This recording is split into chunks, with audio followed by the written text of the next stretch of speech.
We're gonna be up and close and personal tonight. Oh, is that a bite already? Oh, I said that's a bite already. That's gonna be a pretty painful one.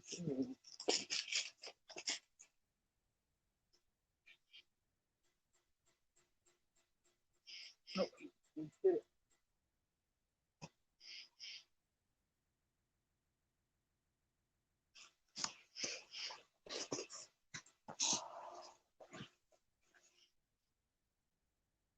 What's up, Survival LT? Survival LT, what is up, brother? 351 Cleveland, what is up?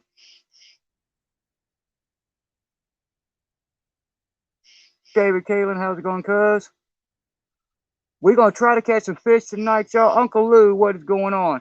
We're going to try to catch some fish tonight, but it ain't no guarantee.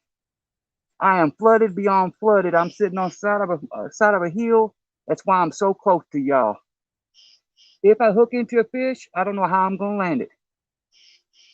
Now, I don't know if that's current or if that's a fish. We're going to find out. Dale Hayslip, how's it going? Hooks and hammocks. Thanks for everybody for coming in.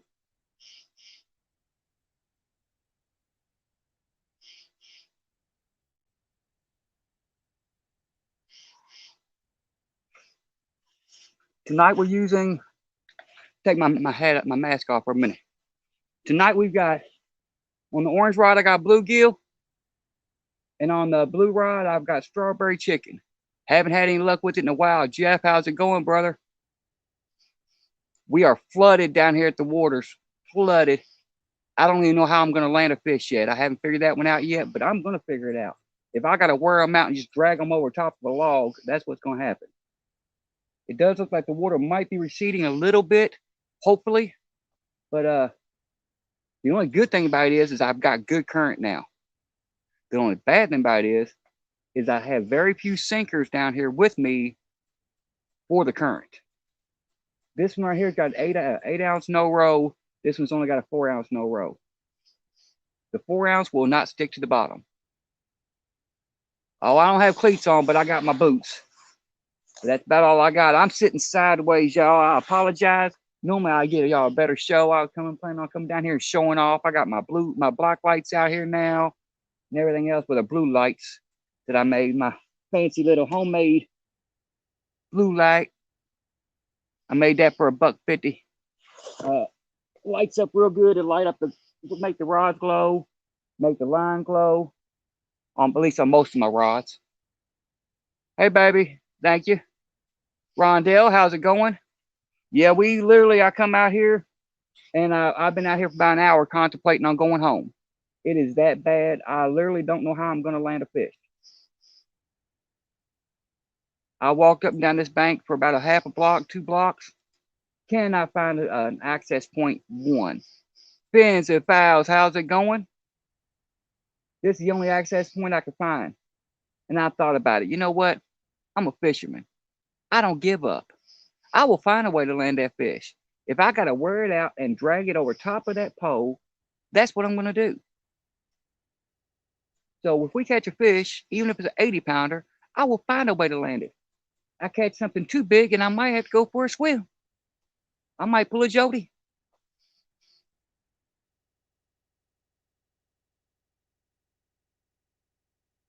Y'all give me a second. I can give y'all a heads up of what I'm dealing with right here. And maybe y'all be able to see it. Give me a second. I'm going to see if I can't move my camera. Let y'all see. Bird's eye view of what I'm talking about when I said I don't know how I'm going to land a fish. I don't know if y'all can see that or not. That tree is, those little white things hanging off that tree are my rod holders that I've mounted to that tree. That's usually out of the water. Well, you see all the debris in the water. Normally when it's flooded like this, I will bring it alongside this tree, between that tree right there that's in the water and this big tree, and I will bring it this way. But now I've got all this debris blocking it. So that's what I'm dealing with tonight. Give me a second. I got to try to find another flat spot for my tripod to sit. That was back out here. Yeah, like I said, it's going to be a nightmare tonight, but I'm going to make it happen. Make sure y'all can still see that blue rod. All right. And I'm actually going to move my other light. Give me a second. I'm going to move it that way I can get down here if I have to get down here on the water. We're gonna move this light.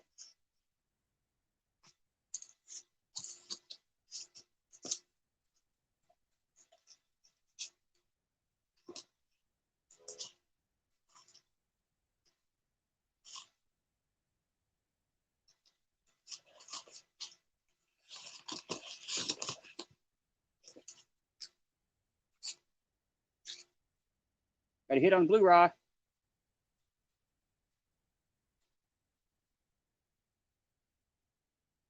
That blue rod does have strawberry chicken.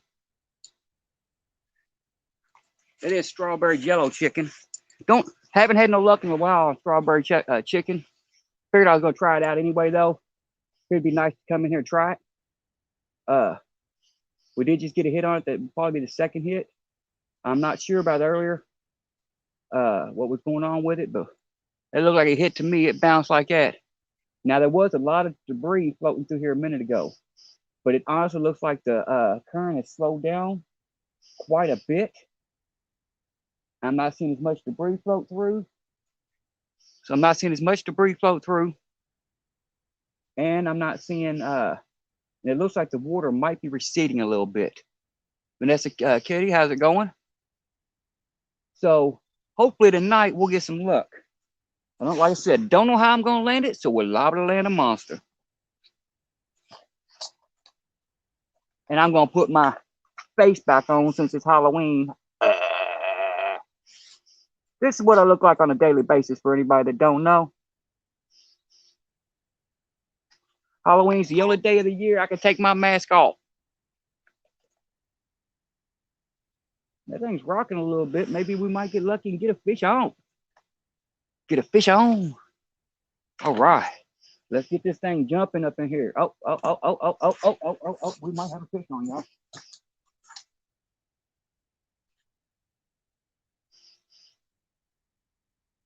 We got a fish on already. Woohoo! Right a few minutes into the stream. He feels pretty good. Oh, did he just spit it? Either he spit it or he's swimming with it.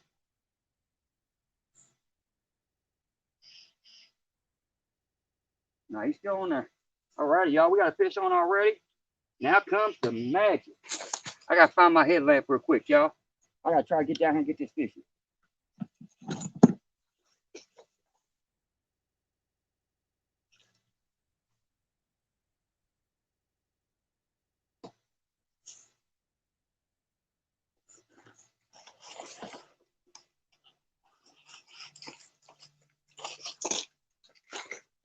All right.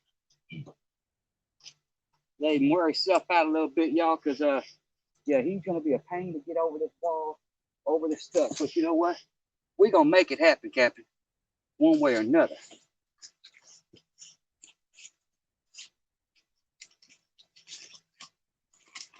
Actually, you know what? Let me take y'all for the adventure. Let me take y'all for the adventure with me.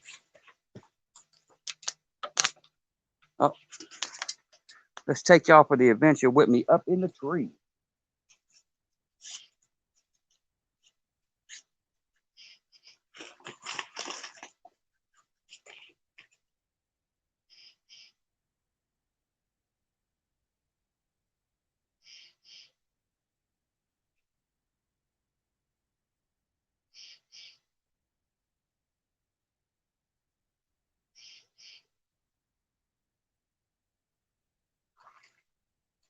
Little guy. This little guy. Let's see if we can't force him up over top of all this junk here. All right.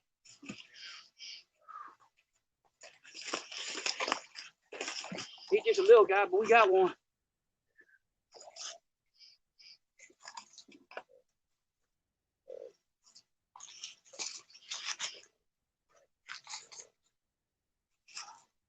All right. Let me get my dust glove here.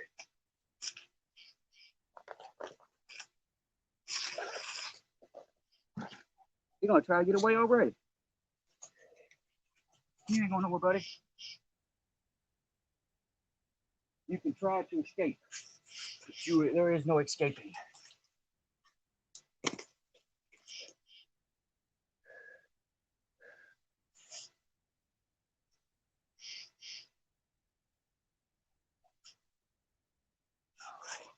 Try to get them. Oh, give me a second, y'all. I'm trying to get the hook out of his mouth. We got it way in there. I think he's gonna lose an eye.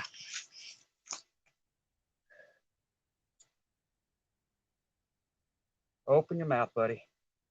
Get that out if you open your mouth. Alrighty. He ain't no monster, but we will take him. It's a good start for the day. What y'all think? We got a fish on. That was on the strawberry jello chicken. So we're gonna get him back out there and see what else we can do.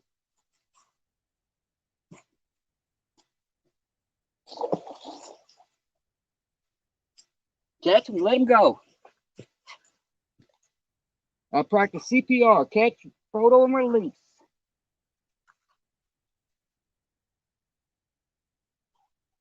Catch, photo, and release. And that rod was only out there about 5 minutes before I went live, y'all. So that was a pretty quick hit. We'll get it back out there and see what happens. And that was on the strawberry jello chicken. I ain't had no luck on it in a long time. That might be the magic stuff tonight. We will see.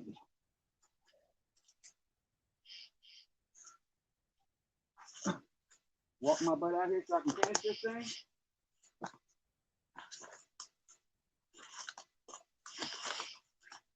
Oh, we still got debris going through, y'all. We still got debris going through, but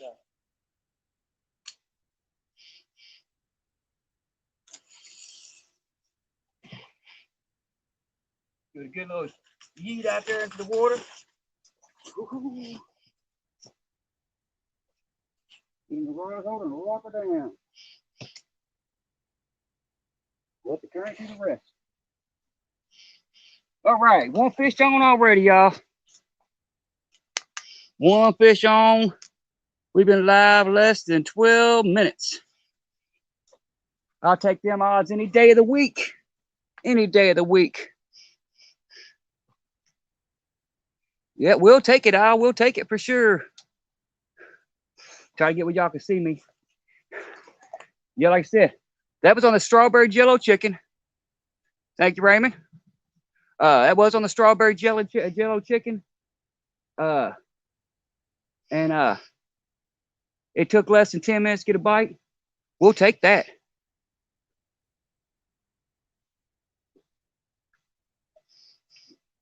And if anybody don't know, I will be on John Oiler's tournament on the 6th. We'll be on Becca Mudtramp's channel. So if y'all want to check that out, y'all can check it out. Big Slim, thank you for stopping in, brother. Didn't see you slide in on me. I know the monster hunt's still going, so if anybody wants to go back to the monster hunt, I understand that. I'm good with that.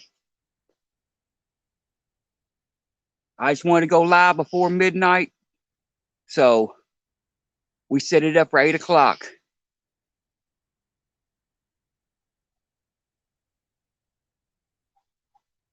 Now, I don't want to catch fish that size all night. This is supposed to be a monster pursuit. It was also supposed to be 40 degrees out here. I don't know when the temperature is going to drop, but I can promise you right now. This snowsuit that I'm wearing, because I'm wearing a snowsuit right now. It's a minus 32 degree below zero suit. With this thing on, it is hot. It is hot. And I thought it was going to be cold. My whole trip down here, I'm like, it's going to be freezing, so I don't know what I'm going to do. And, yeah, it turned out to be pretty awesome, man. I didn't break a sweat to walk down. I'm going to move y'all some more to where y'all can see me and the rod still, hopefully. Bad thing about fishing flooded waters, man. It's hard to get everything situated. There we go. Hard to get things situated. Come on, get level, get level, get level. There we go. It's hard to get things situated when you're in flooded waters like this.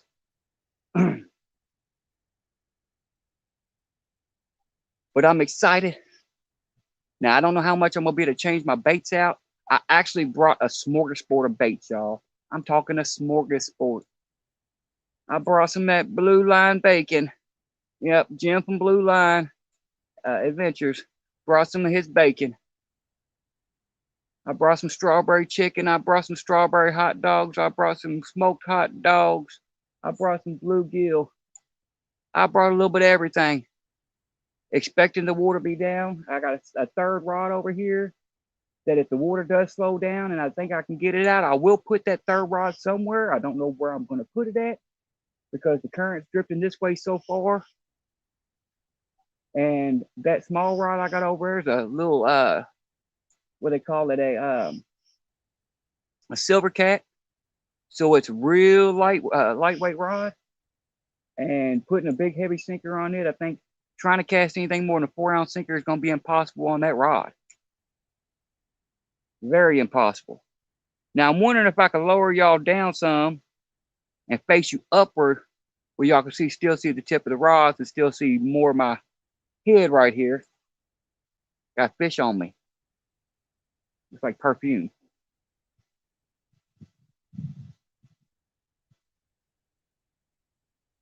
Now I hope it ain't a sign of what we're gonna get tonight. I hope we get some real fish and not just these dinks.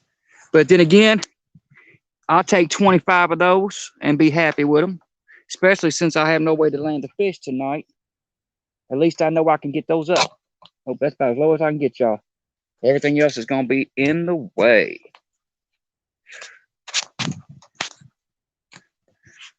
For some reason, my stand does not want to work today. It is wanting to do some awful, crazy, stupid stuff, and I'm not understanding it. We're gonna try to change this before we start getting into this live and get more people coming in. We're gonna try to get this situated because I don't like us being all discombobulated and all the other crazy stuff. There we go. Now y'all can see my ugly mug, and y'all should still be able to see the tip of the rods. Look at that.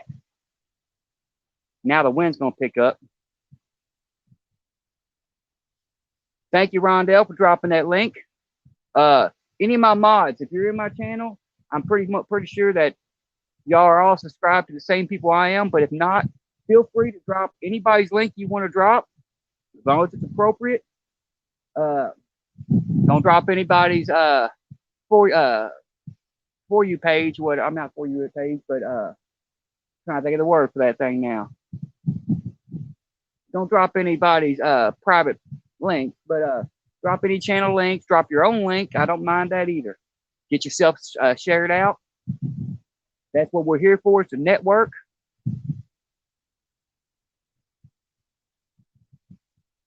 That rod's bending again. Blue rod's bending already again. Now that wind's picking up like crazy. I hope it don't stay doing that tonight, because that might give us a problem. Now there's only supposed to be a 2% chance of rain tonight. 2%. And I really don't want to cancel this live and cut out early due to rain. But unfortunately, like all of us, I'm pretty sure most of us have the same problem. My phone ain't waterproof.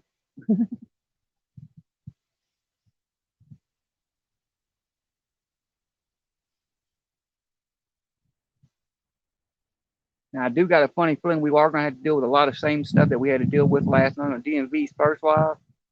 The debris going through here was insane. I mean, I had whole trees floating through here. I'm hoping that don't give us an issue. This one didn't drift as far. This one, the orange rod, did not drift as far. But the issue is it did drift in front of this log right here, which is, like I said, my pole holder log. It did drift in front of it. So I'm hoping it does not tangle up across the bottom. Because when it drops down, it rubs that top of that tree. So I'm hoping that don't become an issue. Yeah, definitely see them both good now. Unfortunately, I do not have, I brought my other rod. Give me a second. I'm going to check the line on my other rod. I'm going to tell y'all something.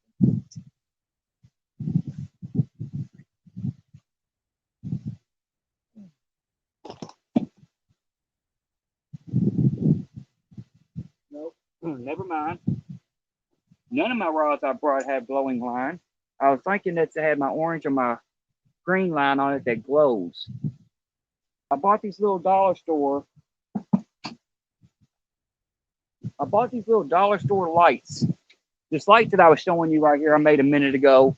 I bought John Order. How's it going? I appreciate it. Hopefully my water's better, John. Hopefully my water's better. Right now I'm flooded. I'm talking extremely flooded. But the good thing about it is, we was out for less than 12 minutes. My first 10 minutes of being live, the rod was out for less than 10 minutes, and I already landed about a 4-pounder. So it's a good start. Yeah, actually, believe it or not, John, both those are Muddy River flathead rods. They're wrapped in eel wire.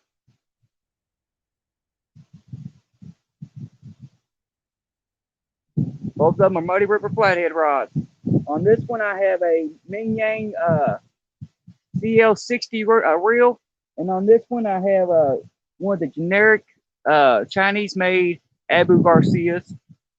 I'm running 30 pound Cast King Mono Pro Series on the orange rod. It's a black mono, so they can't see it. I'm running 30-pound Berkeley Pro Spec Chrome on the blue rod. I've got 40-pound leader line, which is P line, and then I have 8-aught double action circle hooks on there. Tonight for bait, John, if you're still in here, we got bluegill on the orange rod, and we got strawberry chicken on the blue rod. On the blue rod. The blue rod is what we got hit on earlier. I hadn't got a bite on strawberry chicken in a year and a half, 2 years. It was out there less than 10 minutes, and we got a hookup. And it looks like it's already getting tapped again, so we might be getting another hookup. And then you get to see the fun if you're still in here. Me trying to drag it over top of debris that's floating in the water. Real fun. And John, I don't know if you're still in here or not. I told anybody that if you're a mod, I'm pretty sure you're a mod in my channel. If not, I got to fix that because you were a mod. Feel free to drop anybody's links in the stream, including your own link. I want to get everybody shared out. If I've got people on my stream that y'all don't have, I would like them to come check y'all out. And if anybody doesn't have John Oiler, he's a great guy, heck of a fisherman. He's hilarious to watch him. He puts on good content. So if y'all ain't got him, please go check him out.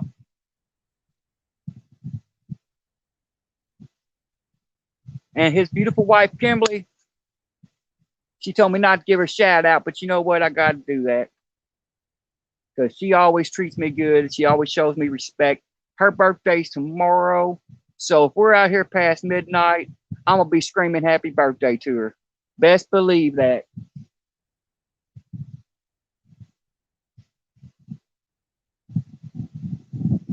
Oh, that's how I am, John. We out here to grow. We out here to do this, so we're going to make it happen. Now, I'm hoping that I'm trying to find another spot for the tournament, John, but I'm not sure it's going to happen because some of y'all seen my other video where it shows all of my city being shut down. This is the only spot I got. Now, if the water starts to recede like it looks like it is, we should be okay. Because what I'm going to do is I'm going to come down here and I'm going to clear out my tree. Oh. Orange rod. Is that a fish? I can't tell. Feels like it's snagged up on a tree down here.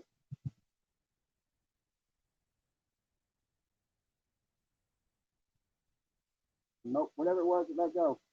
I do believe.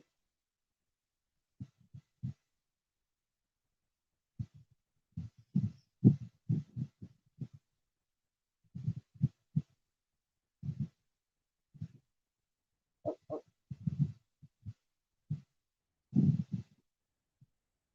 I think we might have our first problem of the night, y'all. I knew it was going to be an issue with the current and me having to climb in this tree to get these fish out. I'm wondering if it's just tangled across the top of this tree right here because I'm feeling it rub through. I'm thinking there's a fish on there. Looks like there's a fish on there. I don't know if y'all can see that right or not. Looks like there's a fish on there. but I'm also rubbing in a tree. So let me get my headlamp on. I'm gonna spin y'all around again, just so y'all can enjoy me walking in this tree. And I'm gonna see what I can do. Oh, what's this? Uh-oh, we got a double.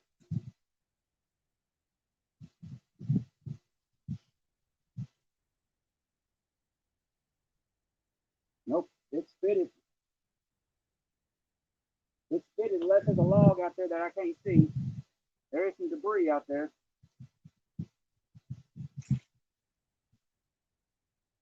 And y'all can see that debris going through. That's why I said we might have an issue with the debris out here, like we did, like Kenny and them did.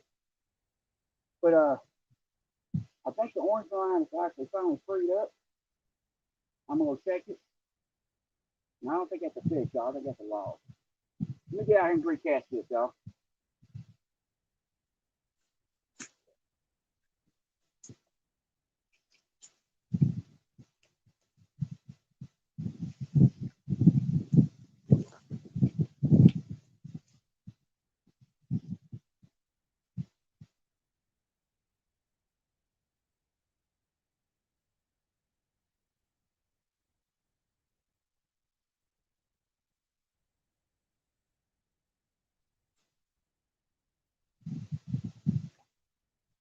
Got some debris on it. Come on, man. Got no debris going through. I'm gonna get it back out there, though.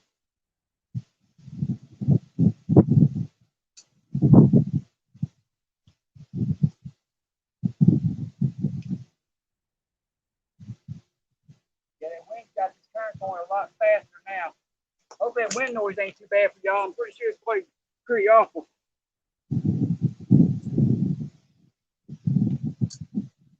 All right.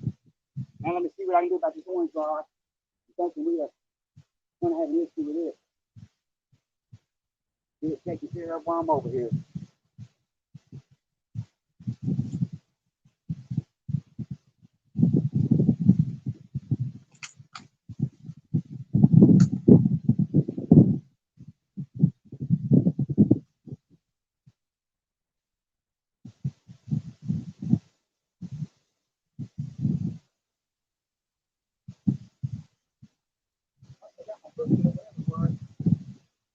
That's my bluegill, y'all. That ain't happening. That ain't gonna fly tonight. They ain't getting my bait.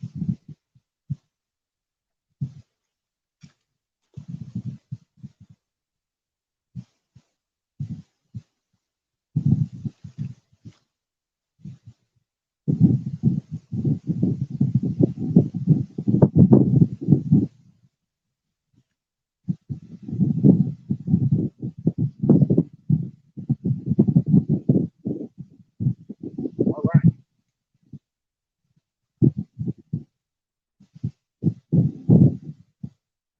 We're gonna throw us a little bluegill head on there, just a little bitty one. Ain't no monster donkey bait tonight. Not with this current. Everything wrong.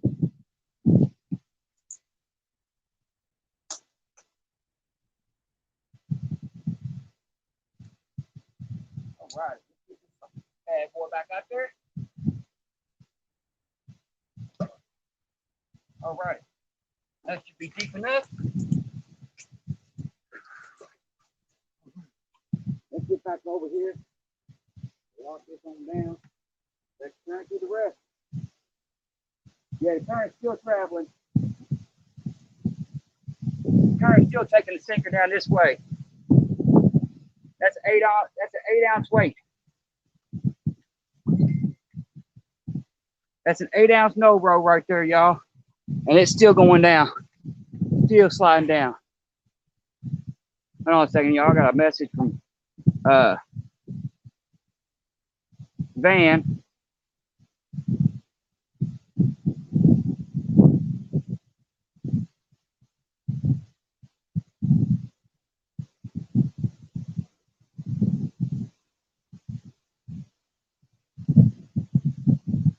Got a message from Van V3, who is also in the tournament coming up. He was gracious enough to try to bring me some skipjack. Ashley Brady, how's it going? I apologize for that wind, y'all. It's insane.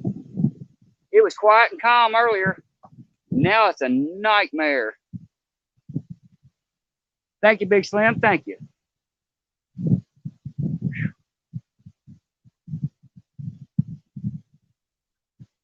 Yeah, if its wind would slow down, we'd be okay.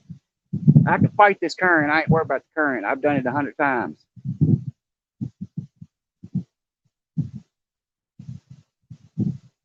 But I don't know where this wind comes from because we've only got a 2% chance of rain tonight. Richard Jarvis, how's it going, mate? We've only got a 2% chance of rain tonight and about a 5% chance tomorrow. So makes no sense.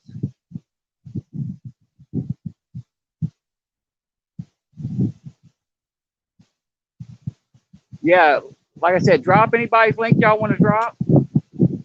You know, like I said, as long as it's an appropriate link, I got no problem with that. I want everybody to share everybody out.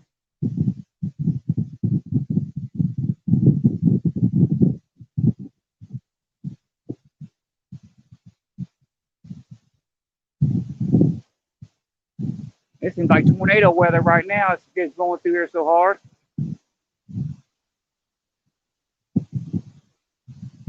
I'm hoping I'm catching a hog. I caught one the first 10 minutes in. He wasn't a hog. He was only about 3 or 4 pounds. Hopefully the wind don't get too bad, y'all. If it starts getting too bad, let me know. I'll have to mute it or something. I don't know. I mean, it's literally, it's gushing through here. Y'all can see the trees, man. It is hilarious. Matter of fact, let me flip y'all up. Y'all can't see them, never mind. Real time. John Parker, how's it going, brother? No, I can't fish worth a lick, John. I can't fish worth a lick, especially in this weather. John, right now I'm sitting on top on the side of my bank where I normally fish. I'm 12 to 14 foot up this bank. My water is so flooded, it is unreal. I caught a fish the first 10 minutes I was in the stream, little 4-pounder, and I had to yank him over top of a tree. So hopefully I catch a donkey, but then again, I don't know how I'm gonna get him in. Brandon's Outdoor Adventures, thank you for stopping in. Did I see something about Jeremy? Jeremy Tourniquet's got a 64-pounder. Woohoo! Steve Austin, how's it going? Yeah, I didn't expect anybody to come in for another hour and a half because of the monster hunt, and I wouldn't blame anybody. It's just where I fish at, walking down this hill, it is treacherous. I mean, it is probably one of the most dangerous spots you can come to if you don't know what you're doing, because you make one wrong step and you're in the water, if not in the ER. Most likely you're going to be in the ER first. If you don't wind up breaking something and floating in the water and can't get out. One of the three is going to happen. So I try to get down here when it's still daylight. And it gets dark here at 6:50 here. So I told my wife, I said, you know what, I'm going to be down there by 7 o'clock. That way I can still have some kind of light to show up. And we're going to go with that. We're going to go with that.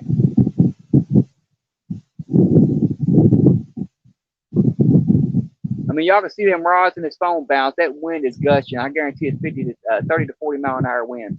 Now, I do have trees behind me, trees in front of me. I'm in like a little trench that goes down.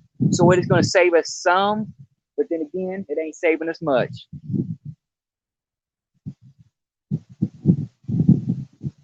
I just hope all the kiddos got done trick-or-treating already. Speaking of that, if there's anybody in the stream, you know, around my age, because today is my birthday, I just turned 49 today. You know, us older folk, when we was kids, correct me if I was wrong, but wasn't it most of the time on Halloween? Wasn't it in the 60s and close to 70s still? What has been up with this weather? I know they say climate change, but what has been up with this weather, man? When you get Halloween, you get snow. We've been getting snow. We got snow here 2 years ago, 3 years ago on Halloween.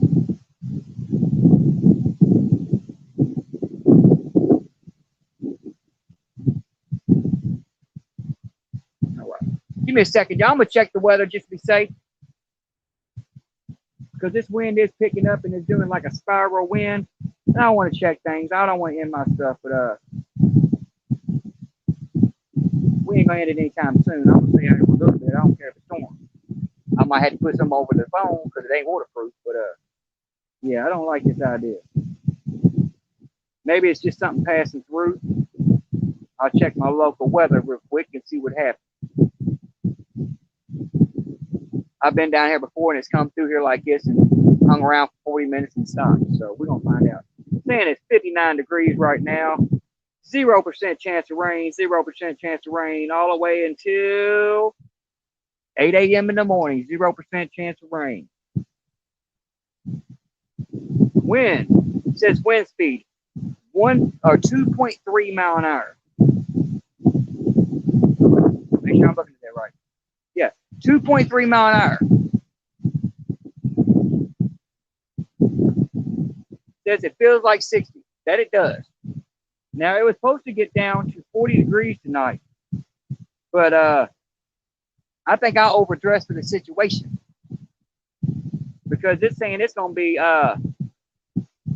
47 at 2 a.m.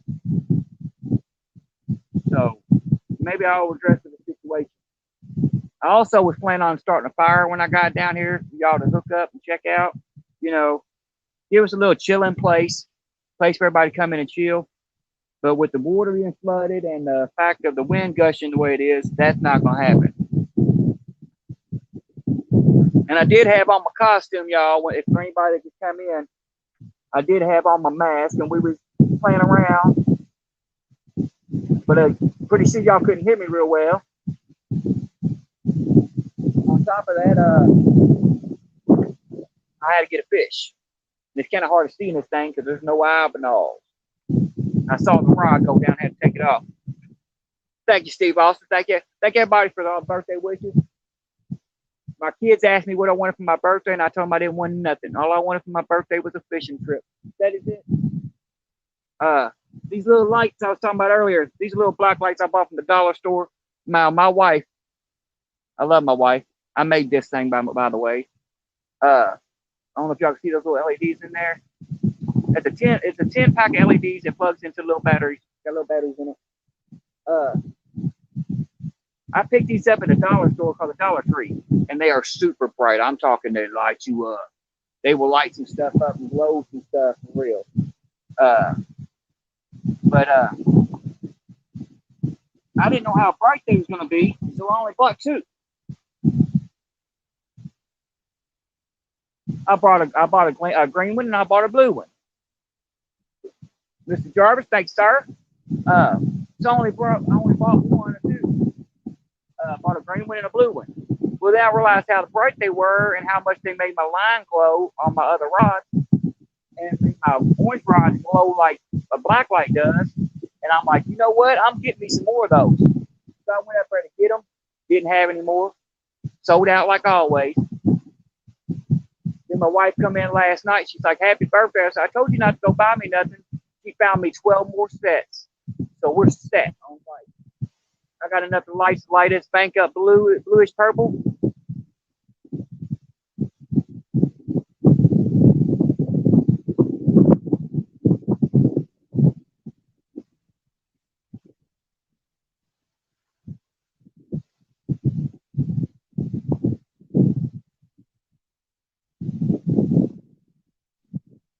Yeah, like I said, I don't know where this wind comes from. It was dead silent a little bit ago. Blue rod's getting something.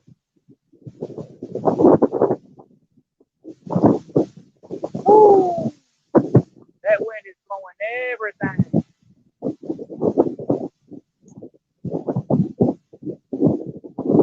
I don't know where they got their 2.3 mile an hour winds, buddy, because that's more like 35 mile an hour, 40 mile an hour winds. I will, John. I'm always careful.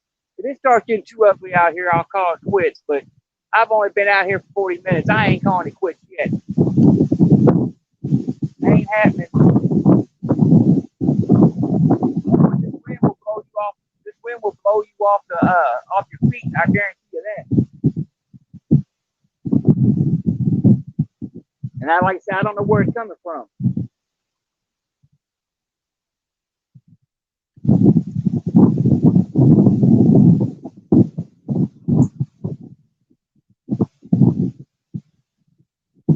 And it's going to make for some fun on these rods because it's blowing them back and forth, back and forth, back and forth. So we ain't going to tell if we got a bite or not until it goes down.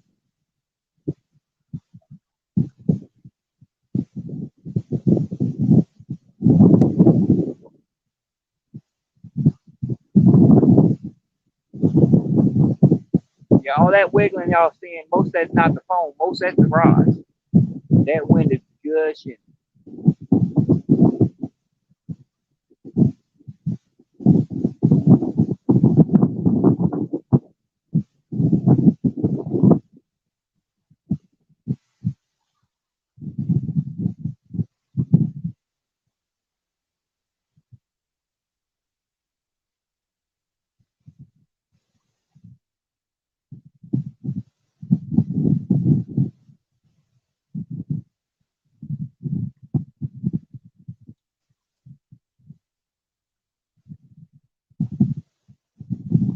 I tell you what, that wind's got that water looking like the ocean right now. Got some massive waves and some white caps.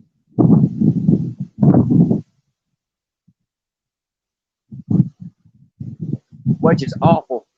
Because when the wind starts kicking in down here, I normally don't get no bites like I do when the wind's not blowing.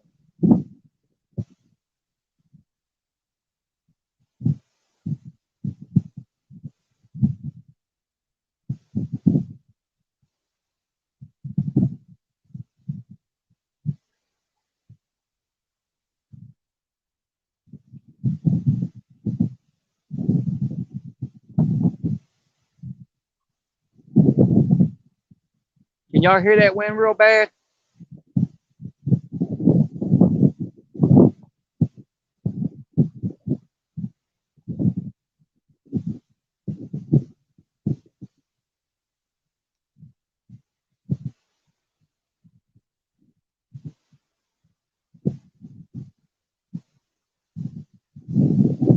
Thank you, Jarvis. Thank you.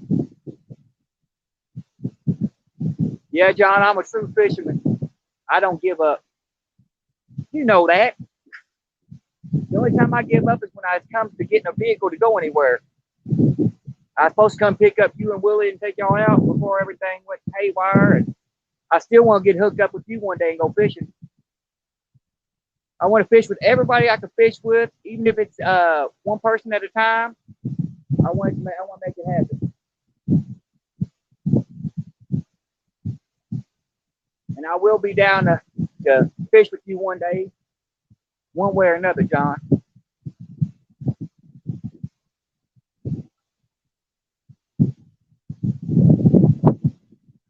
Yeah, that's what I'm going through, Rondell. Unless they bend that rod over, I'm not going to know I'm getting a bite. I am not going to know if I'm getting a bite. But them rods are rocking like this. I mean, literally that fast. Here in a minute, I might have to mute my mic and see if I can figure out how if I can reposition my phone in a spot where y'all can still see the rods, but if it takes y'all from some of the wind, because I don't know how bad. Oh, you said the wind's not too bad on there? Okay. Most of it's coming from this angle right here. And the mic's down on this side, so that might protect us. Oh, no, actually, the mic's on this side.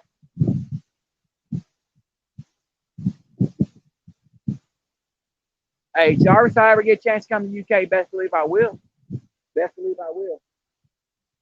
I will have to find a boat to take me there, though, because I will not fly. I got no problem with being in the water, but I will not go on a plane.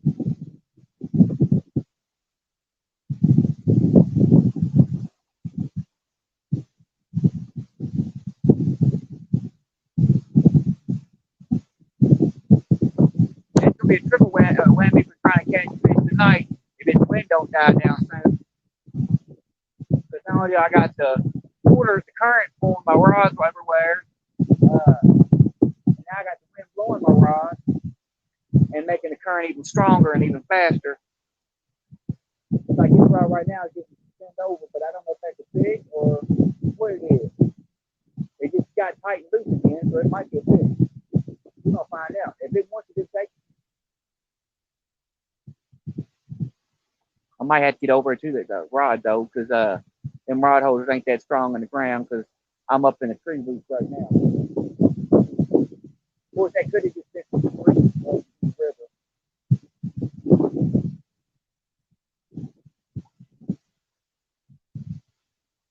Like I said, I have an 8 ounce on the orange rod, 8 ounce nowhere on the orange rod, and I got a 4 ounce on the blue rod. The blue rod is already halfway across the river down this way.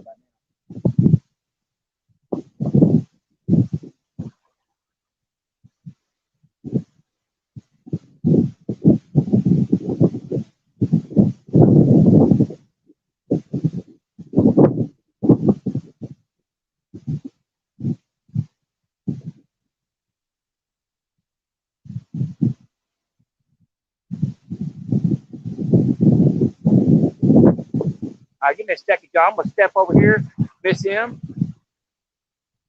Mrs. M. Thank you. I'm gonna step over here for a second. I'm gonna start putting some of my stuff in this uh, bag I brought with me, my gear bag, because this wind's starting to blow it all over the place. G-Style, how's it going? We got one fish, first 10 minutes on the stream, and then all heck broke loose. Wind went everywhere. I mean, right now I got 50 to 60 mile an hour winds, but it's starting to pick up too. Hopefully it gets better.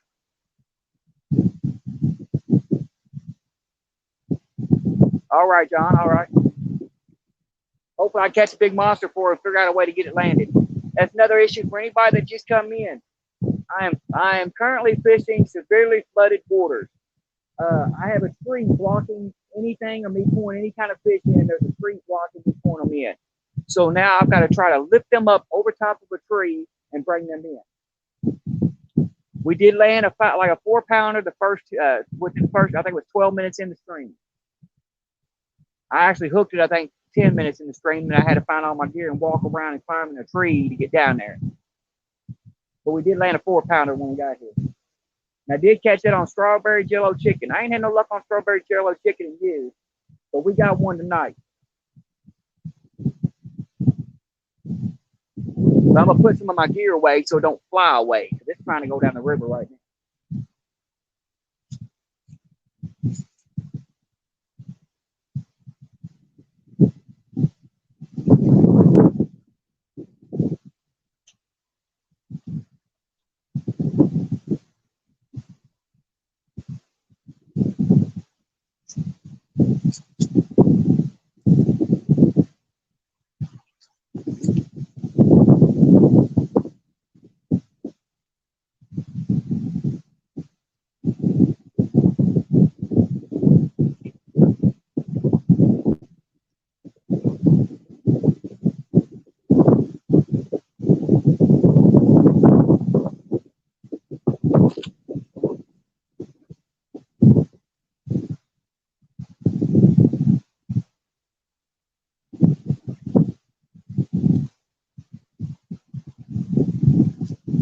Actually, I'm gonna mute my mic for a second, y'all. Keep y'all from having to deal with this wind noise for a few minutes.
I'm back, y'all. Mike Urban, how's it going? Thank you for stopping in. Catfish Terry. Terry, stop in here. Catfish Terry, how's it going, brother? Thanks for stopping in. Oh, hope this wind's starting to die down. It seems like it was, but it might be picking back up here in a minute. I hope it don't.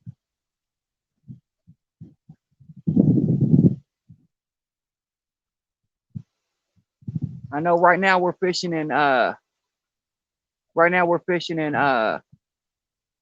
Big Mike type current right now. I'm pretty sure this current's got to be rolling at least, I'm gonna say probably 20 mile an hour, whatever.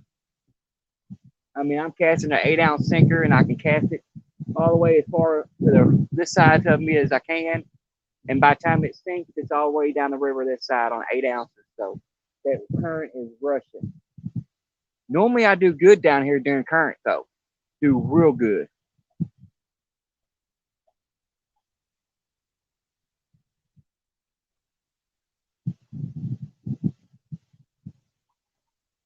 All right, Terry. Right now, I got a smorgasbord of baits. I've got bluegill on the orange rod. I've actually got strawberry jello chicken on the. I'm sorry. Yeah, I've got bluegill on the orange rod, strawberry chicken on the blue rod. I haven't had no luck with strawberry chicken in a long time, but I did land about a 4-pound fish. I'm thinking it was a channel cat. I didn't pay much attention to it. It might have been a blue. I wasn't even looking. On the blue rod, on the strawberry chicken, the first 10 minutes of being in, which is a task today because I am in flooded waters and I'm literally having to climb inside of a tree to get my fish out. Which if I hook into another one, I will show y'all. Y'all get to see me climbing a tree like an idiot and walk down and try to get these fish over top of another tree. I've got to lift them up over top of the tree. Nightmare. If I hook into something massive, I will probably have to go for a swim. I also brought some Blue Line Adventure bacon, y'all. Blue Line Adventure bacon. I don't know what's up with Jim and his bacon. The only reason why I brought bacon is because I had about 5 pounds of it in my freezer that went bad. My freezer went out for, I don't know how long it was out, and everything was thawed completely out, then it refroze. And I told my wife, I was like, we don't know how long the freezer went out, so I'm not eating it. It's not safe to eat. But it didn't stink like I told her. If it don't stink, it'll work for bacon. I did bring some bacon out, and I do have some strawberry jello hot dogs. Unfortunately, I got a third rod out here. I can't set it up right now. One, my rod holders are under the water because the tree that I've got to pull these fish over top of, I've actually got rod holders mounted to that tree. I've got 6 of them mounted to that tree because it's permanently in the ground. It tumped over like this, but the roots are still in the ground, so it don't go nowhere. Usually there's a gap between the standing up tree I got to climb in and the one on the ground about this wide. Well, y'all can't see that. About this wide, about 18 inches, 20 inches wide, that I can usually pull the fish up through that gap. The problem of it is now there's so much debris down here filling in that gap that you can't get the fish in there. So I've got to yank them up over top of that and drag them across the debris to get them up here. No, it won't be my first or last swim. When I was a kid, I used to swim in this water till my daddy made me get out of them. And I still swam in them a lot then. But yeah, I got a smorgasbord of baits. I wasn't expecting the water to be up. When I looked at the all the information on the weather tonight, they said it was a 2% chance of rain. Now it's 0% chance of rain. I don't know where this. We had close to 50 mile an hour winds a few minutes ago, and I don't know where they come from, which is making everything even more impossible. And the current right now is just rolling. Here comes the winds back.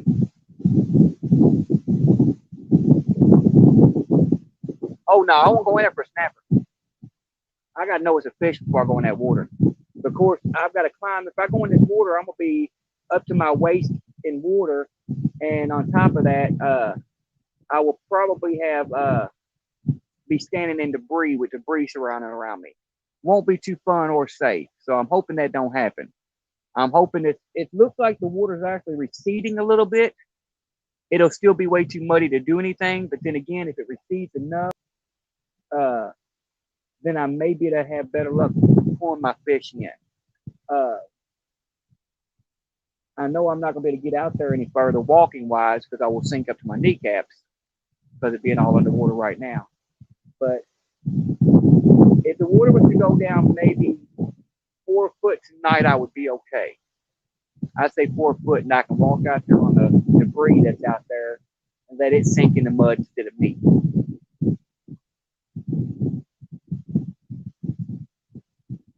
We do have a power plant on a mile down the road this way. And we do have a power plant about a mile down the other direction that pulls water. They will drain this water down from time to time. They actually raise this water from time to time. Usually when it's up like this, they'll start draining it. So I'm hoping that's the case. Hopefully they will drain it a little bit tonight. I'm trying to find another spot for anybody that don't know. Mr. John Orr is putting on a tournament on the 6th of November. I'm actually in that tournament. It's going to be on Becca Mudtramp's channel. So if anybody don't have Becca Mudtramp, please subscribe and check her out. It's going to be an awesome tournament. It's only been my last tournament of the year. I told my wife a couple months ago I wanted to do one more tournament this year and didn't get a chance to get in any. And then John come along with this one, and I got lucky because they had a wheel. Had 33 people entered for the tournament. Could only take 8 people. I was lucky enough to be one of them 8. So I will be in this tournament. This is a big time tournament. John is hosting this tournament on Becca's channel. This tournament is called, for anybody that don't know about it, it's called From the Bank to Your Bank Account. This is a bank fishing challenge for catfish. It's got 4 categories. Each category has got a $500 cash prize. So I'm looking for another spot to go to.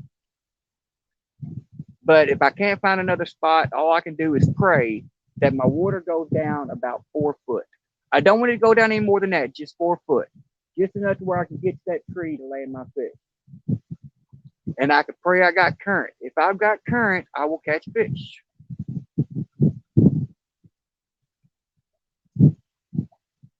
And I actually had another surprise for y'all. Possibly was going to happen tonight. Wasn't for sure. We had talked about it a little bit. I mentioned it to him. Van V3, my buddy. He's also in the tournament. He's coming down to Louisville tonight. He's got a wedding here. And he was going to bring me, nice enough that he was going to bring me a few frozen skipjack out of his freezer. I had also mentioned, hey, bring your gear and come fishing with me. Well, he just messaged me about a half an hour, 45 minutes ago, and I had to let him know that we're pretty much flooded out here. If he wants to come down, he's more than welcome. I'll fish with one rod if he wants to throw a rod out. I'm good with that. It will probably be a nightmare. Deadpool, what is up? Thank you, Rondell, for sharing that link. For anybody that don't have Becca Mudtramp, she's awesome. She hosts a lot of these tournaments for a lot of people that have these tournaments going. She hosts a lot of them. So yeah, if y'all don't have her, check her out. She's an awesome woman. She does more for this fishing community than anybody else. I would say hands down. She's also funny and hilarious. She comes in late night streams and she's hilarious. Yeah, check her out. The tournament will be hosted on her channel. And y'all don't want to miss that because it's going to be a crazy tournament. The 4 categories goes as follows.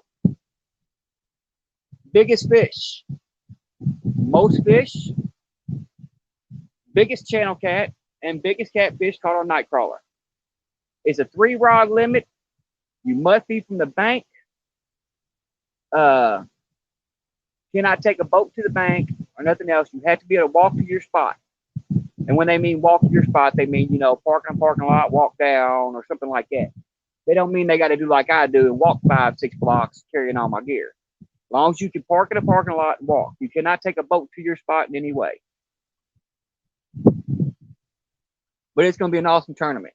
The fish should start biting by then. Now, I don't know. I know James River's been having a lot of problems with the weather here lately. All my friends here in Kentucky, we've all been having a lot of issues with the fish not biting. When I first come down here tonight, I had figured what I was going to do was I was going to come down here and I was going to have 3 rods out.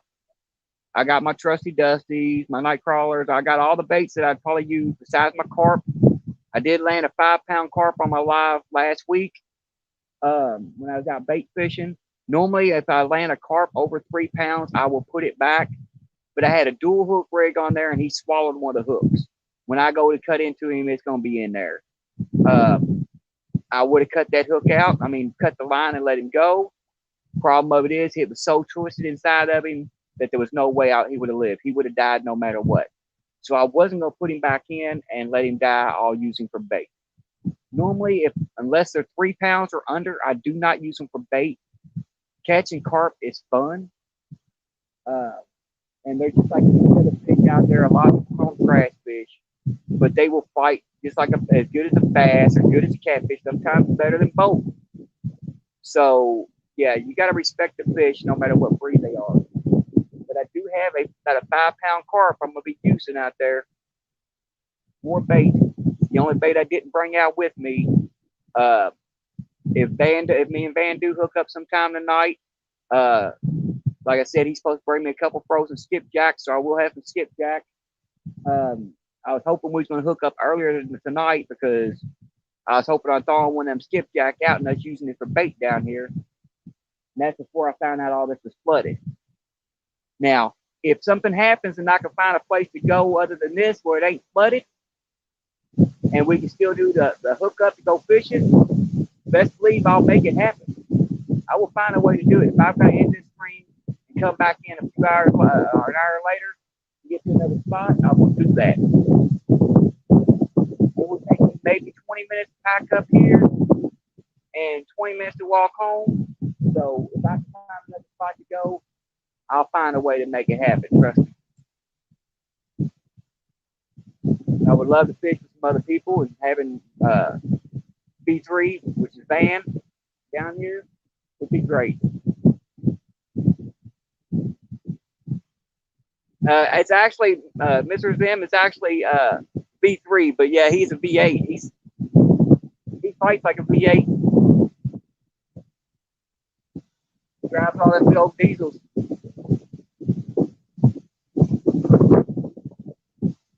He will fight them fish like a V8.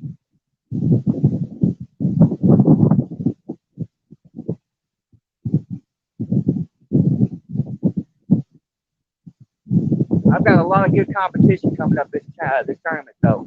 There is a lot of good competition. Right now, a lot of people are actually calling me one of the favorites, and I don't know why. Yes, sometimes I do catch good fish. My average down here is usually 20 pounds, usually. But with the weather going the way it is right now, the Potomac was on fire last night. Everybody saw that. Anybody that was in the monster hunt yesterday. The Potomac was on fire, but the James was suffering. Right now with this weather change, we've had 4 days of rain straight, then it stopped raining, then the temperature dropped, then it raised, and then it dropped, then it raised. Tonight was calling for one of the worst nights I could be out here fishing. Plain and simple, hands down. I've been busy cooking for the wedding. I heard that. But yeah, this is supposed to be one of the worst nights that to come out fishing. Backwoods Misfits, how's it going? But we still landed one fish already, so it can't be that bad. Now, if this wind would die down, would be a lot better. I can promise you that right now. We'll be able to see our rods better and make sure that we actually get bites and it's not just the wind blowing it.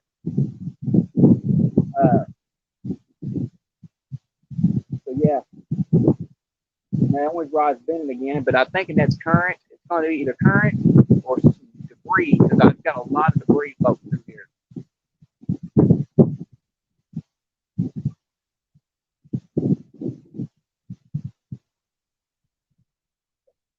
Now, there was a fish earlier I got hit on that orange rod when I went to reel it in earlier.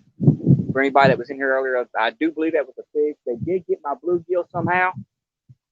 So all that pulling they was doing when they was bouncing that rod like that, I do believe that was a fish for sure. It just didn't hook up on.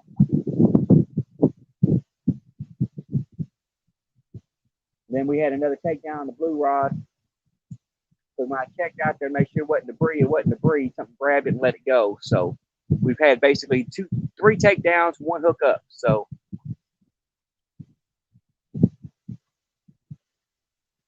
yeah, that's how it happens though. I mean, I've been out here, anybody that's watched my live, I've been out here, been known to come out here one day and hit 8 or 10, within a 5-hour, 6-hour stream.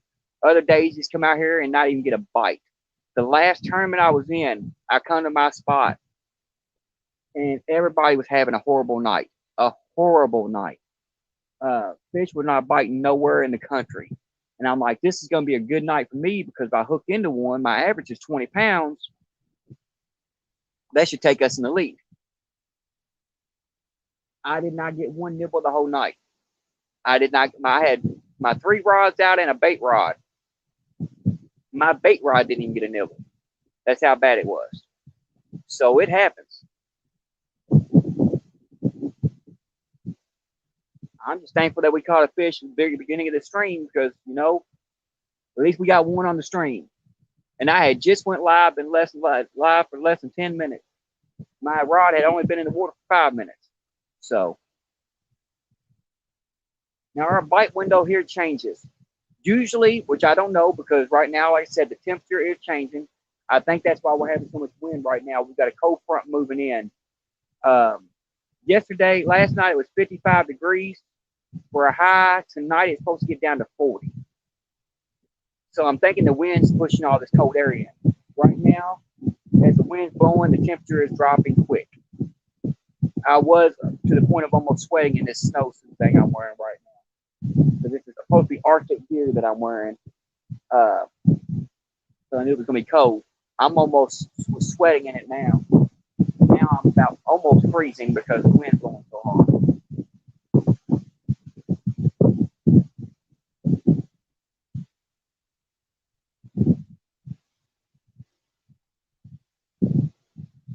With the way I look at it is what it is. We out here fishing.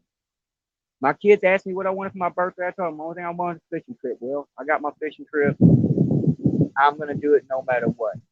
I don't give up. I don't back down. Never have.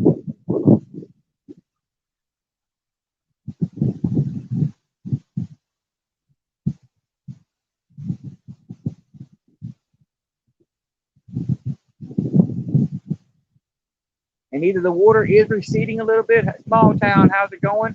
Either the water is receding some, or the tree's floating more. Because when I first come down here earlier, the tree that's got my rod holders mounted to it, you couldn't even see the rod holders. They was underwater. Now I can see part of the top of the tree, and I can see my rod holders. I can see more and more of it than what I could see earlier. So either it's floating up higher, or the water has went down. It does look like what I'm seeing right here. It does look like the water may have went down about 6 inches. So we might be okay on that matter. If it drops enough, I can walk on the debris if I have to and let it sink in the mud. And then all I gotta do is walk to my tree and pull them over top of that, which will make it a lot easier.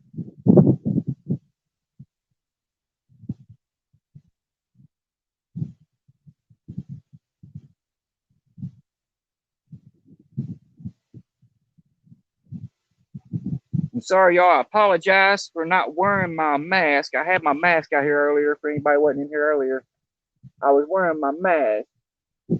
But this is hard plastic. That wind is making it ice cold.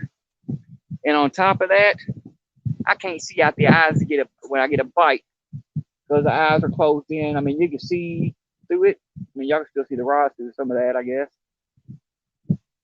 Blue rod, orange rod. You got to still see the rods through it, but it's hard to see out of that thing. So I put it on. I had it on for the first 5 minutes. It was hard to talk.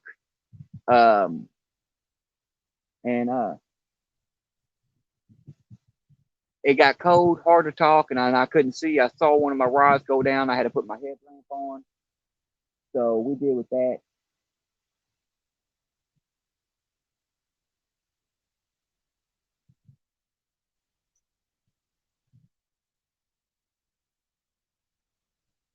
Now the wind still is blowing pretty good, but it's not as bad as it was a minute ago. If it would stay where it's at right now, we could deal with it. It'd be more tolerable. At least the rods are not going like this no more.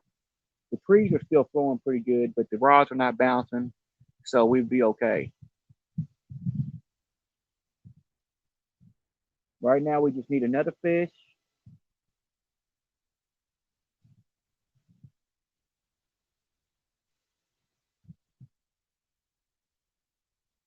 The orange rod's bouncing a little bit, but looks like it might be trying to get a bite. Of course, it could be just the current or the debris coming through. I won't know until it goes down because I'm waiting till they go over tonight because uh, it's you can't tell if you're getting a bite or not. So I'm gonna wait till it goes over. I can't let it go too far over though because my rod holders they're not that deep. I've got homemade rod holders. They're PVC pipe. I got them cut at an angle uh, where they're like sand spikes that stick down in the sand. Normally, I got 15 inches of them in the ground. Right now, I've got about 4 inches to 6 inches in the ground. So I'm not going to trust them if it goes over. The only good thing about that is I've also got that tree that I've got to cast over. If my pole goes in the water, I should be able to get it back. Let's see here. I see something about a comment about a mask.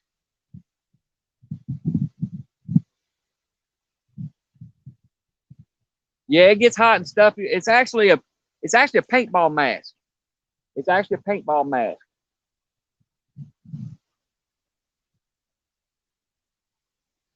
I was supposed to doctor it up, but I ran out of time because I had so much other stuff going on. I had horns I was going to put on it, lights inside of it. I was going to put hair coming off of it and stuff, but I didn't get a chance to finish it up. I will finish it up eventually. But yeah, I've had it for about 2 or 3 years, and I decided I'd just wear it. I didn't have the money or a chance to get out to the anywhere to get a costume this year. And since I do walk with my gear, I wasn't going to put on my zombie outfit. I've got one of the most insane zombie costumes in the world. All right, thank you, Richard, for stopping in. I've got prosthetics and everything else. Fishing with the dot. I got prosthetics and everything else I put on my face that covers one of my eyes. It's extreme makeup. I've actually got pictures. Anybody that follows me on Facebook, I've got them in there for when I do the zombie walk. Every year here, they shut down the main street. Gigi, how's it going, buddy? That's one of my neighbors. He lives down the street. I'm in my normal spot on the flooded river because it is flooded tonight, Gigi. But yeah, I go extreme with my zombie makeup. Now I can't wear it out here because one, it's a white asylum like doctor scrubs, so it's real thin. It dang sure won't keep you warm. And on top of that, me walking 5 to 6 blocks, usually when I get down here, I'm all sweaty, and the prosthetics don't want to stay on when you get sweaty. So I didn't want to take a chance on messing with none of that. If I would have known I wasn't going to break a sweat tonight, then I would have wore it. Then one's rod just keeps on bending further and further. I wonder if there's something pulling on it as far as like debris or something.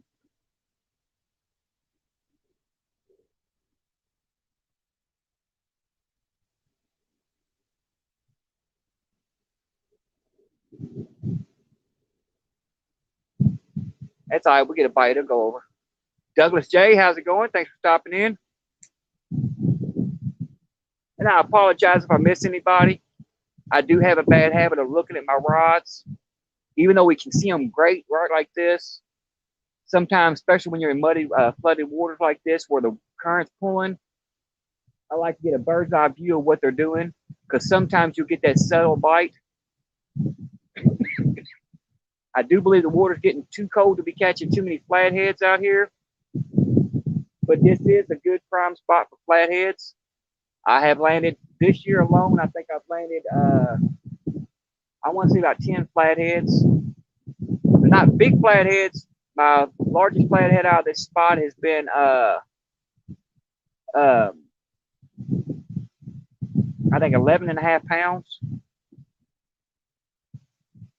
Better to be safe than scary. Yep. Um, but yeah, my PB out of here on flatheads this year has been 11.5 pounds. But I've caught a 10 pounder, 11.5. I caught a bunch of 3 and 4 pounders, you know, but they're out here.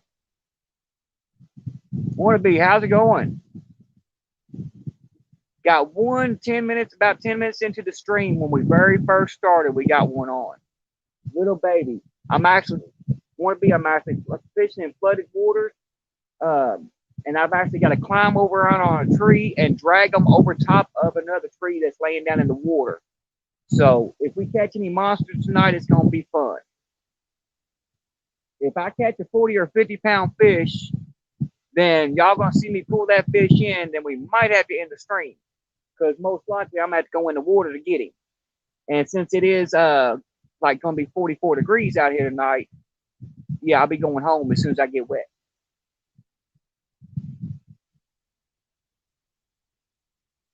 But I first walked down here, and my first thought was when I seen it, time to turn around and go home, and I was going to cancel my live. I'm like, you know what? I'm not canceling my live.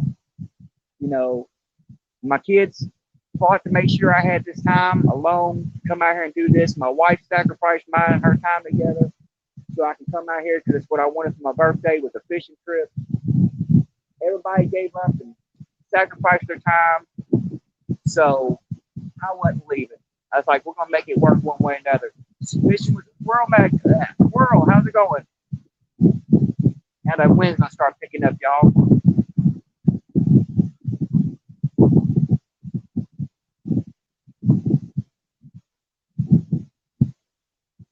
And it is, I can still see stars and everything else in the sky, so it's not all clouds and stuff. It's just wind. It's just wind. I guess it's just the cold front moving in because it's supposed to drop quite a bit.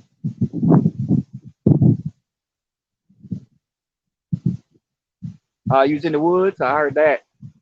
Uh, yeah, it's the first 10 minutes in, 12 minutes in, Wannabe. It ain't nothing major, though. It's only about a 3 or 4 pounder, but yeah, I had to drag him and lift him up over top of stuff, you know. What we do to go fishing, though? I heard catfish like to listen to metal too, Dave.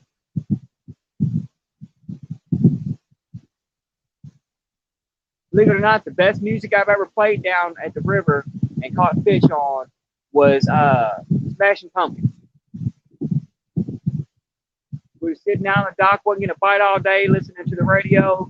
Smashing Pumpkins come on the radio. When it did, 2 of our rods went off. A few minutes later, bite stopped as soon as the music ended. About an hour and a half later, they played another Smashing Pumpkins song. Fish body was biting again. So I don't know if it's something to do with the vibration or what.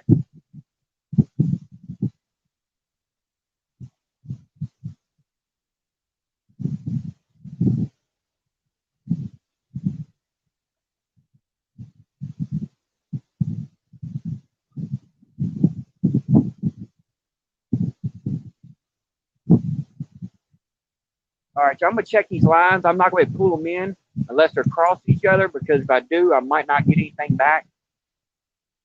But I'm gonna check these lines and go over here and check my route going down, see how far the water went down, see if I can improve anything.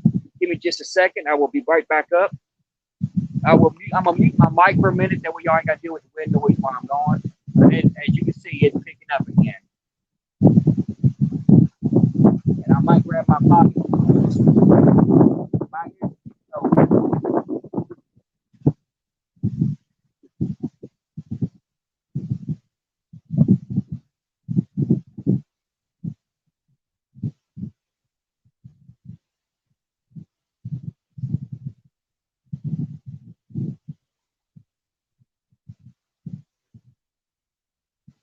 that's better. So thanks. That keep your head warm. All right. Let me mute my mic for a second, y'all. Now I'm gonna go ahead and check all my stuff to make sure I'm not crossed over my lines. I gotta walk down here in this tree to do that. So we're gonna see what happens.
We are back.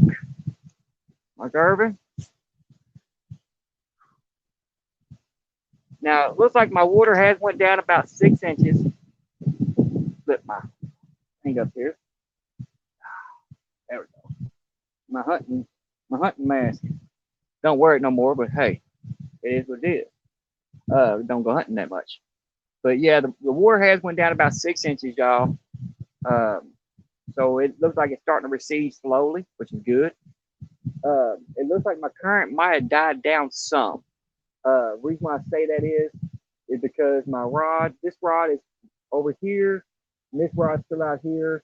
Usually by now they'd be tangled up in the tree where I climb up into, but it's not. Yeah, I'm in the mighty Ohio River, John.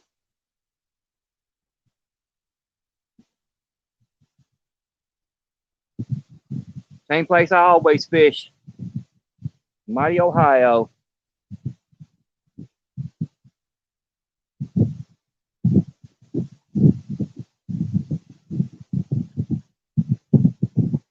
I think this wind is killing our fishing because it started off great. Now we do have different fishing windows here. Like I said, with the temperature change, it's throwing all the fishing off. I had a new strategy coming down here. I figured I was going to throw smaller baits, and I was going to use smaller hooks, throw smaller baits, smaller weights. The last time I come down here, the water was real low. Fish bite was horrible. Of course, I was still throwing my donkey baits, and still wasn't doing anything. So I figured this time I'd come down here with a smorgasbord, start off with smaller baits, smaller hooks, see what happens, see what's biting, see if I can make it happen. We going through a little bit tomorrow evening? Guess you got to run through run tomorrow, John? Sorry about that, wannabe. Yeah, I had that same problem the other night. It might not be your internet. It actually might be YouTube or StreamYard.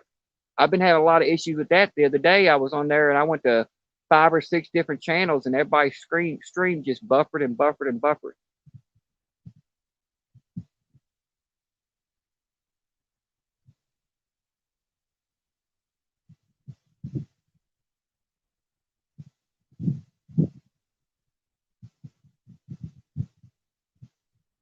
John Holiday, how's it going? We down here on the flooded Ohio River trying to catch some kitty cat. We got one about 10 minutes in, but we ain't had nothing since. Yeah, I know it did it on yours, John. I was on yours and it was doing the same thing. And I apologize to a lot of y'all. A lot of times, like John on yours, a lot of times I don't comment when I come in.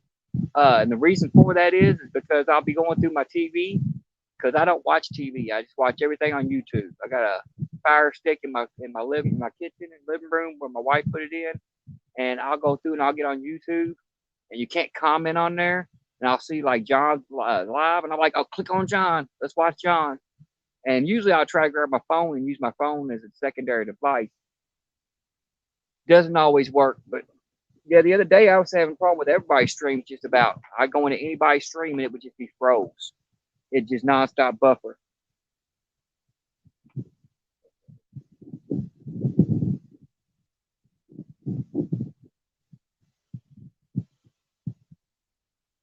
I think if its wind dies down, we go back to catching fish.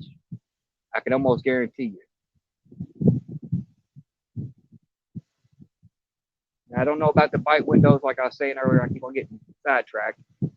Apologize, y'all. I got ADHD and dyslexia and all kinds of other messed up things. So I get sidetracked sometimes. Bite windows here used to be between 11 and 1, 4 and 6 in the morning, and you would usually have a bite window that starts about right now, usually about 9:15 to 10:20, 10:30. Usually you got an hour right there when the fish are just nonstop hitting. Like I said, I think there's a few things factor in. You got the cold weather, because since I've been here, the temperatures dropped at least 10 degrees since I've been here. and that's been in an hour and a half. We've been out live an hour and 31 minutes. It's dropped almost 10 degrees since I've been here. That's one thing we got to factor in too. We had a bunch of rain moved in, which flooded the waters. Uh, we're still having the effects of the rain now. We got rain coming next week too. So all these combined, I'm like, I don't know uh, what it's going to be. So I don't know if the bite windows are going to change because of that. I don't even know if the fish are going to bite. We had that one little dink earlier, but at the same time, you never know.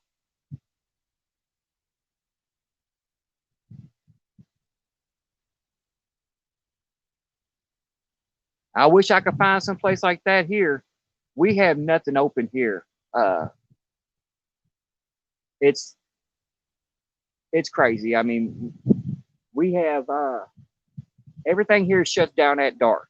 If it doesn't shut down at dark, it shuts down at 9 o'clock. I went up and down this river. I got a video where I walked. There's a flood wall that goes all the way through the whole city. I walked down this river 3.5 miles one way, and I found one location, which is this one. It's the only one that I have found. Uh, so that's why I get stuck here. Now, I do fish the falls of the Ohio. Normally, I fish by the Mick Alpine locks and dams. I fish down there by the hydro plant. Kane, how's it going? I appreciate you stopping in. Uh, Usually, I'll fish down there during most of the spring and falls. That's where I will fish at. I'll fish over here during the summer because summer bites crazy anyway. They like sand flats during the warmer months, and this is a giant sand flat. It's also a bait bank. I mean, there's bait everywhere on a normal basis out here. Uh, so I'll normally come out here and fish that because of this. They have had they've had my spot that I normally go to during spring and fall closed down all year. They're talking about it might open back up like November 16th. I'm not sure. We used to be able to fish the falls of the Ohio over in the Indiana side 24/7.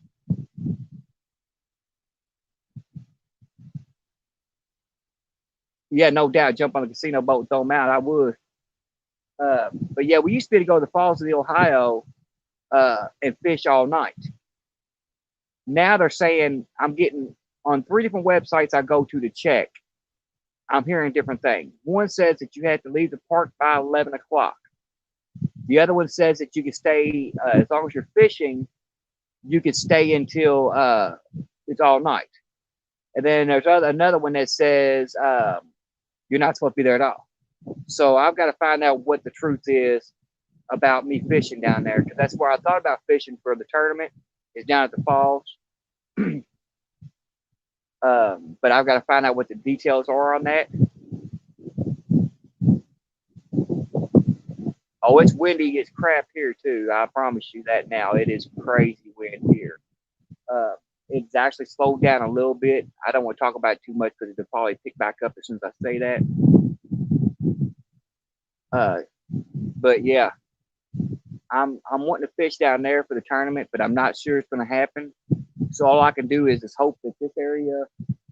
Oh, is that a bite or is that something pulling on it? I don't know if it's a bite or debris, but I saw that rod do this number a little bit. We'll find out. Now, the orange rod does have bluegill on it for anybody who wasn't here earlier. And I got strawberry chicken on the blue rod, bluegill on the orange rod. So, got a decent sized bluegill on here.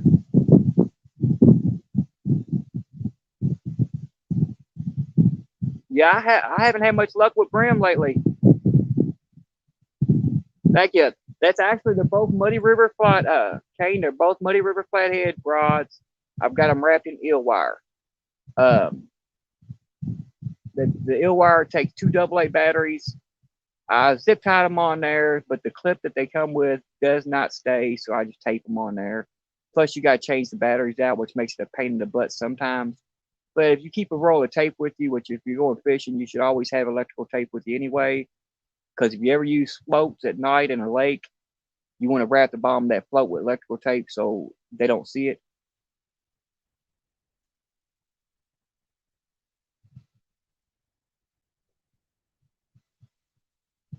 Yeah, John. We actually got a spot like that right across the bridge from here. Um, that it's a Fisherman's Wharf. Beautiful spot. Yeah, and I can use my Indiana, my Kentucky license over in Indiana. I do use that. I do that. Uh, I will fish the falls and I'll fish Fisherman's Wharf every once in a while. The problem of it is Fisherman's Wharf, they chase you off at dark. They got signs posted out there saying you can't stay after dark. Um, so yeah, it's one of those things to where finding a spot to fish is getting harder and harder. It doesn't help that I don't have reliable transportation either. Me and my wife own 4 vehicles, and right now only one of them's running. I've been fighting with the other 3 to get them on the road for about 2 months now, and it ain't happening. So that does keep it throw it off a little bit more. Right now, my mother-in-law's in the hospital over in Indiana. Where she's in the hospital at is right next to the Falls of the Ohio. So, hopefully, I'm praying that she's out of the hospital this week. She has surgery Monday or Tuesday. Hopefully, she gets out this week. If she doesn't, then I'll probably just have my wife drop me off somewhere and me take my chances, and she can go chill with mom and see mom, spend time with mom for a little bit. I don't know how it's going to work yet. Another reason why I come down here is to check out new baits, new spots, or not new spots, but new baits, try different rigs, try different things to see what happens.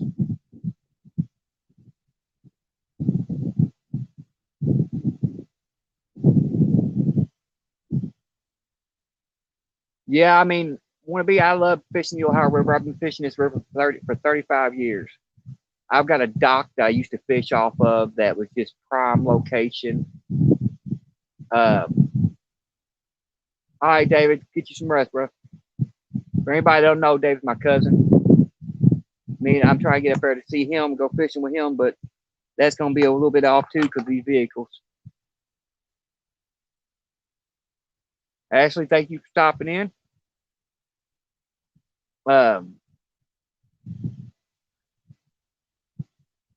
But yeah, I mean, I'm hoping we can get a different location, but if not, I've got to try this out. I may be able to make it work. Like I said, the water did drop 6 inches. If I can get the water from now until next week to drop maybe, we'll say 3 to 4 foot, I will be straight because then I can get to my rod holders out here on that tree, and I don't have all the tangles that I've got now. Landing the fish won't be that hard. I will have more room to move. Right now, it is hilarious. I was up here at 7 o'clock tonight. It was still somewhat daylight. Actually, I was up here like 6:40. I should have taken video footage of the bank, little bitty space I have. And I might still take a picture of it before I leave to show y'all how little bit of space I've got. I mean, literally, I'm sitting on a hill going downhill like this. My chair is sitting at an angle. If I rock this way towards them rods, I'm coming out of this chair. So yeah, it's pretty insane. He don't have a channel. He doesn't have a channel. He found out I was fishing and come in and started following me and watched me fish. He's been in me most of my lives. He's a military man. He's been in the military for quite some time now. He's supposed to be retired, and I'm hoping he does.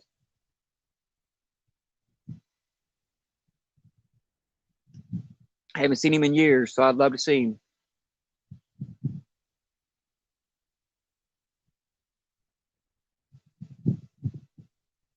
All right, go ahead, one beat. Yeah, like I said, I didn't expect anybody to come in here till for another 20 minutes or so because I figured nobody gonna come in till about 10 o'clock because the monster hunt. And I went live, and sure enough, I had that 9, 10 people show up right away. I'm like, dang, I'm surprised they ain't watching the monster hunt.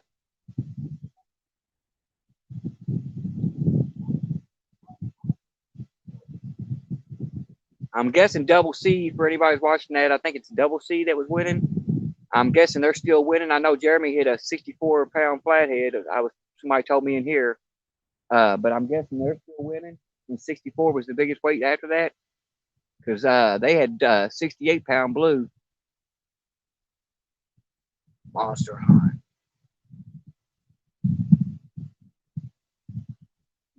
And no, I'm hoping you're joking, right, John Holiday? You say monster hunting? Question mark. Yeah, they had the monster hunt tournament tonight. If you're not joking, they had some of the biggest names in YouTube out there chasing some monsters, and they caught some too.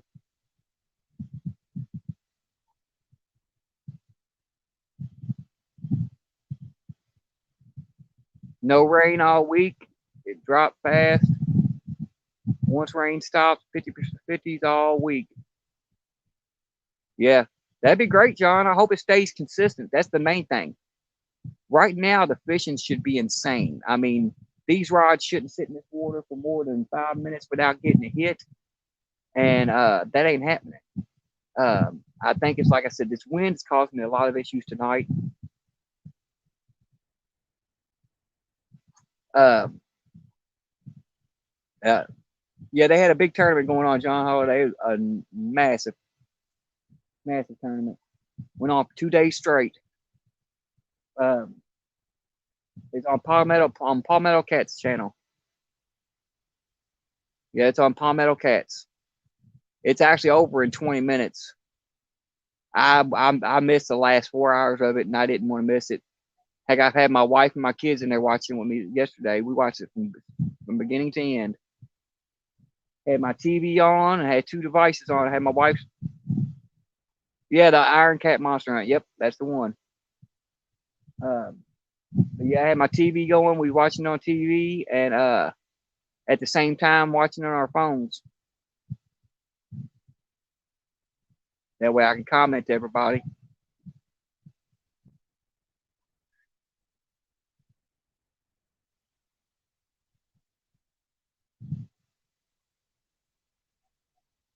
Yeah, I'm hoping, John. I'm hoping that the weather stays like that.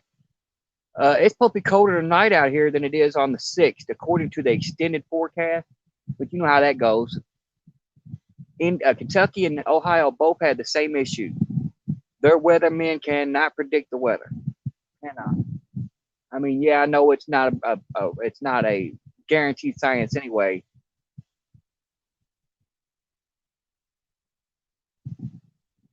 I hope so, John. Um, but yeah, I mean, you know what I'm saying because you live in the same neck of the woods I do. Oh, I know it's crazy in there. I couldn't keep up with the chat. I say hi to one person and like 10 people say hi to me, and I'm like, who said hi? And I'm sitting there scrolling back through. It's insane. But yeah, John, I'm hoping it gets better like it stays like that. The extended forecast said it was only supposed to be 46 out there on that Saturday. Uh, Tonight it's supposed to drop to 40 here. If you ask me, it feels like 35 right now. It is freezing cold out here. Originally, like I said, I was going to start a fire. I brought the stuff to start a fire, but unfortunately, the water's up so high. The only place I feel safe starting a fire, which is right there on the bank, is underwater. Right now, I'm sitting underneath the trees. I'm in a giant canopy of trees right now, and I don't feel safe going, starting a fire here inside the trees. Yeah, they can't. It's like Alicia's video, 2% chance of rain. They had severe thunderstorm. They do not know how to predict the weather.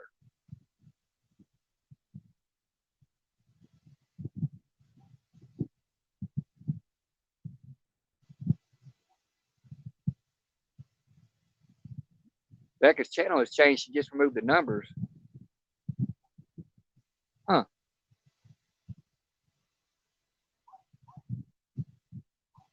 That's weird, Rondell.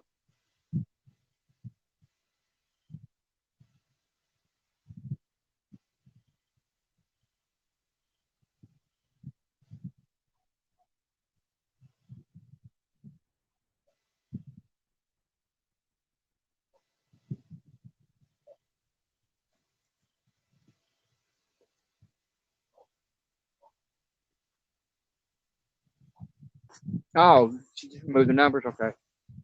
I thought you said her whole channel changed. I'm like, huh?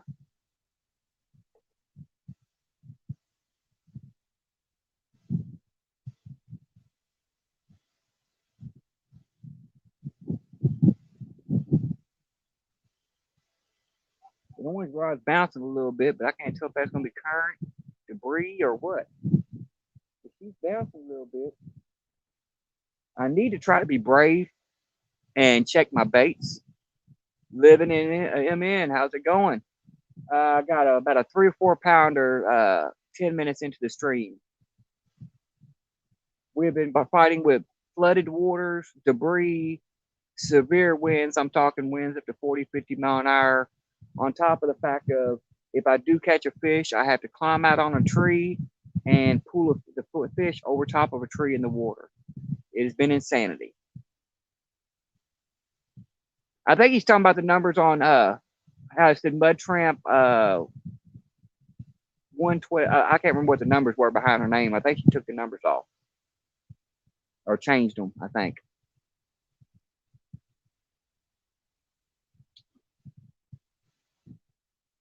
I hope that's what he's talking about. Hope she ain't having a problem with the channel.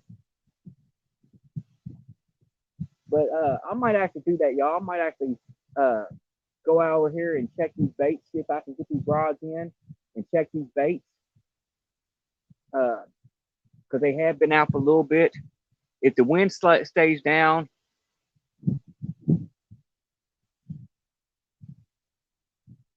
that's exactly right, John. If I hook into something big, I'm talking real big, y'all might get a good one. It might be blooper of the year. I'll probably have to pull Chris Flores. And it is only fair that I am using both his rods tonight. Both of these are Muddy River catfish rods, flathead rods. So it'd be only right for me to have to go in the water to get them.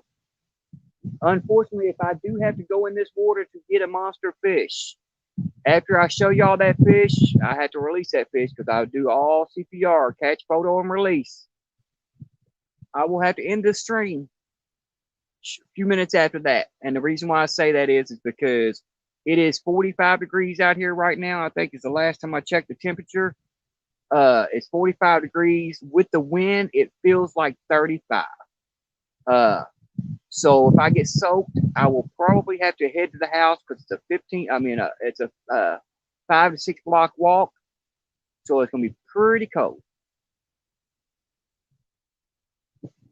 But if I hook a monster, I will find a way, one way or another, to land it. And I will turn this camera towards this tree every time I go to land a monster or land a fish to where y'all can watch it happen. It's gonna be crazy. I'm hoping the water's starting to slowly drop down. If it drops down, enough, I will be able to walk on the debris that's stopping it. See, here's my issue, y'all. There's a tree out here in the water. Matter of fact, let me see if my headlamp. Let me put my headlamp on. See if my headlamp will light it up. Y'all be able to see what I'm dealing with here. Y'all get a gist of things going on. Yeah, you would freeze to death, John. That's the whole problem. That's why I would have to end it because I'd have to go straight home. Luckily, there's a restaurant behind me that closes here in about another hour or so. So my wife would be able to pick me up in the parking lot if she felt like it. All right, let's see here. Y'all can see this stuff down here. I'm gonna move this camera down. Y'all see this debris down here and all this craziness going on? There's skipjack like crazy right here in front of my this tree. I'm sitting there watching them jump like insane. You see all the silverness in the water. Now, unfortunately, I didn't bring my skipjack rig. But let me take my headlamp off so I can move it. So here's what we're dealing with. Now here's the tree I've got to climb in. I got to climb out here, and right here in this little crease where the tip of my light is shining at right here. Usually there's an opening right there when this floods. Let me turn y'all back around here. Let me see if I can get the light where it works. Okay. There, you see those white things right there? Those are my rod holders I built onto that tree that's usually out of the water. And now y'all see where I'm standing at.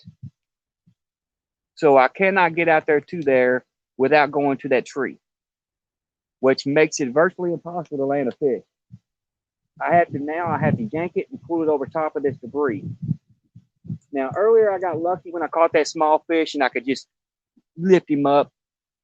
And John, the wagon I'm using is hilarious. I'll show y'all my gears in a minute. Uh, but luckily I could just shake him up and pull him over.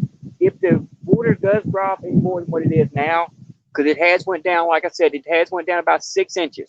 Okay, that 6 inches as it went down, if it goes down another, I say foot and a half while I'm out here, I will be to walk on this debris. It'll be slick, but I'll be able to walk on the debris and let it sink in the mud, and I'll be able to get to that tree. If I can get to that tree line where that tree is in the water, I can pull in any fish. Because I fish out here, unless it's come through here when the with the debris that's coming through, there's nothing in front of this tree to stop me from pulling a fish in. So as long as I can get to that tree right there, I can get the fish out. It's just getting to that tree in the water, which will probably be up to my kneecaps. Right now, where it sits, will probably be up to my kneecaps, maybe up to my waist.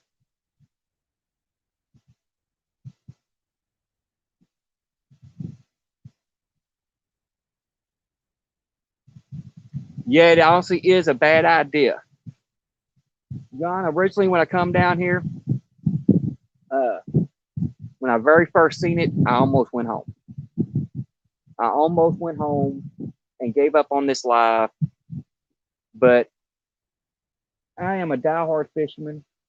I suffer with PTSD, anxiety, depression, and a bunch of other stuff. Um, and this is my medication. Fishing is my medication. My wife and kids asked me what I wanted for my birthday, and since we're kind of, not in financially good shape right now, I told her straight up, my wife and my kids, I said, I don't want nothing. Only thing I want is a fishing trip. They agreed to sacrifice their time. Uh, my wife even let me use her car to go get bait one day or to try to go get bait one day. Um, well, twice now.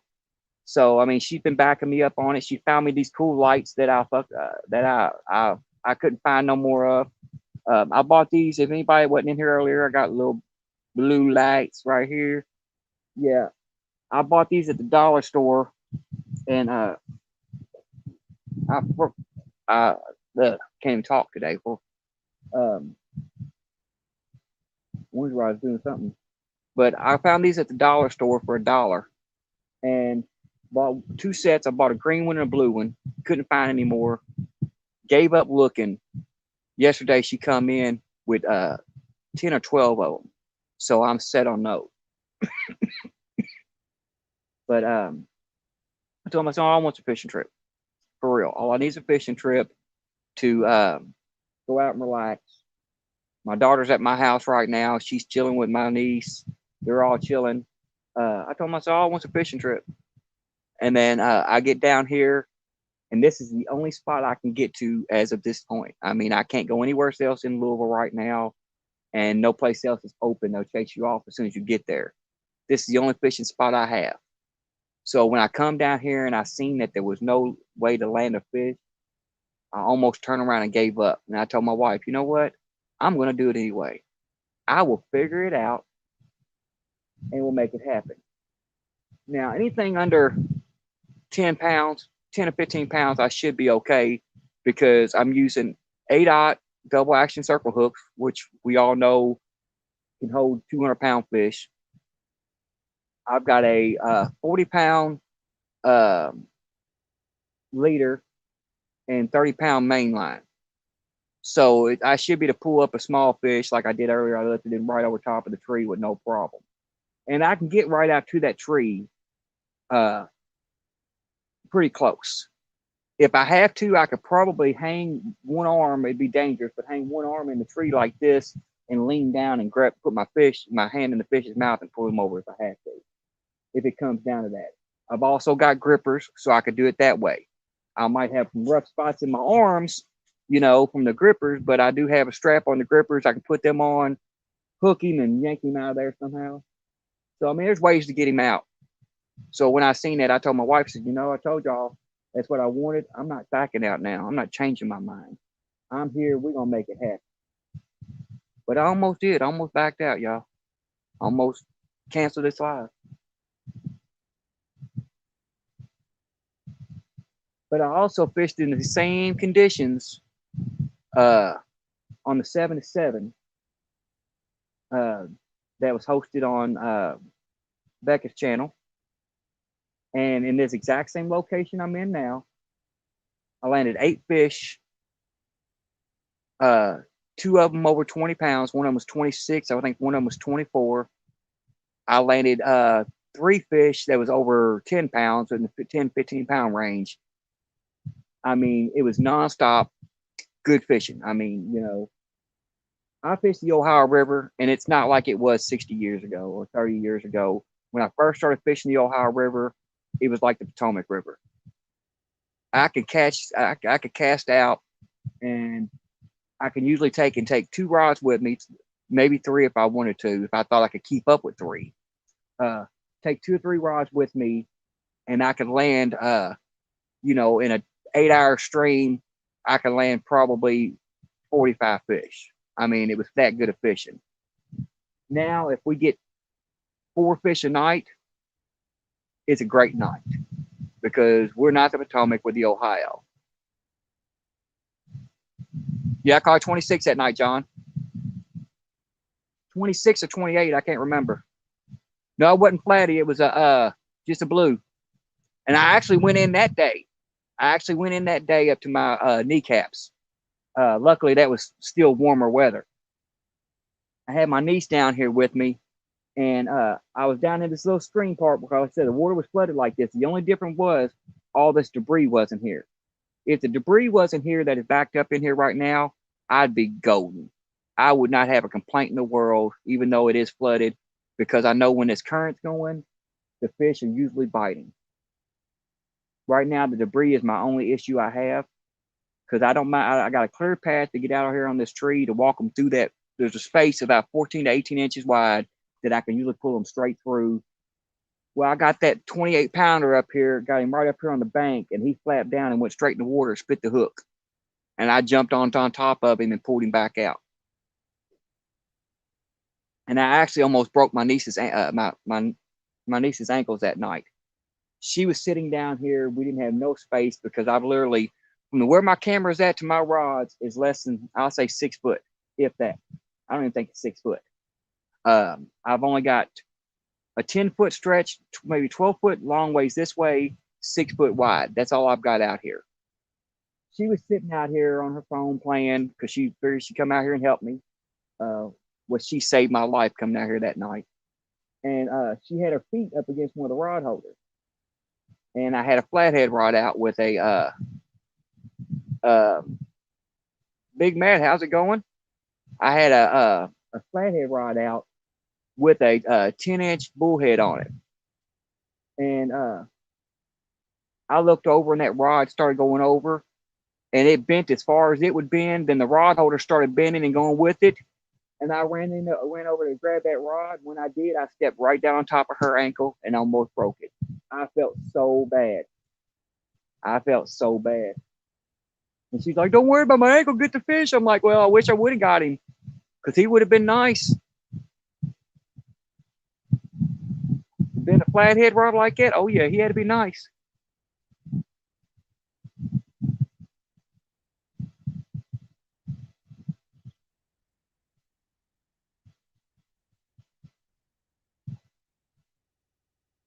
Yeah, John, this river used to be just like the Potomac. I had a dock. It was Kingfish dock, restaurant Kingfish. We went out there and we had a secret bait. I'm going to go ahead and tell everybody my secret bait because it hasn't worked in years now. Was Lee's famous recipe chicken skin. We found out on an accident. A buddy of mine come up with a bucket of chicken. I'm not going to say where he got the chicken at. That's for another story. And done discussed that once before. But he come up with a bucket of chicken. Everybody was hungry. And we had the chicken out there. And I mean, this bucket of chicken had probably 50 pieces in it. And there was 3 of us out there. We'd been out for 2 days. Hadn't caught a fish. So my brother-in-law goes, "You know what? I'm going to try a piece of this chicken skin." So he pulls the chicken skin off the leg, throws it on the hook, cast out. A few minutes later, he's on a 40-pounder. I'm like, you're kidding me. So we quickly started pulling the skins off the chicken. That night, we went from not catching no fish to catching, I think it was 13 fish in total, 2 of them being over 40 pounds on chicken skin. It used to be great fishing. On that dock, I landed both of my personal bests that, well, they're not PBs no more. I reset all my PBs for YouTube uh, because if I don't have video footage of it or pictures, I don't count it. Yeah, we still get the barge bites every once in a while, John. If I was to have a barge come through here right now, I'd probably get a bite, which I'm surprised I ain't have one. But yeah, we go out there nightly and catch 25, 30 feet, 30 fish nightly. Great fishing. Before YouTube, my personal best was about 102-pound blue, and I had a 78-pound, right at 78-pound flathead off of them docks. Us doing stupid stuff, because I was only 19, 20 years old, we told everybody where our fishing spot was at. Not only did we tell them where our fishing spot was at, we told them what we was using. Because I'm still that kind of person, I like to, help people out. If I'm catching fish, I want to see other people catch fish. Well, within I say a month or 2 months of us telling everybody where we was fishing at, there was a security guard out there, and they had chains across the docks. No longer could fish off the docks because people was out there tearing up the docks, leaving their trash, and I'm like, we ruined a good thing. And I've honestly been trying for about 7 years now to get permission to go back on them docks. They will not budge. They will not bend. I'm hoping if I get my channel high enough, I'll be able to go in there and say, look, I'm a YouTuber. I'll give y'all some kind of shout out, whatever. I'll clean up the area. And whatever I can do to try to get them to let me use their docks again. And if I do get to use their docks again, we are going to have one of the most amazing lives in the world, y'all.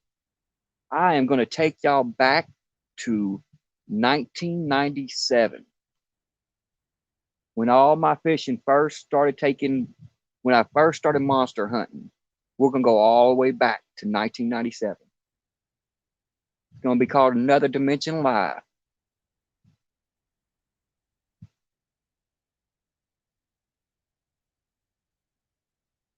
And I will go get some lees. I won't go down there without the lees chicken. Now, my issue with that is I've got 2 issues. One, they play music all night. So I've got to hope that they don't play music. I might have to talk to them if I get permission to see if they can cut the music off. Yeah, right. It's the whole tree. And that was my fault, though, John. I told everybody where I was going, where I was using for bait, and everything else. The funny part of it is we was going and getting the dumpster to get the bait. There's another good story for y'all about that one. We was climbing in the dumpster. They had just closed. We went to climb in the dumpster, and when the guys come in the back, he goes, man, y'all can't be in that dumpster, man. If y'all hungry, y'all need to, go get food elsewhere. And we told him what we was using for bait. We was like, no, we're using it for bait. And he's like, oh, really? And we started talking to him. We had about a 10-minute conversation with him about where we was using it at and everything else. He was one of the other guys that fished, but he didn't trash the docks. It wasn't his fault. So he grabbed some chicken skins one night. He went up there and he landed a bunch of fish. And we used to go every Saturday and Sunday down to the dock. And he knew this. And as soon as they closed, we'd hit the dumpster. He started getting, catching on to it. Well, we went out there one night. It was a Saturday night. We swung by there. They closed at 10:30 or 10 o'clock. And at 10:30, we hit the dumpster. Some's out there rolling right in front of the street. But they shut down. They start throwing all the stuff in the dumpster. Well, they took we went out there. We saw him bring the bags out, and we went running out there to the dumpster. Well, there's a top bag with a note on it that says, grab this bag. And this bag's probably, you know, just a small size garbage bag. He said, grab this bag. He said, my fishing buddies.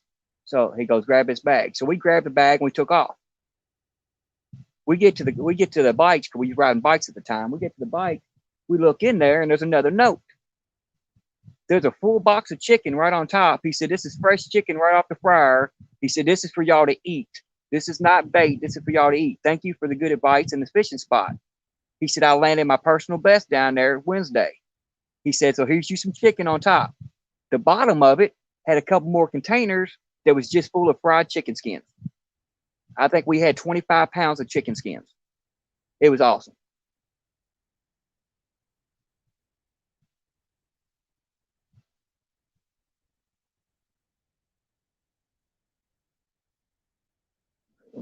Let me check this water, because it current looks like it's dying down. No skins left. Yep. No, that current's still raging. But man, there's bait fish everywhere. I mean, there's bait fish everywhere. I don't know if y'all can see them or not, but I wish I had my throw net. If I knew I wouldn't drop my phone, I'd take my phone out there. Right here, where my light's shining, right past the right over top of this tree right here that I'm casting over, right over top of that tree, we have bait fish, probably about 1.5 to 2 inches long, that are jumping everywhere. This little spot down here is full of minnows about this long. There's thousands of them right here. So they just let me know that the bait fish are in the area still. What I might do is, since it looks like the current's died down, that's why I was checking the current. It looks like it's still going pretty good. Because I mean, I still got debris floating through here, but my rods have sit stationary now. They're not floating downstream like they were. Got an LED going bad in my light. Got to get a new light soon. My rods are staying stationary now. So what I might do is I might find out if I can set up my third rod now.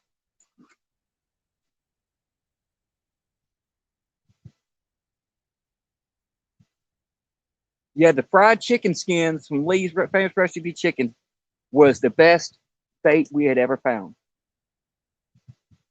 I landed a monster. Well, I didn't land a monster. We had a tornado warning come through, and I had hooked into a beast. And I mean, this fish probably had weighed every bit of 200 pounds. I'm not making up any stories. I'm not lying. This tornado come through there. We had tornado warning.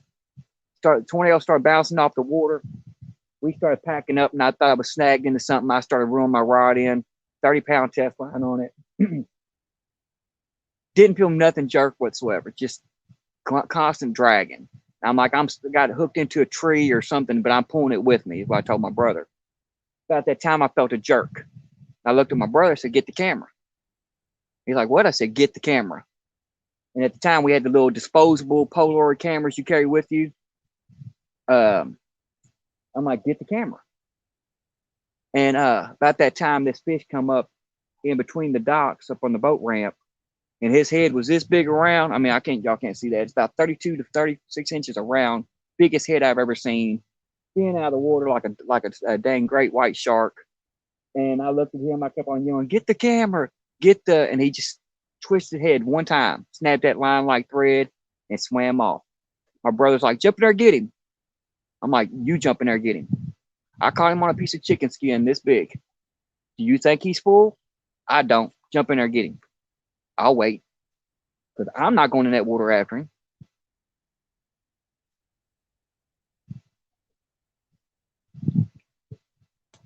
That's the biggest fish I've ever seen in my life.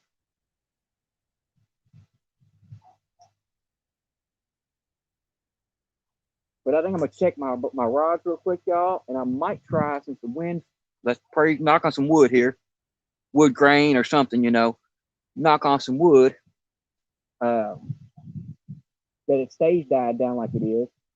We've got a lot of bait rolling in this area.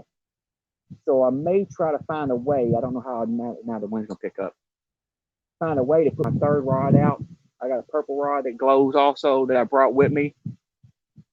If I can find a place to put it, I'm going to put it out up and put it up close because I got a funny feeling we got a bunch of fish up close. Unfortunately, I've only got uh, two rod holders because I've actually got my rod holders hid down here in my spot just in case this does happen. I can get to them. But I didn't bring any extra ones with me, so I've only got two rod holders. But I might figure out if I can find a stick or something to set it up. I need to change my bulb out in my lamp anyway. It's getting weak. Uh, and I need to check my baits because I'm not going to sit here and fish on credit. So give me a few minutes, y'all. Let me get all this stuff done real quick and see if I can get us a third rod out here because I want to catch some fishies. And like I said earlier, anybody that wasn't in here earlier, if y'all have somebody's link y'all want to drop, please feel free to drop your link. Any mods in here, please drop any links you'd like to drop. If you are a mod, feel free to drop their links, and you can drop your own link. I have no problem with that. We're here to share each other out, and that's what I want y'all to do. Please drop everybody's link. And I had a bunch of mods in here a few weeks ago, or a few months ago. Last week, I went in here and YouTube and deleted most of my mods for some reason. I don't know why. I had Epic and Chim Catfish as a mod and all of them. They removed him as a mod. So I went in and made a bunch of people mods again. I will go through this stream tonight and find out who's not mods that should be mods. If you're not a mod, I will make you a mod. Because there's a lot of people in here right now that are supposed to be mods. And if you're not, I can't see them on my phone. Then I need to make you a mod. Matter of fact, give me a minute, I might make some of y'all mods anyway. I got my second phone here. That way I get messages and stuff in case there's any emergency. So I'm gonna go ahead and change my bait and try to get this last rod out. So we're gonna catch a fish. We'll need my headlamp though.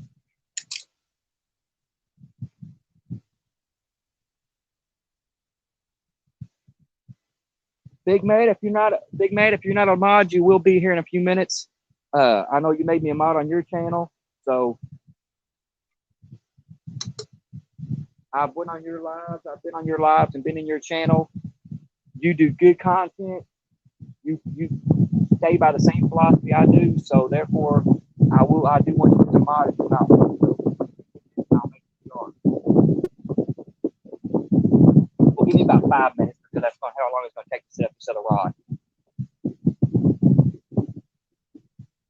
Oh, you are a mod? Okay. If not, I was going to make you a mod.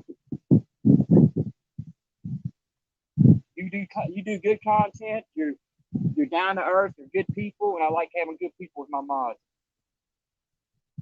Oh, I got to change batteries in this part. Right on. Attempt to put it out. Now this has only got a little.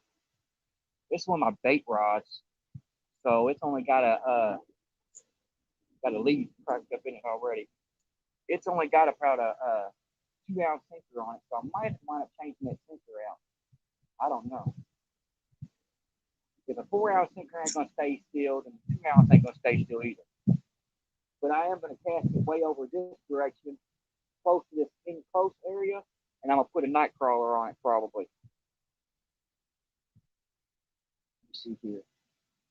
And on this last rod I'm gonna put out, see if I can find a spot to put it out. Let me see if I get the dang hook out of here. I am running about a 7/0. I'm running a 7/0 circle hook on it. So a lot smaller hook. It's got 30-pound main line on it. This is a B&M Silvercat rod, so it's a lightweight rod to me because I'm used to heavy rods. It's a lightweight rod to me. But it does have 30-pound test line on it. It will hold up to a monster, but gotta get it untangled and stuff. I don't know what happened to it. It got tangled up somewhere. There it goes. But we might throw a night crawler on here. I don't have a stand for it, so I'm gonna have to make a rod holder. But if the current's dying down any at all, then I got bait fish. This whole area is all bait fish, and right out here in front of this tree is all bait fish. Then me being 45 foot out or 45 yards out ain't doing me much good. I need to have a rod up close to see if they're in here. A few weeks back, I did land a 10-pound blue 5 foot from the bank on my bait rod, which is this rod, on a night crawler. So we're going to give it a shot, y'all. Worst case scenario is we'll catch a fish. do got to find some batteries for this thing though, because the batteries are dead in it, completely dead. Make sure you not miss nobody coming in. Yeah, I can tell you're a mod now. Big Magic and dropped everybody's links. Thanks, sir. I appreciate it. Like I said, make sure you drop your own link. That way they can get a hold of you. I'm pretty sure everybody on there's already following you, but if they're not, I want to make sure they are.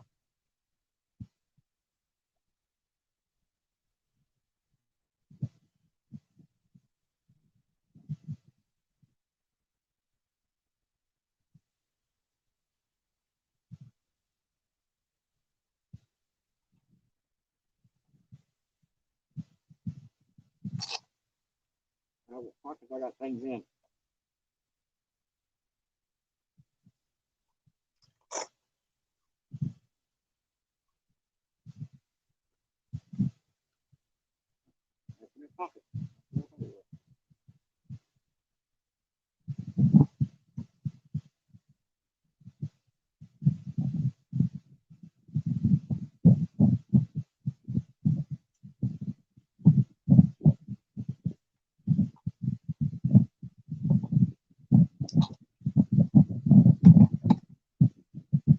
My night crawlers out here. Back.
Come here, battery. Don't roll down the hill.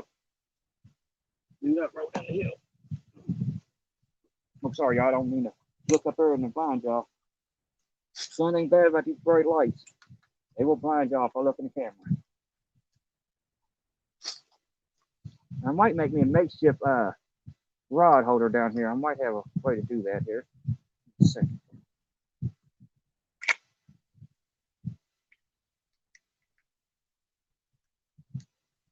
Batteries, yeah. I quit dropping batteries, I'll be okay.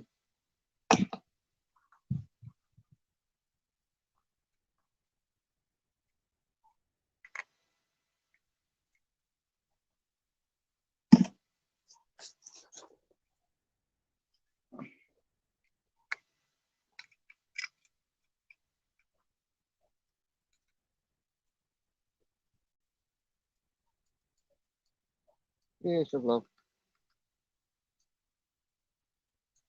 This headlamp going out on me. All right. Where is that? I don't know if y'all can see that over there on that tree or not. If I put it on that screen, I might just see it.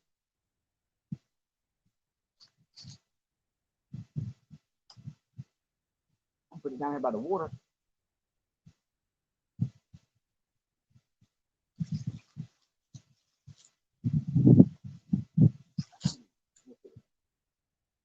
We'll figure that one out.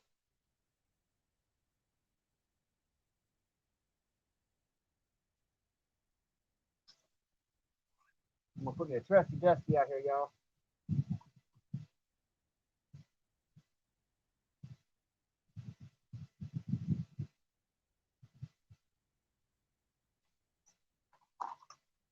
I only got about 6 night crawlers with me. I just went and bought a couple more dozen, but I'm trying to save them for the tournament next weekend. I'm already running low. I might have to go get some more. I need to go get some more bait. But I got now as for the tournament, I've got 36 night crawlers. But since it is biggest fish caught on night crawler, I'm not gonna go out there without at least 4 dozen with me. The reason why I say that is because you never know. If the fish are biting night crawlers at night, you don't want to take a chance of not having them. This hook might be a little too big for night crawler, but we're gonna make it happen anyway.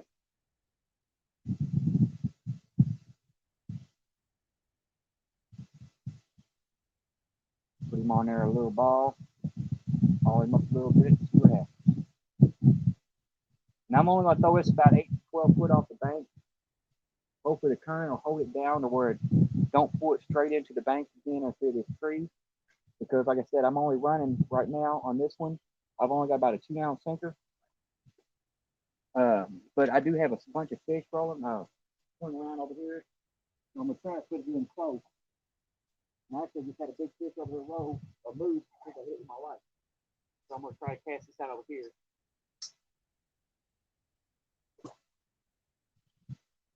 All right, I'm already on bottom, so we're good. That's up real close now, y'all. I don't know where I'm gonna put it at, where y'all can see the rod. I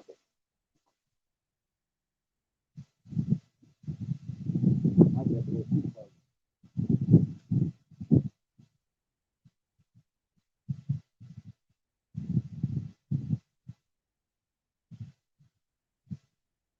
Check it out. Very close.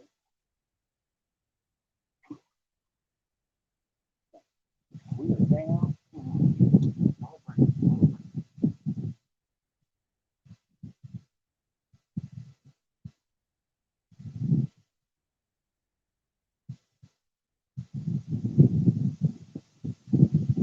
Find the rod over this time, y'all can see that rod. Right now I got it sitting over here. Y'all won't be able to see it, but it's out.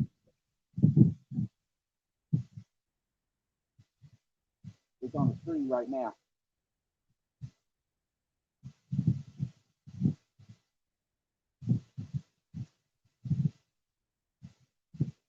While I'm up, I'm going to change out my bulb. Anybody that don't know, I have my own homemade street light right here. My bulb's getting low over here, so I'm going to change it out so I can see where I'm going.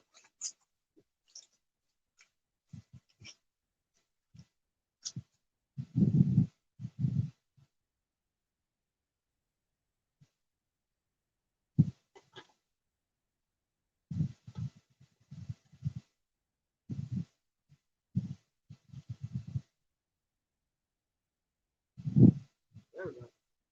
We bright again, y'all. We real bright again over there. I could bring it back up here if y'all, but I'm pretty sure y'all can see me pretty good anyway. All right. Change this out. Now it's time to change out my baits or check my baits, y'all. This is gonna be the fun part. I'm gonna go ahead and turn y'all so y'all can see me checking these baits, but I gotta go over in the street to do that. And I still need to find a rod holder to put this out.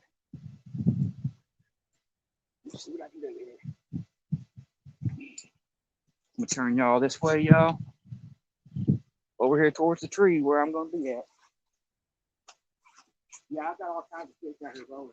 Bait fish rolling, y'all.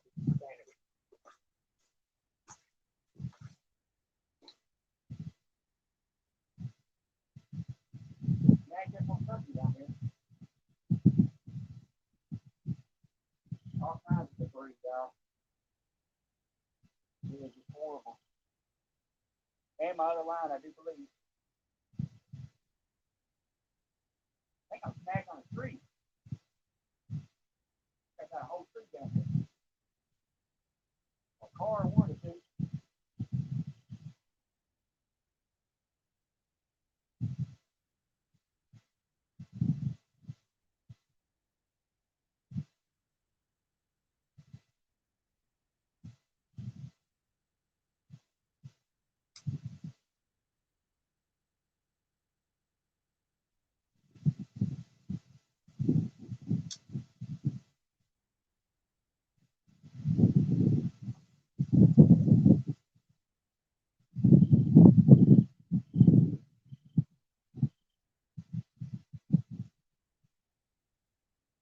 What the heck I hung up on?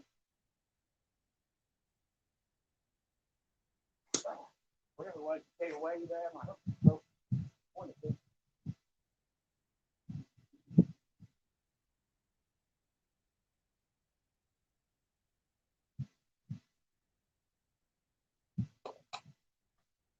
Big away.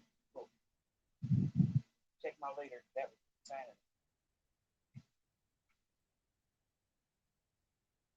Leader still feels fine. Right. All right. Well, I'm glad we checked that, y'all. We wouldn't have got no fish on that one for nothing. All right, let me check this orange one and I'll put them both back out. We wouldn't have got a bite on that because it wasn't. It was stuck down inside of some stuff. Stuck down inside of some debris. No bait on it. Yeah, I might put the bait off. But if it's stuck in debris, it ain't gonna matter.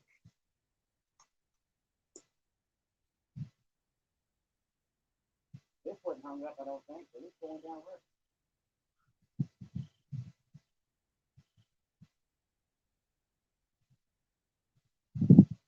It's got junk all over it. It ain't hung up. That's what I'm hung up on though.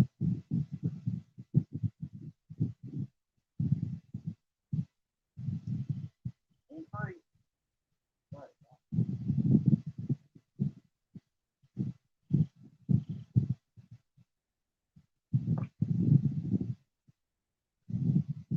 I still got my boogie head on there. So I'm gonna throw it back out there. Get it back out. Freshen up my strawberry chicken. Check my bluegill head, see how it looks. Might throw it back out.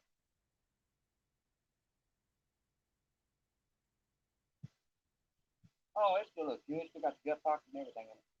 It's good. Good. Right. Give it a good curl out here.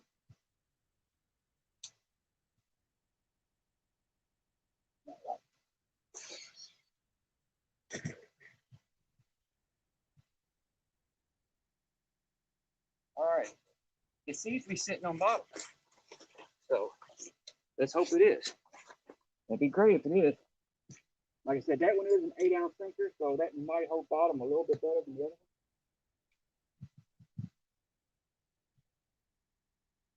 one. It seems to be holding bottom, so we might be okay. We put a piece of fresh chicken on here since there ain't none. Fishing on credit, y'all. Well, I don't think I'm fishing on. I don't think I was fishing on credit. I think that snag did my bait in.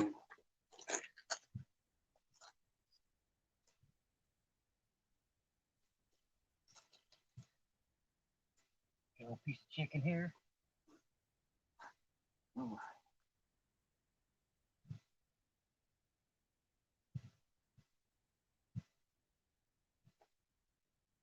This is what I'm using for bait, y'all. This is my strawberry chicken.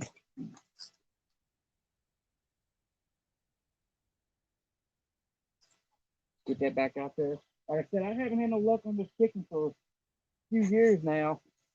And then all of a sudden, tonight, a few minutes after being out, I caught one. So I might have to stick with using some chicken a little bit here and there. It's definitely a game changer if I get bites on it.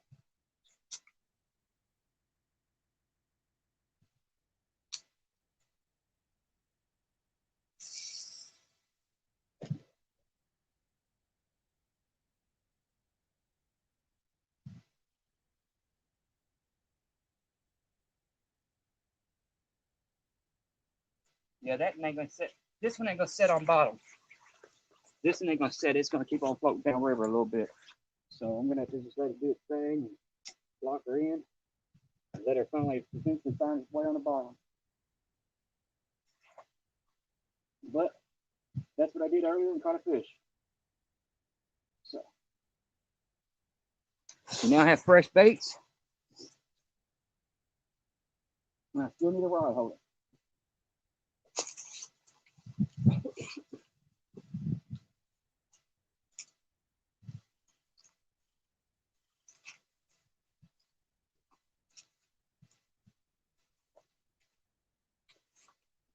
Let me see here. See if I can't make something else.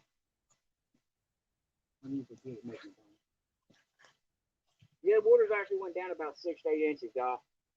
At least 6 to 8 inches, so we're getting better.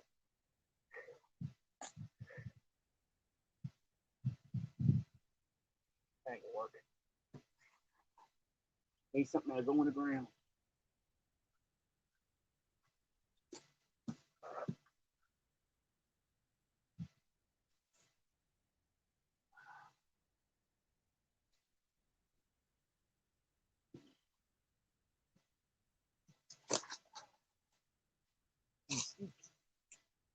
We just see.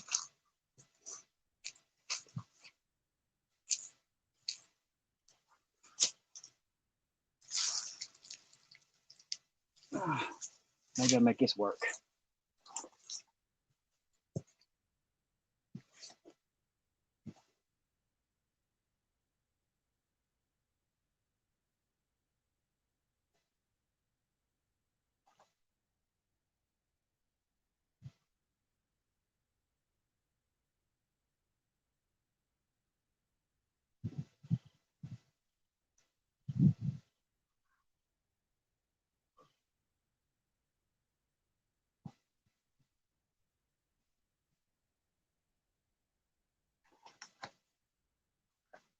Yeah, I might want to have a sticker on the corner on the purple one too. I think I almost put down inside these trees already.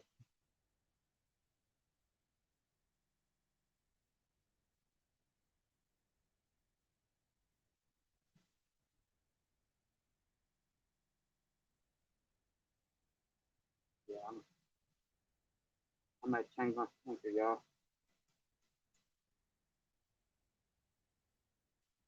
Luckily, they don't take long to do. We should have time to do.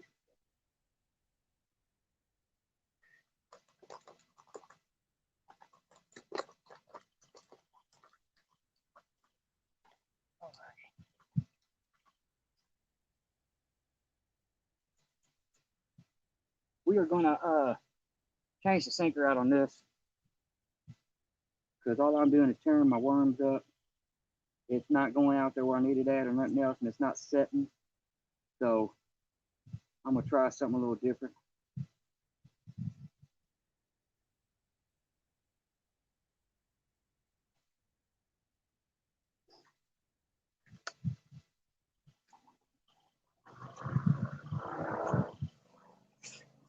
We're gonna go with a 4 ounce on here instead of this little 2 ounce and see what happens. Got a 4 ounce bank sinker.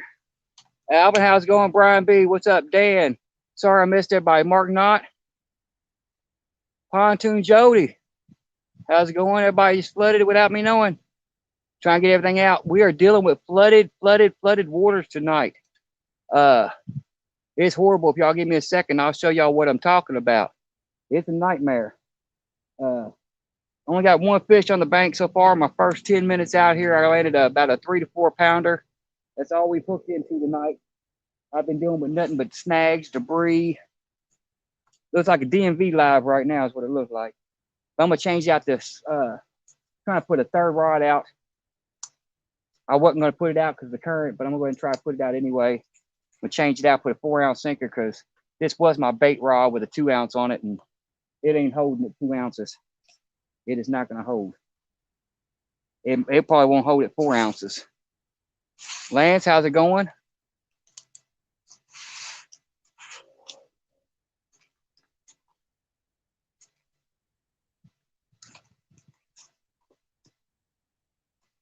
Oh, that's all right. I don't need a sinker anyway. I need that sinker, but I don't need that sinker. Where do I go? Look at my chair. No, that was my sinker I'm about to use.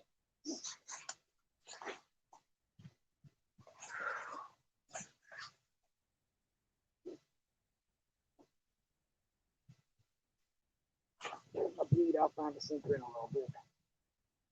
As long as I got my bead so I can set it back up. Yeah, I'm Catfishing Pappy. How's it going? I'm back to climbing in the trees, y'all. I will show everybody here in a minute since we had a bunch of people show up that wasn't in here earlier.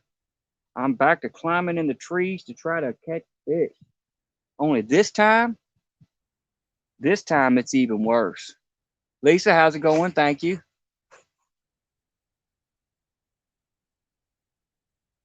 Been in my house twice today already. I knew you went one time earlier when you took the girls trick or treating. Are you live too, Dan?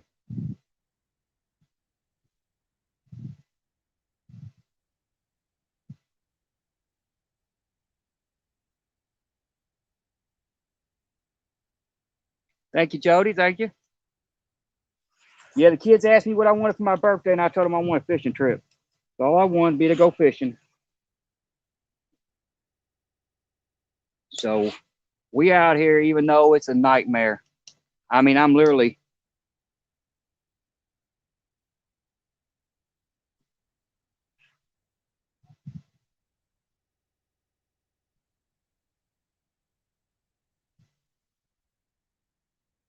So you are fishing. Heck, if you give me a few minutes, Dan, I'll see if I can. What should have you come back for, Lisa? Come get her or to drop more stuff off? That girl's a trip. Lisa, if anybody's in the chat, Lisa's my daughter's caretaker, and my daughter gives her 2 kinds, 3 kinds, 5 kinds of trouble. Uh, those are the only words I can say. It's always, I need this, I need that, I need this, I need that. And there's never no bring it all at one time. Phone charger, yep. There's never no bring it all at one time. She waits until she comes out and then leaves, and then she's like, oh, I need this too. Can you bring this out? So, or I'm out here and Dad ain't got no groceries. Can you order me a pizza? Granted, I've got 5 pizzas in the freezer. She wants to order one. Solo Texan, how's it going?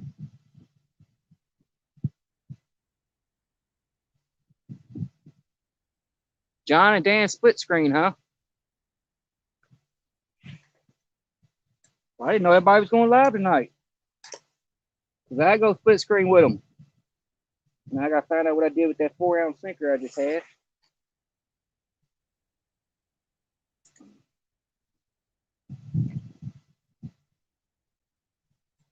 Well, y'all, hope if y'all out there fishing out there, you and John, Dan, hope y'all catch something. I hope it's not a night like I've got tonight where everything that can go wrong will go wrong. One fish so far, at the beginning of the stream, I caught a 4 or 5 pounder. That's about it. Caught it on strawberry chicken. I haven't had caught any fish on strawberry chicken in a long time, y'all. I decided to bring it out and give it a shot, and sure enough, caught a fish that had it out there less than 15 minutes. I just put fresh strawberry chicken on the blue rod. On the orange rod, I got bluegill. But if y'all give me a second, I'll show y'all the nightmare I'm working with as far as trying to fish down here right now. I wanted to put a third rod out with some trusty dusty night crawlers. So I just changed out the weight.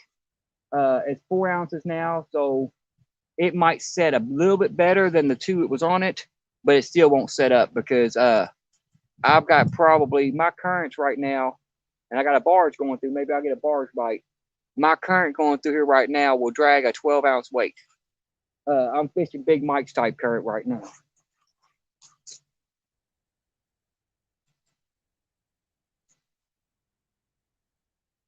I'm gonna throw this out up on the bank. I've got a bunch of bait fish less than 20 foot in front of me everywhere. So I'm gonna throw this out here toward the side and try to see if I can hook into something out here, get my bait fish. I'm pretty sure I can. If I get it in the right spot here, I gotta get it to stay without getting tangled in the trees or without backlashing like I just did because I'm only casting at 20 foot. As long as it don't in that tree, we're good. I don't have a rod holder for it, so I'm gonna make one like this. Just gonna put it right here. That way y'all can still see the tip of it.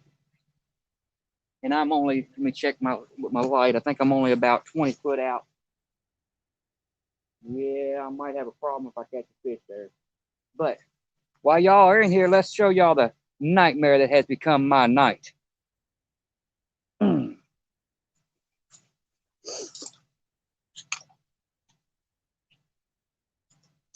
If y'all see all this down here, matter of fact, I'll take the phone with me.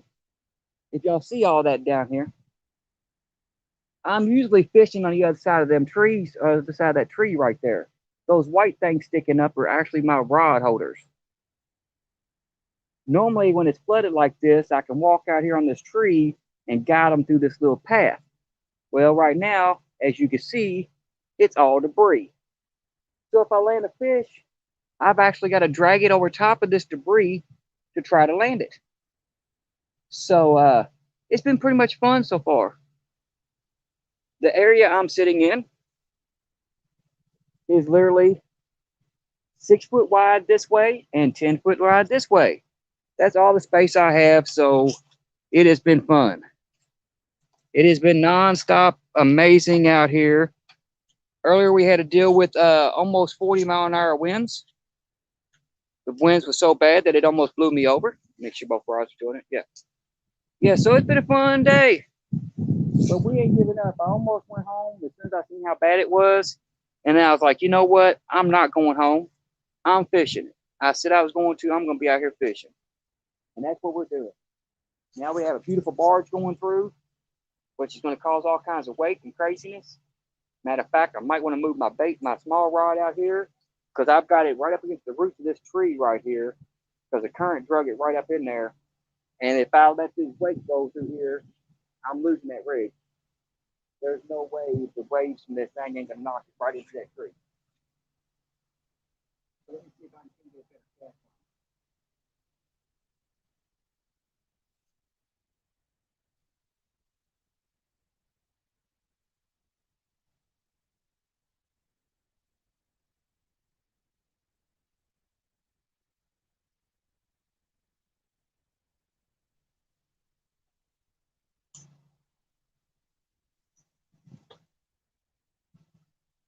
All right, back right.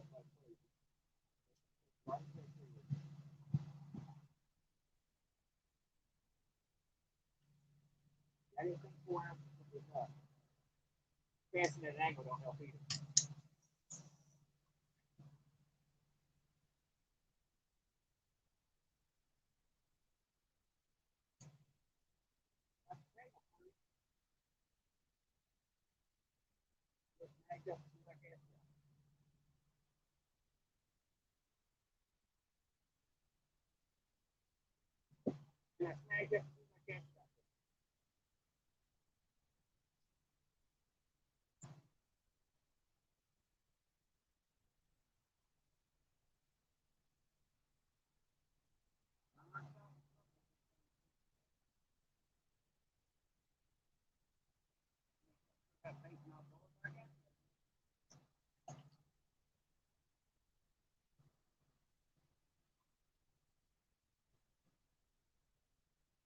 I think there's a tree floated out in front of my area.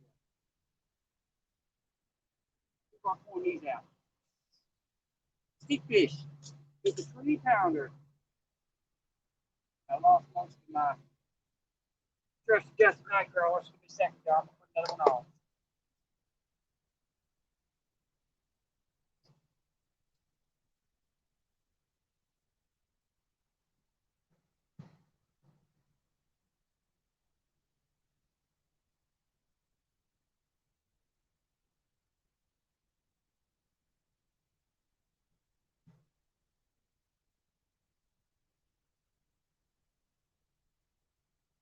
I'm gonna have the fighter current, y'all.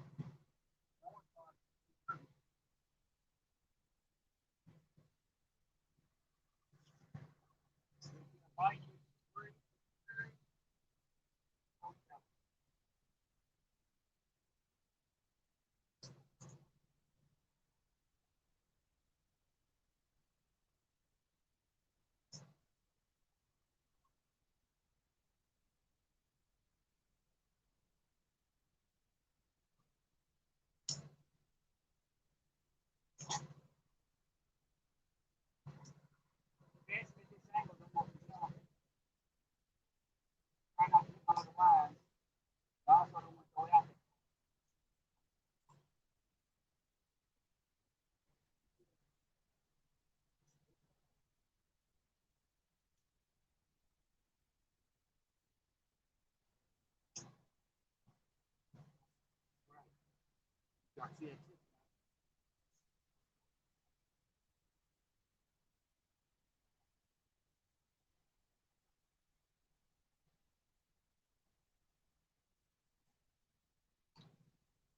We got a lot of fish moving in close right now because there's a lot of bait in the area.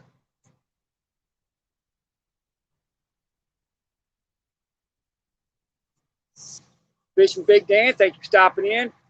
Make sure I didn't miss anybody because I had to walk away to do all this. Said hi to Solo Texan, Lisa.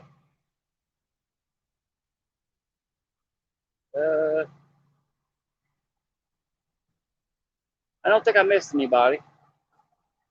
Here comes the waves, y'all. If it gets too loud, I'll have to mute it for a second.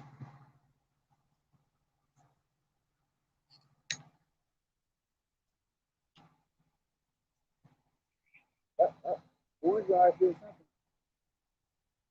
I don't know. Like I said, I don't know if that's the current, debris, or if that's fishing.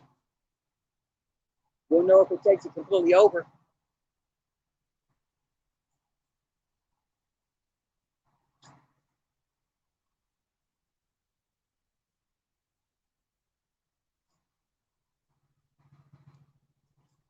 It looks like a bite.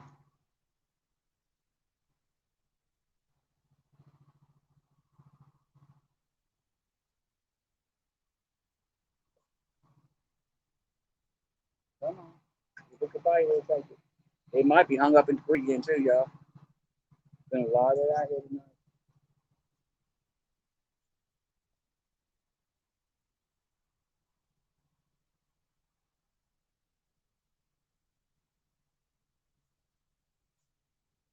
Maybe I'll get lucky and these waves will knock some of this debris over the top of this tree, clear me a path.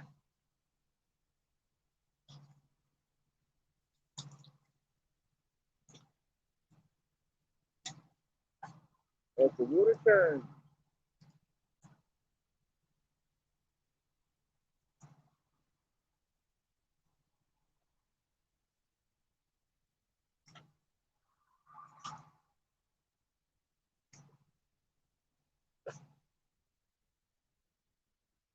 I think it might be a fish biting on that orange rod, y'all. Lynn, how's it going? The reason why I say that is I'm watching the wakes, and we're starting to get waves and wakes from that barge. But as the water's bouncing up this way, the rod's not bouncing in rhythm. It's doing something different. So I don't know. If it's a fish, it'll take it. Kimberly, how's it going? You got an hour and 14 minutes until you turn 25. Oh, I'm keeping the faith, John. I'm keeping the faith. It'll be 25 and 14 minutes, hour and 14 minutes.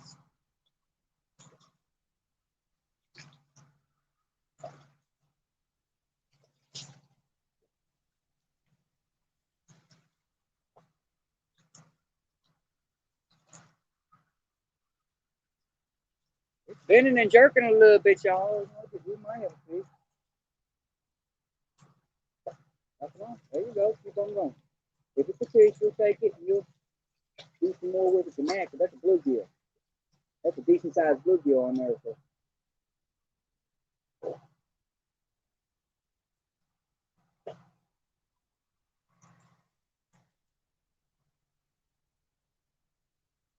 Now, I did bring some of that Blue Line Adventure bacon, y'all. I haven't put anything out because it might be a fish, y'all.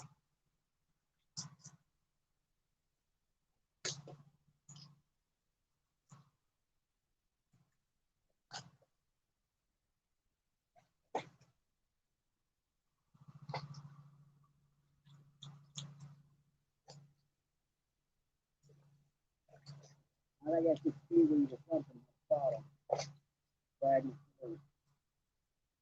Still a tree down there. I think there's another tree down here in front of my spot. But it wasn't here before. It might have washed in when all this other debris come in. So I'm feeling it rubbing on something. I don't like it rubbing. I'm gonna go down here and see what's going on. See if I get this pulled in because yeah, I don't like that idea.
Oh, there, that rig's gone.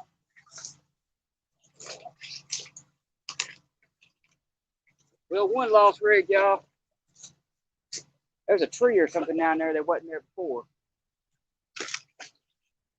Was not there before. I know because I fish this area a lot, and normally I don't snag up. So when the water goes down, I'll find out where it suckers at. Make sure I ain't gonna messed up edges on my line. Give me a few more minutes, y'all. I'll be right back with y'all. I gotta set up this rig again.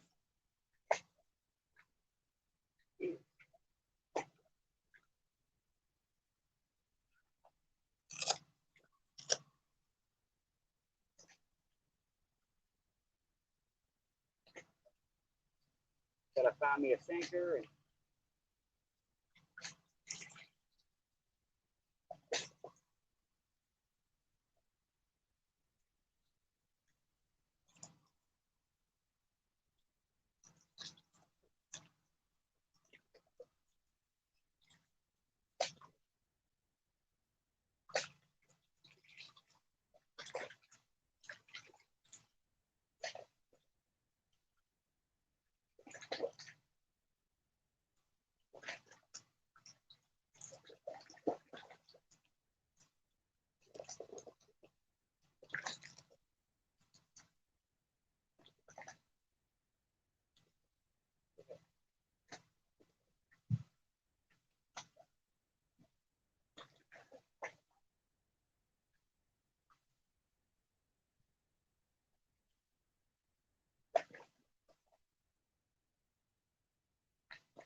all right.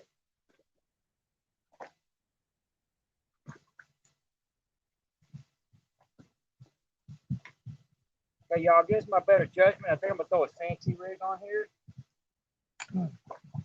The reason why I say it's against my better judgment is because I know I've got a lot of current and I got a lot of debris. Fancy rigs is not the way to go when you got current debris. But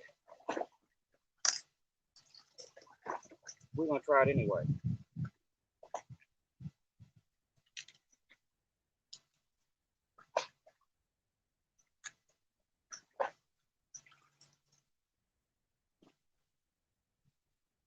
Since I've only had one hit on that bluegill the whole night, I might downsize the baits a little bit and see if their pickiness will go away if I start biting better with a smaller chunk of bait.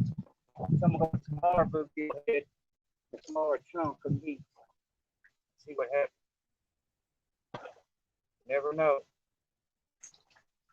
Sometimes they want them donkey baits, sometimes they don't.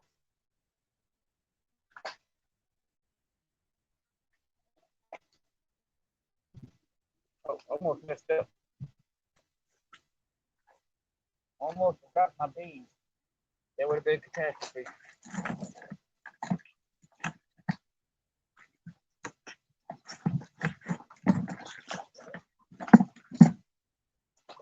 Still be a catastrophe because I don't see my beads and I don't see I'm going to keep on looking for them.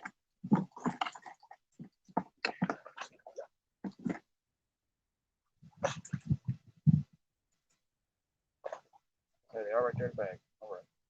Sorry, y'all. I apologize. I'm not over there. I'm trying to get this stuff taken care of.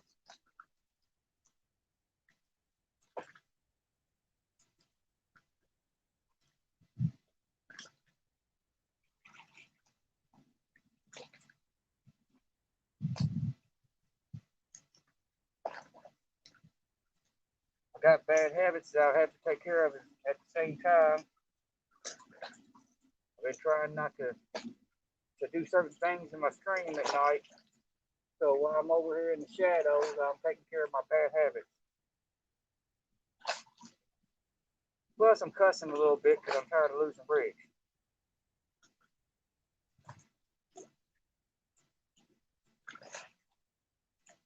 If I'm over here, y'all can't see my mouth moving. Can't see me mumbling.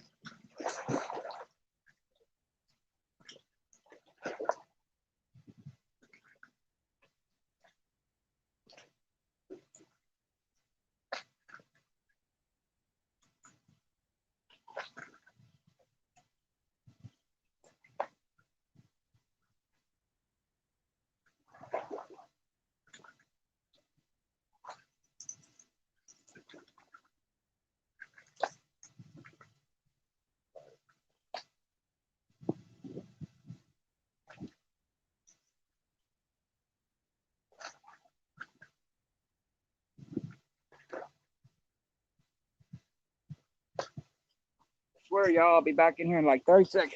Get my knife, put some bait on.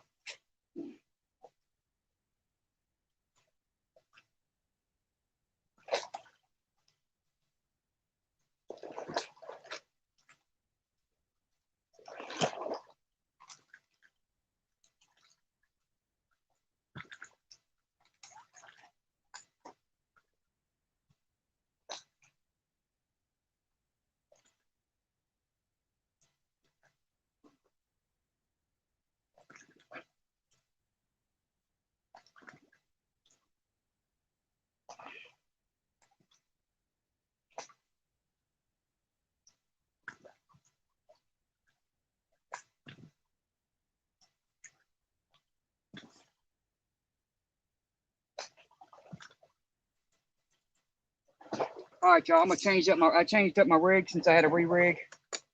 We're gonna be running a Santee rig now. I was just running a regular rig. David Smith, how's it going? We're gonna downsize our bait, put a smaller piece of bluegill on there since things ain't going so great with the bite and stuff. So we do have another monstrous weight on here. That's how you know you're fishing in bad conditions, y'all.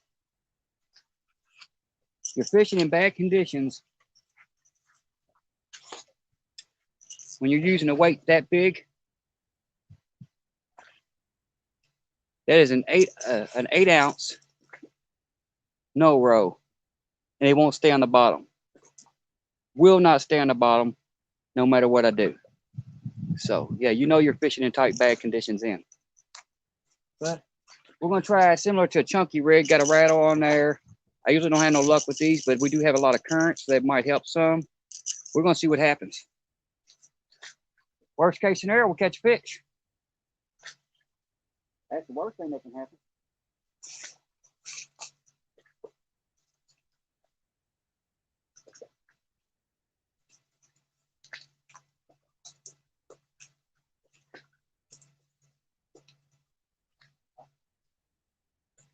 Cast this thing.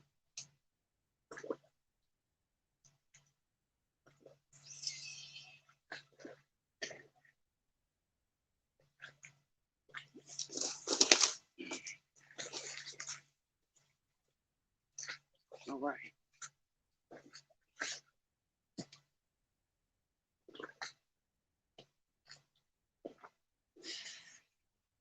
We are locked in. We're locked and loaded, y'all. Get back and chat for a few minutes.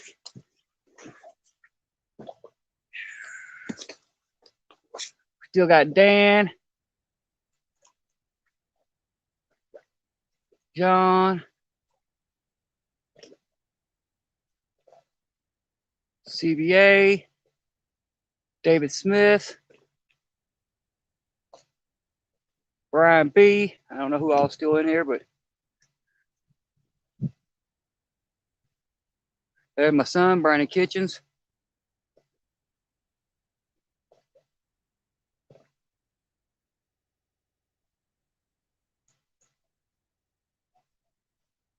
We ain't pointing out no wheelchair, buddy. You made that up. Of course, I don't know if I keep on coming down here fishing in these spots I'm fishing at now. I might need a wheelchair before it's all said and done. Might need a wheelchair. Brandon, I don't know if you was in here earlier, but we fishing in worse conditions what I've been fishing. And that ain't no joke. This river is flooded. The current is crazy. Yeah, it is a nightmare. But you know what? I'm cool with that. Actually, I caught one the first 10 minutes out here. First 10, 15 minutes of casting my rods out. Caught a little, about a 3 or 4 pounder. And I had to drag him over top of the tree out there. I got my rod holders on. Oh no, fog is the least of my worry. It is just insanity. I've got trees and logs, whole trees floating down the river. Do not carry a med kit with me, Holiday. I used to, but I've already carried too much gear, so I had to eliminate stuff, and the med kit was the first thing I eliminated.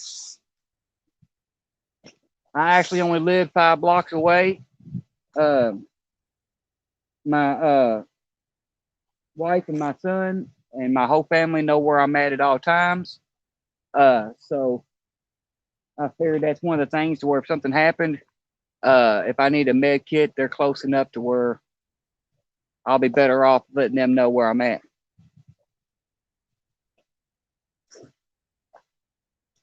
I've actually got more medical supplies than I know what to do with, though, because I'm actually a prepper. So I have cases beyond cases of medical supplies. I just don't carry them with me.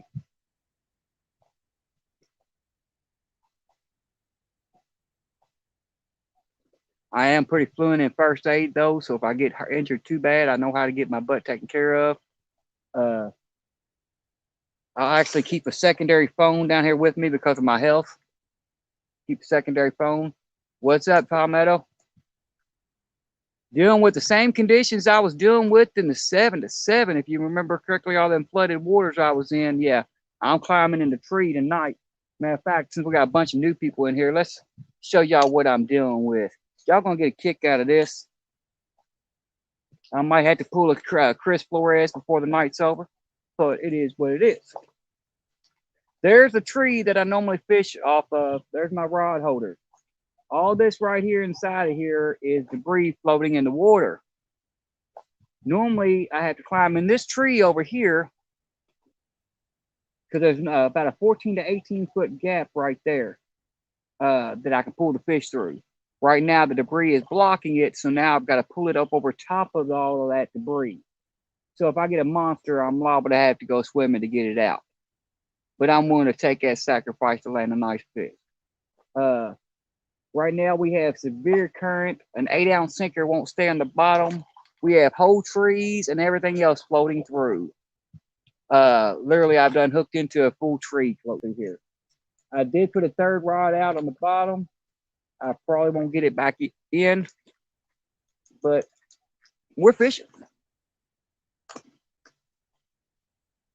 I almost backed out as soon as I got down here and seen how bad the conditions were. But me being a fisherman, we don't give up. I did land about a 4 or 5 pounder at the beginning of the stream. I was out here less than 15 minutes. I casted out my rods. Went live like 2 minutes after I casted out my rods. And within 10 minutes of my first 10, 12 minutes, I got a little 3 or 4 pounder. We've also been dealing with severe winds. We had winds come through here earlier, almost 40 mile an hour, with knocking you over. It was insane. Thank you, Kevin. Thank you. I still gotta get a hold of you. I won those Bobcat stickers from yesterday's tournament. I ain't had a chance. I've been doing well all this, trying to get this done. That was an amazing tournament you put on, Kevin. Amazing. Like always, you always put on good ones.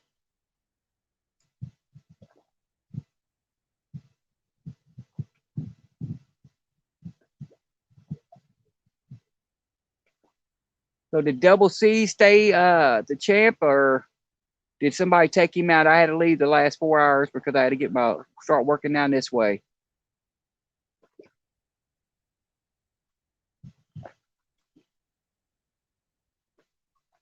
I know Brian B was the champ of day one. Oh, he did stay cool. Yeah, I know Brian B was the champ of day one.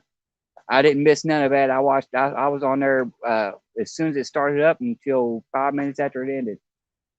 So when the stream ended, I didn't even realize it ended because I was sitting there tying rigs and yeah,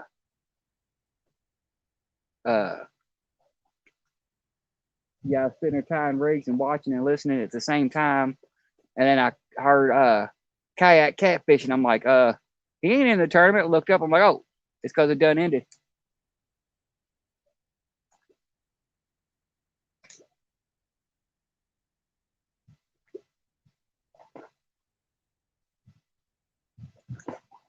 I was also cooking at that time too. So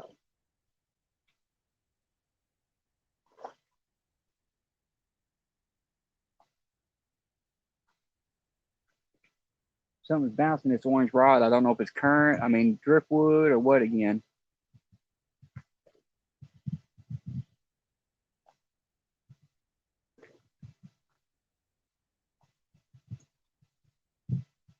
Let's see here.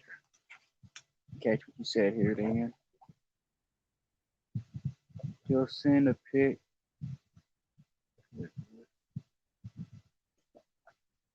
Oh, okay.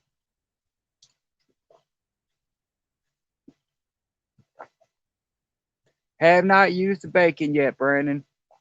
For anybody that's curious, I did bring out some Blue Line Adventures bacon. We was joking around about it in the stream the other night.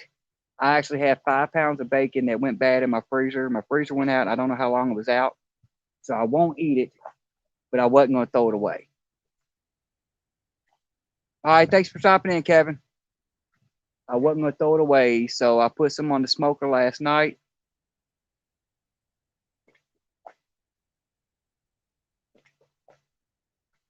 Yeah, at midnight come tonight, I'm gonna be screaming out for your birthday.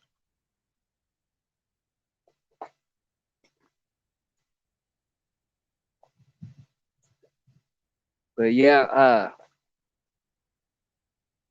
I brought bacon out here with me. I just ain't had a chance to change out my baits much due to the current problem.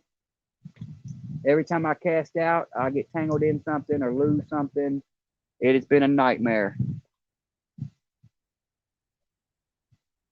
Now, it does seem the water has dropped about a foot since I've been here, which is a plus. Because if I had to do this area for John's tournament next week, I would like to be able to get out a little further than where I am now.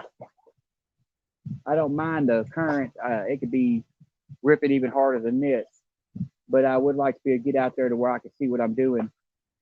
Right now, I'm under a blanket of trees trying to cast out. My birthday dance, Lisa. I wish I could do a birthday dance up here. Originally, I was going to. Uh, Lisa. I was actually going to come up here and do a birthday dance, and a good friend of mine online, Kimberly Euler, which is in the chat right now. Tomorrow is her birthday. So at midnight, she will be 25 years old, y'all. 25. Remember that, 25. She'll be 25 at midnight. And I was going to come up here and dance. I've got this much bank. I've got less than 4 foot of bank right here, and it's going straight downhill. I go to try to dance, and the only dancing I'm doing is in the water.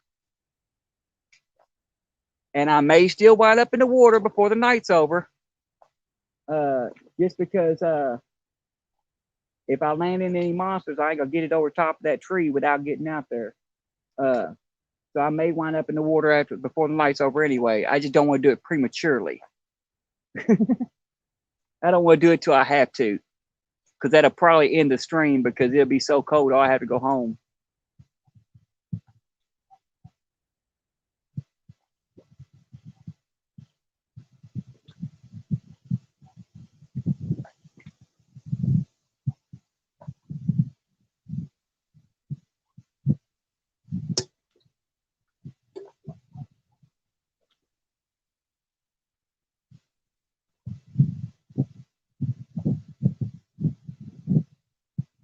We need a fishy, y'all. I can dance a little bit, John. I can dance like John does.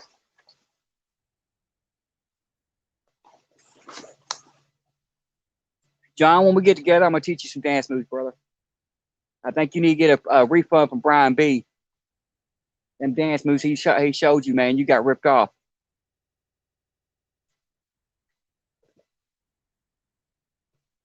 Them dance moves he showed you, everybody got ripped off.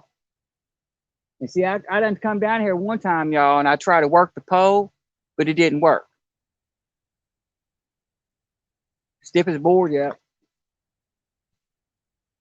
I tried working the pole one time while I was down here. I thought maybe if I used the pole as a stripper pole down here, work the pole a little bit, I might get a bite. But that didn't work. I can't remember if it was Willie or somebody that said I did it wrong. So the following week I did it again. So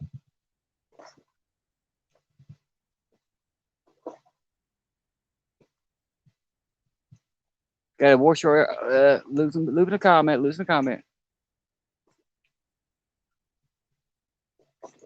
I just threw mine on, Dan. Mine was sitting in the garage all winter. I mean, all summer. I just threw them on. I didn't care. We got Josh 1 ton in the house. 1 ton is for life.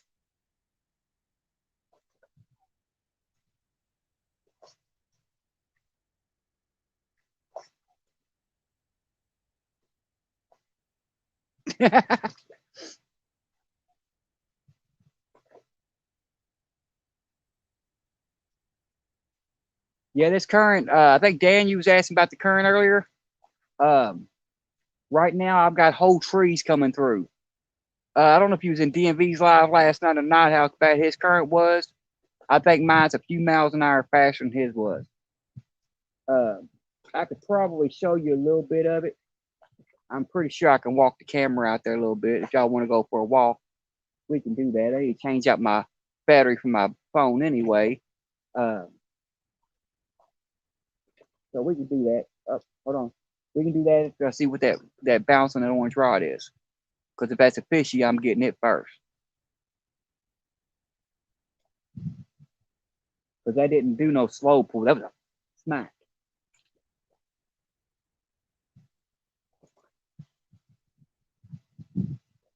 Come on, fishy. Take it on down.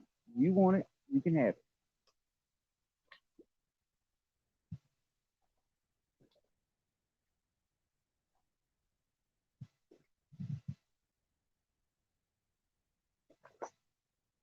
Apparently, he don't want it that bad.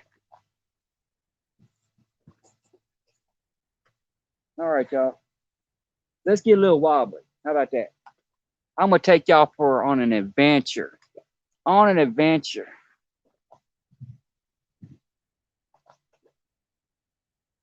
I'm going to unplug y'all, pull y'all off, and we're going to walk out on the tree.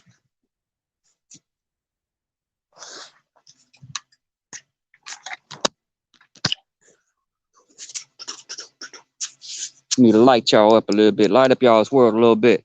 All righty. Let's go for a walk, y'all. And this is what I'm dealing with right here. All kinds of debris. There's my rod holders right there, y'all. That's what I usually put my rods on. Y'all see all that bait jumping out there? There's bait jumping like crazy out there. Normally, I'll pull my fish through this area, but you see there's a lot of debris in there. Some of it's moved, so we might have better luck now. But yeah, the current is rolling so fast. I'm trying to see if you can see anything in the current right there, like that leaves or that branch right there. The current is going so fast that it's unreal. If I was to put it in miles per hour, the actual current out there is probably rolling about, I'd say almost 20, 25 miles an hour. With an 8-ounce sinker, I'm casting way out here and I'm drifting all the way. As you can see, I'm almost against this tree right here. Now, this is the tree that I have to climb in if I catch a fish. Luckily, it's not that bad of a tree, but I do have to climb in this to get that fish over top of all this junk, which has opened up a little bit, which is like a blessing in disguise. And this is my little bitty space that I have to work with. From that tree over to right here is the space that I have to work in. That's how much cramped I am right now tonight. Normally I have a lot of bank and a lot of beach to work with, but tonight it is all downhill. It has been a nightmare. My rods are usually right there on them rod holders, and they're right here now. And all this debris come in tonight. So we've had a interesting, fun night. But as any true fisherman knows, just because you have a couple issues, you don't back out and turn and don't run away.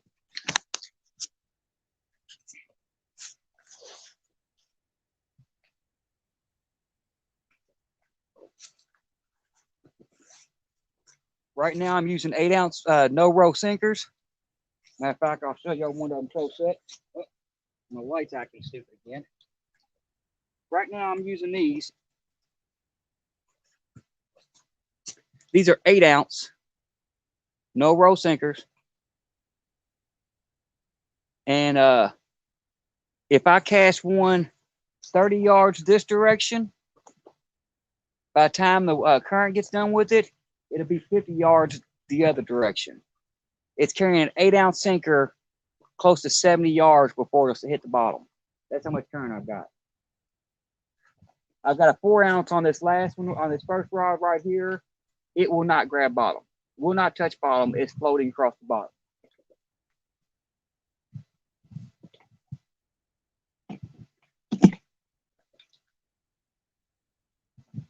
It has been a very fun night indeed. I gotta check my phone because Van was supposed to contact me back, and I don't want to miss him contacting me. All right.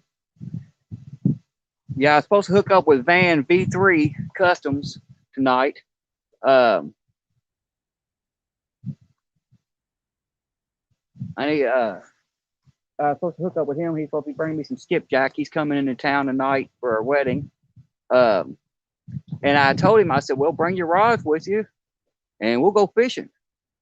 But then he sent me a text message earlier and asked me, was I out here? And I had just got here. I'm like, yeah, and unfortunately I'm about flooded out. You know, didn't even know if I was gonna be fishing. I got down here, no exaggeration, y'all. I almost walked away. I seen the conditions and seen I had no way to land a fish, because my whole goal when I come out and go fishing is I practice CPR. A lot of you people in the fishing community know what CPR is. Some of my family members in here that don't. CPR stands for catch, photo, and release.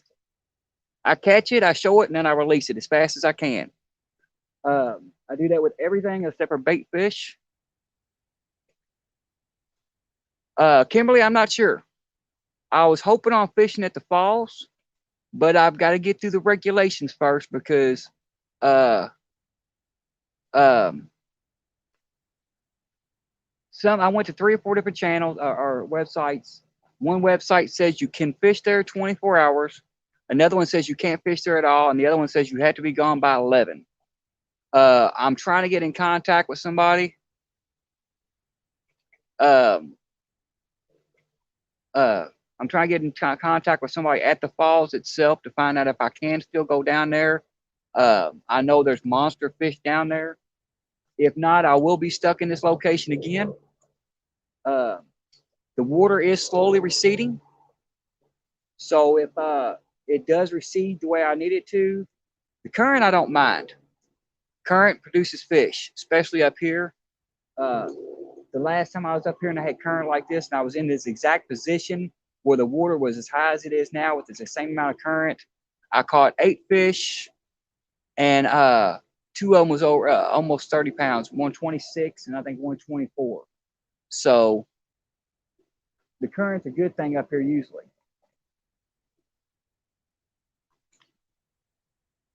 So if I do wind up here, I'm hoping that the water's back down. It has dropped about 6 to 8 inches already, so all we can do is check.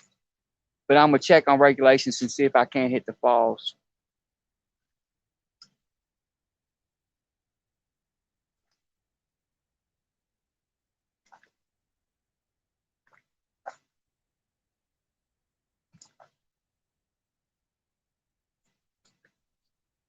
All right, son. Yeah, like I said, I already caught one. I caught a little 3 or 4 pounder first 15 minutes of the stream. I think I landed it 12 minutes in, and I even spun the camera around so everybody could see me pull it over. I had to lift it up to get it over top of the log. I don't see me doing that with no 40 or 50.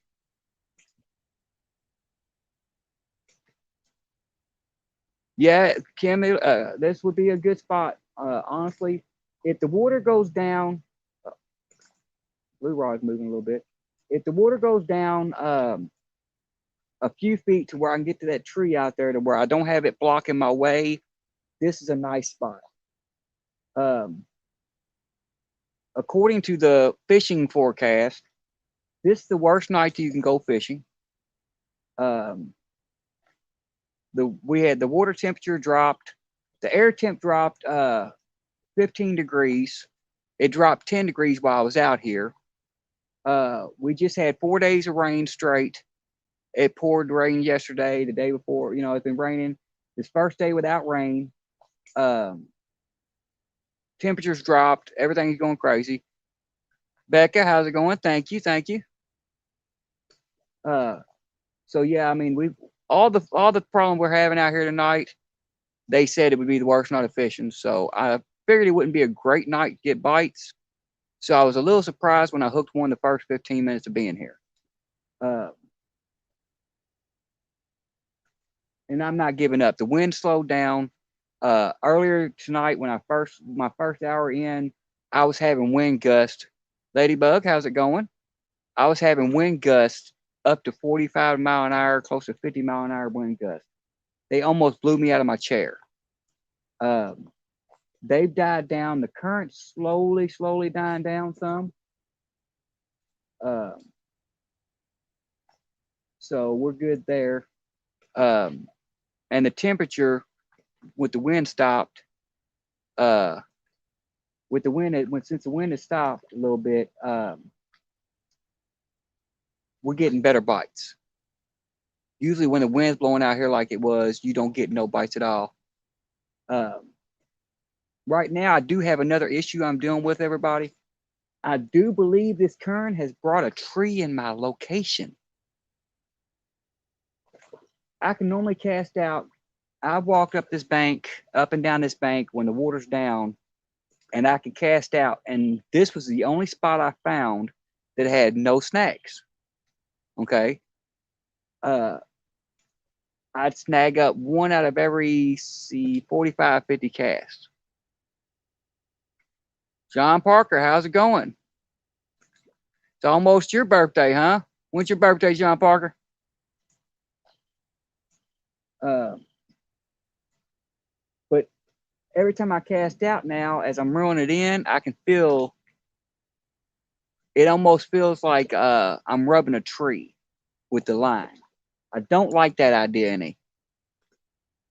So what I've got done now is I've got them both casted out as far as I can this direction, even though they will rub this tree that I got to climb on. At least there should be passing. Oh, that looked like a hit. Now, blue rod does have strawberry chicken on it, which is what I caught that small fish on earlier. March 31st.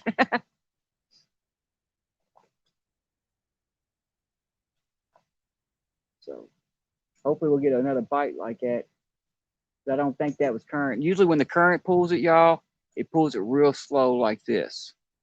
It don't bounce it, it pulls it slow. And that was a good bounce. So that's probably a bite. Now I do have my purple rod down here on the bottom. I know y'all can't really see it too much, especially with my arms up like this, but there's my purple rod down here. I wasn't going to put it out because I didn't have no spot to reach it.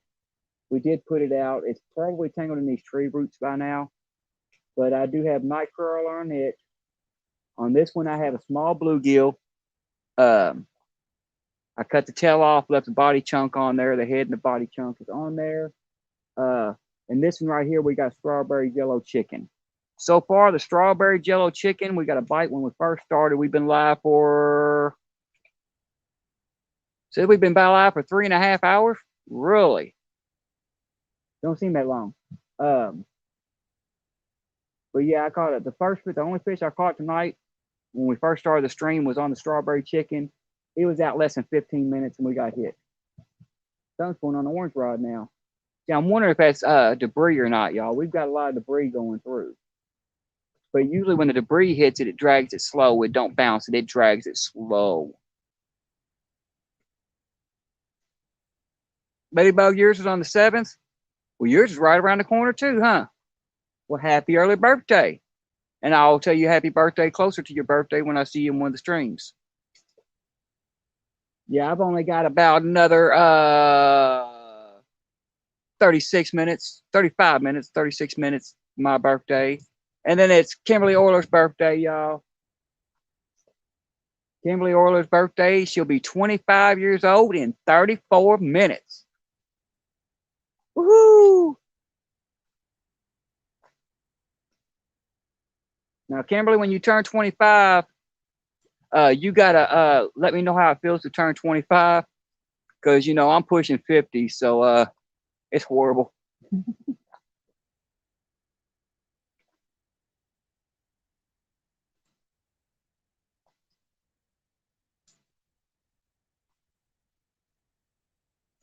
Now, my sister-in-law is handicapped. And we take care of her. My wife's her caretaker. Um, uh, but yeah, she's handicapped, and we keep on asking her, how old are you this year for your birthday? 21. And I'm like, no, sister, you're almost 40 now. 21. I'm like, sister, you're almost 40. She goes, 21. I'm like, you ain't gonna come off that, are you? And then my wife looked at me and she said, why does it matter? He said, 21's the last time you got to worry about a good birthday. After you hit 21, it's all downhill.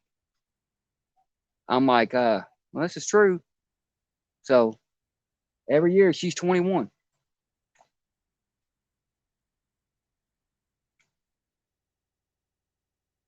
I would try to reverse my days, where I'd be younger, But since I'm pushing 50, I'm 49 today. Since I'm pushing 50, I don't want to reverse them numbers, Maybe next year I'll reverse them, that way I'll be 5. But if I reverse them now, I'll be 94. And I don't want to be 94. 49 is bad enough.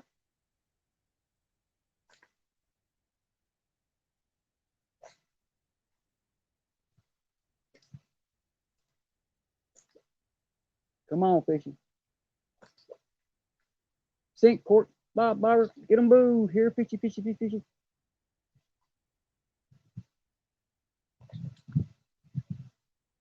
So y'all, anybody wasn't in here earlier, I did bring a smorgasbord. I did bring a smorgasbord of baits. And I actually had my Halloween costume out for anybody that wasn't in here earlier.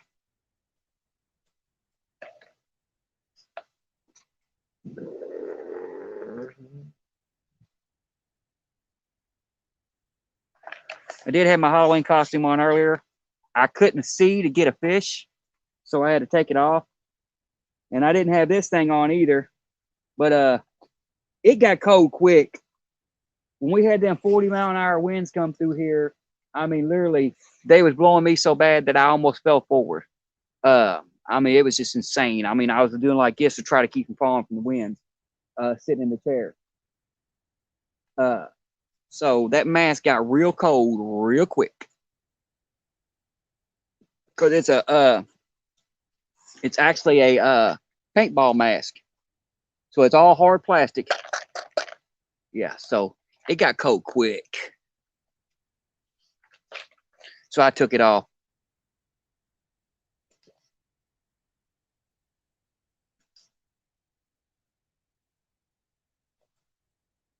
Destiny Anderson. Why you got Anderson on there? Is that somebody else, or is that my daughter Desi that changed her last name to something else just to say happy birthday?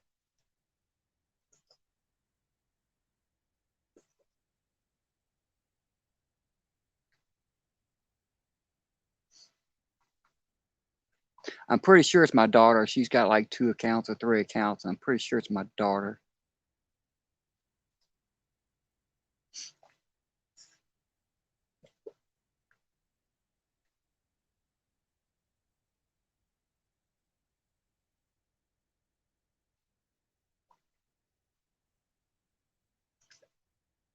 Okay, you changed your name.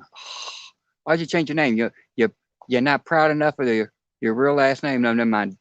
Take it back. Take it back. Smart girl. Girl. You don't want our last name. You know how bad it's cursed. You don't want our last name. You're good. And I love you and miss you too, baby. I'll be home in a few hours.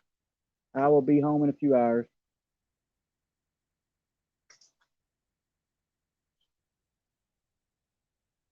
I'll be home sooner if I catch a monster, because if I catch a monster, I gotta go swimming. I just heard metal thump, and I've actually got my bottom rod in a metal holder. I wonder if it bounced.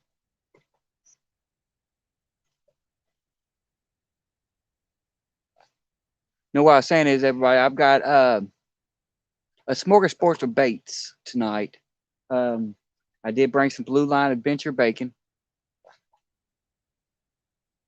They've got I got that. I've got some strawberry glizzies.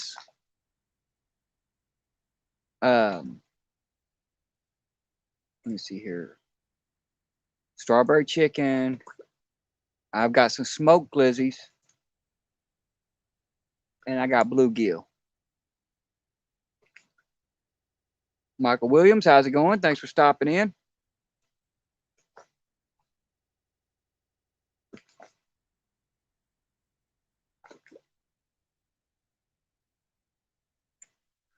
Here in a minute, I might change out and try some kind of different bait. While I'm sitting here debating on what I'm going to do on these rods, because I do need to change baits again. At least check the bait on this blue rod if I can get it in without breaking my rig off again. I'll go over the baits one more time. Y'all tell me what y'all think I should put on. I got the Blue Line Adventure bacon. I got bacon. I got strawberry glizzies. I've got strawberry chicken. I got bluegill. And I got smoked glizzies.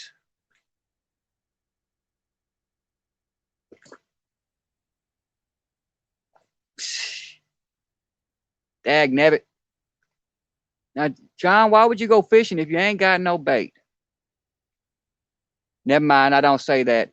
I go fishing even if I ain't got no bait anyway. Speaking of that, next spring, y'all need to be looking up, waiting for a contest coming out on my channel.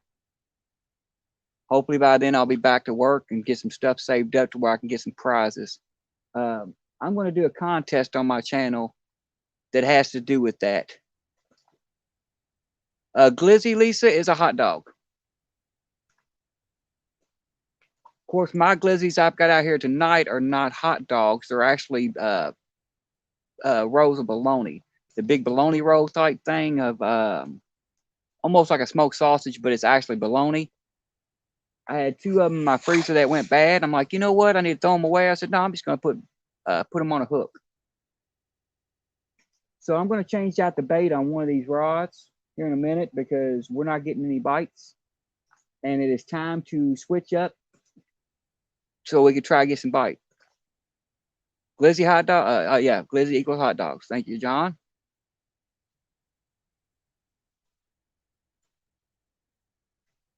It's something that started in down in Actually, Washington is where it started at, in Maryland, down in that area. And it's taking on and taking over a new thing. And I seem to like it more than I do hot dogs. So a lot of times I'll just say glizzy now. Them dagnabbit people from the Potato River done got me all discombobulated and saying all kinds of messed up words like glizzy. Dagnabbit.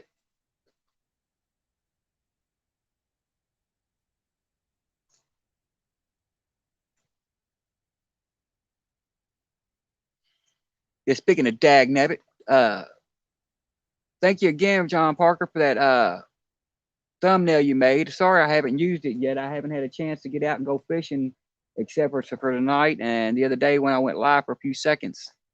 So you know, I do appreciate that thumbnail. I can't wait to use it. I want to use it on a good live. Use it on something amazing.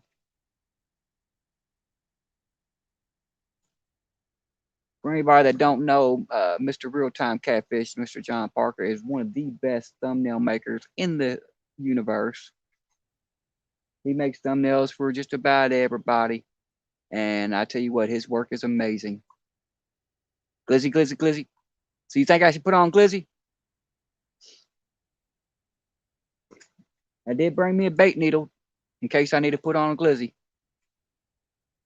Now I might have to retie the rig, but I could do that in a matter of seconds to where I can put a glizzy on. Actually, I've got a rig already tied for it already to put the glizzy on there. And I got smoked glizzy and I got strawberry glizzy.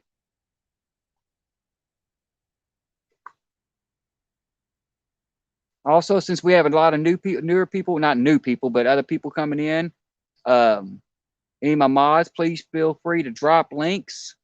Drop anybody's link you want to drop as long as it's appropriate.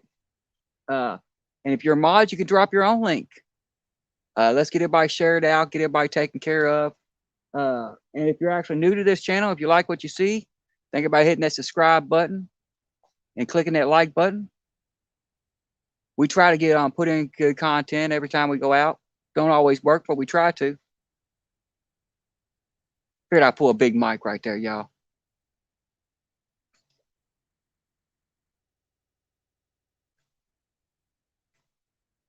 Mum's the word.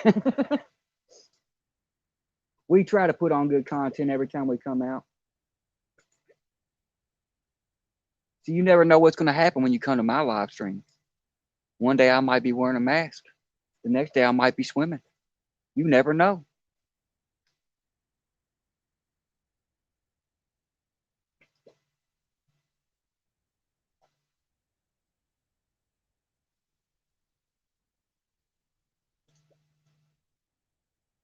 And orange rod's bounced a little bit. I think that's just I think it's debris pushing up against it.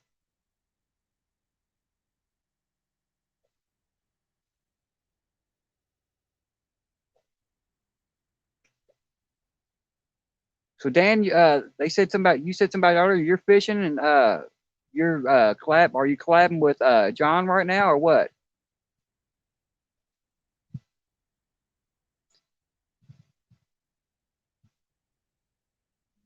You said you had 4 rods out earlier. I didn't catch all that. What was going on because I had to walk away for the rods.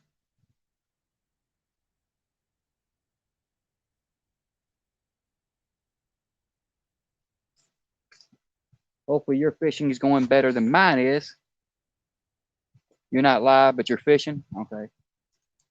Y'all see that container right there? Look how fast that current's ripping. I'm not gonna move my light. That's how fast that current's ripping, y'all. Float.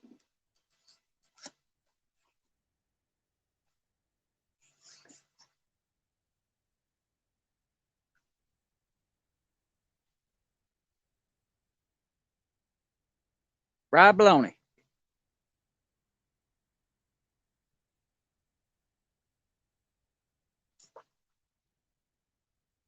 Well, Dan, I can always try to figure out how to send a link to you, and then you can always come up here and we can split screen it. I don't care. I don't have no problem with that.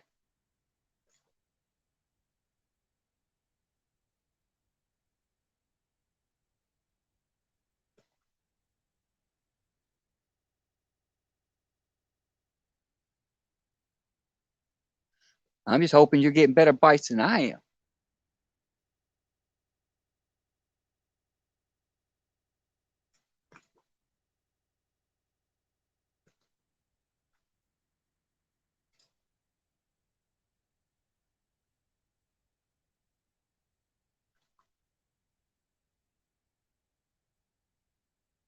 Yeah, I think that's just debris pulling them lines because it's pulling like it's real slow.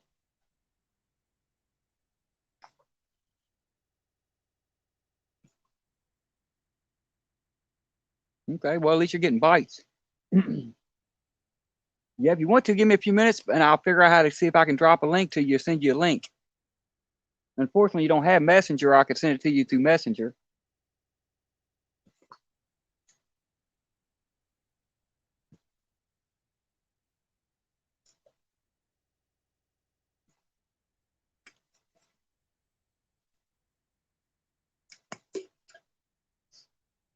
All right, y'all. I think I'm gonna warm up some bacon here in a minute. I don't want to use it the way it is because it's so cold out here right now. It's stiff. I mean, it's just like brick hard bacon. So I'm gonna warm it up to where it gets into that grease out there and smooth it around. Um, so give me a second. I'm gonna warm that up. Give me a second, Dan. I'll figure it out. If I can figure it out how to do it, I'll send you a link because I mean I'm not doing it. You see what I'm doing, brother. You see what I'm doing. We just out here to fish, and it makes it better having more people in the stream. So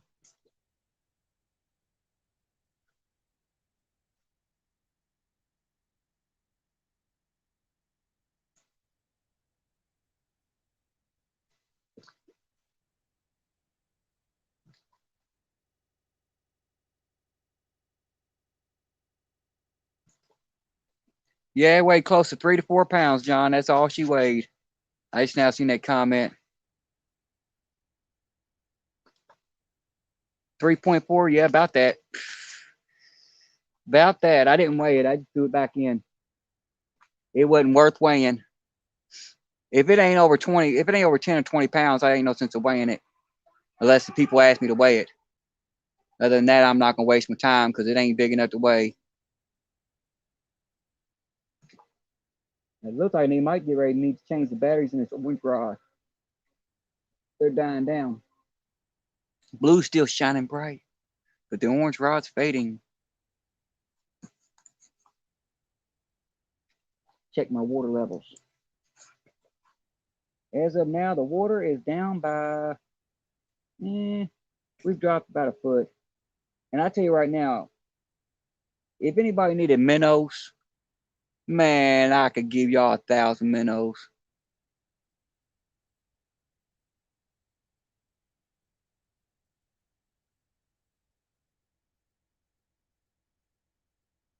Give you $5, you was close. Oh, 50, not $5, yeah.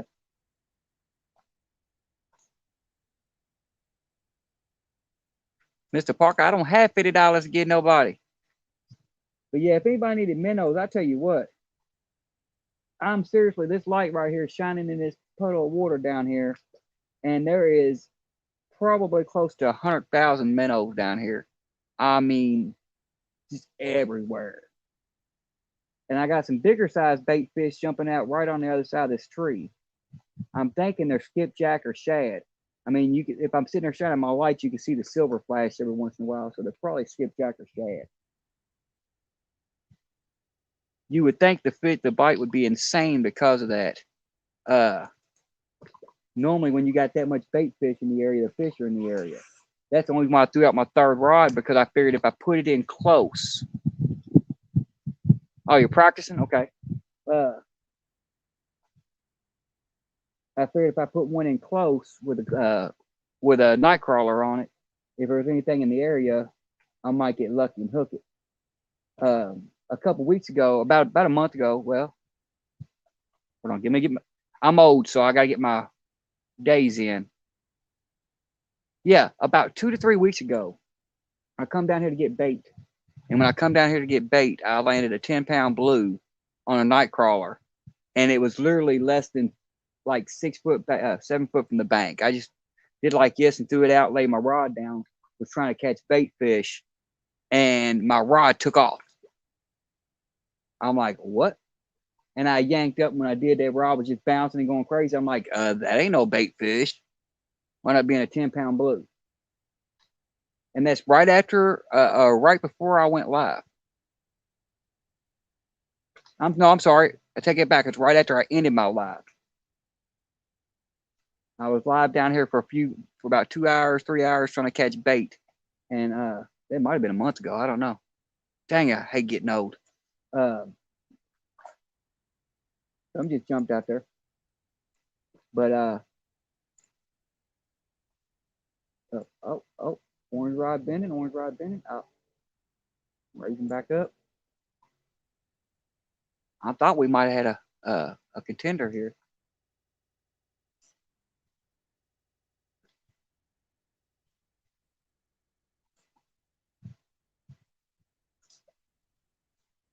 I'm not getting up unless one of these rods actually go to touch the ground or touch the water, because I've got so much debris flying by. Until something gets a hold of it and actually pulls that thing and makes it start bouncing real fast, I'm not going to consider it a fish. I'm going to think it's debris and just let it go.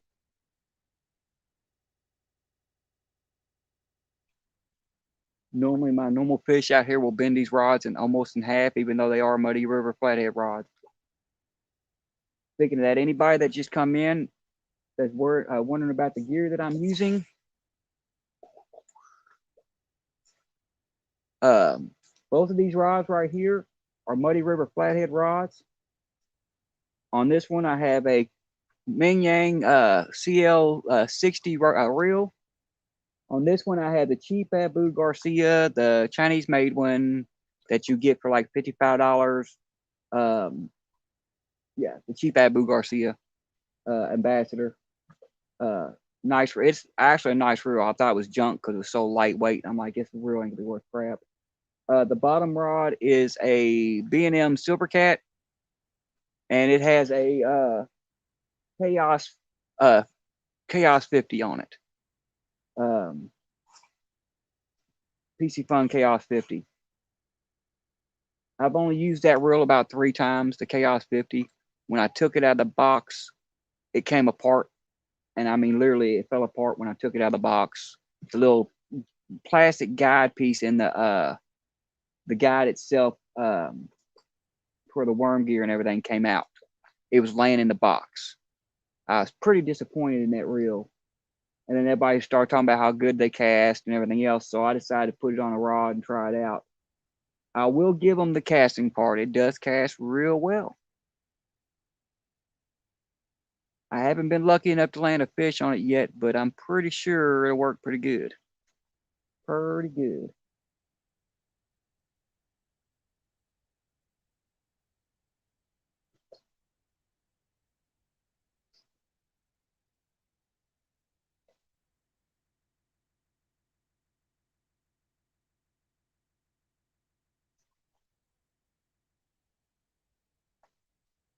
All right.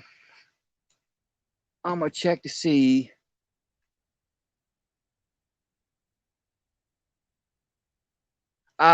Kimberly, I don't know if it's something hitting it or if it's just the way, the debris. I'm not 100% sure. The orange rod's going all kinds of crazy stuff right now. It's like doing like this. I mean, y'all can't see it right now because the batteries. I'm getting ready to change the batteries on that so y'all can see it better. The blue rod you still see pretty good, but the orange rod is just getting real dim. It's only a matter of minutes before it starts flashing, probably. To tell you the batteries are dead. I was getting ready to check all the baits on them, and I might change out a bait on the blue rod. If the bluegill's still on this one, on the orange rod, I might actually leave it on. Then again, I might change it to something else too. As a matter of fact, since you have 11 minutes to your birthday, Kimberly, what bait do you think we should put on that blue rod? We have bacon, we have strawberry chicken, we have strawberry hot dogs, we have smoked hot dogs, and we have bluegill. Your choice. I will put it on there. Remember, the orange rod has bluegill on it, so whatever else you want is going on the blue rod. Your choice.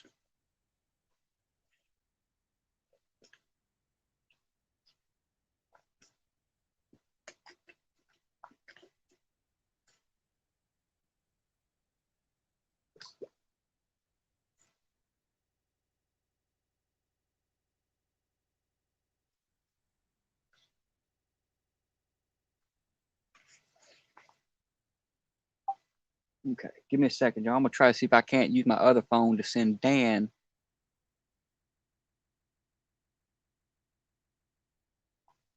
I'm gonna see if I can't send Dan the link if he wants, in case he does want to come up. Yeah, Kimberly, you let me know what you want me to put on for bait, and we're gonna put it on. Whatever bait you want to put on this blue rod, we're gonna put on. We got, like I said, we got bacon, we got strawberry hot dogs, we got smoked hot dogs, strawberry chicken. You tell me what you want on there, we're gonna put it on there. I'm willing to try anything so we can catch a fish and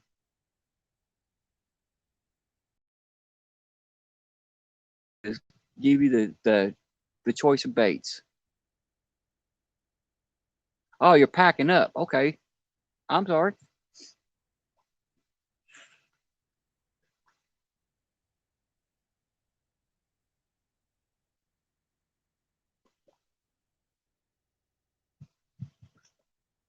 I didn't see the packing up part. I heard you say that was your second spot. I seen that part.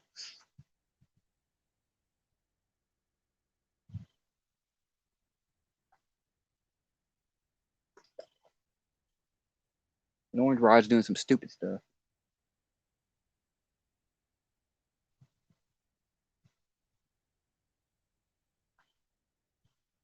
No, I'm not ignoring you, Miss Becca. What'd you say? I didn't see your comment. Oh, where'd it go? Where'd it go? I'm not seeing your comment.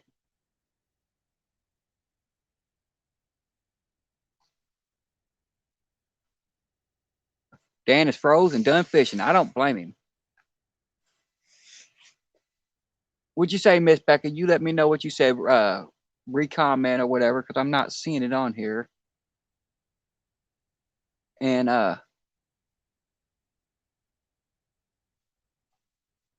let me know.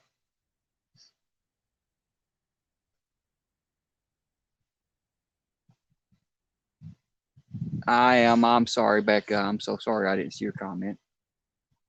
You know I would never ignore you. I was actually in here before you come in here. I was actually telling everybody how good a person you was and how awesome you was, and told them they better drop your link. I told them if they didn't drop Miss Becca's link, I was going to throw them out of my stream. Well, I didn't say that really. I just told them that you was a good person, that they needed to drop your link.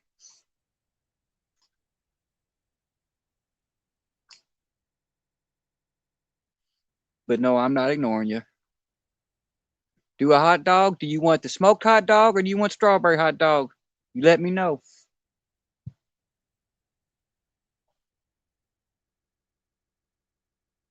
Because I can throw either one on. Yes, I do, Kimberly. I have strawberry chicken is what I got. It's the only one I got, strawberry chicken. That's what's on there right now, or what was on there. I don't know if it's still on there or not because the current. So strawberry glizzy. All right. We will throw a piece of strawberry glizzy on there for you.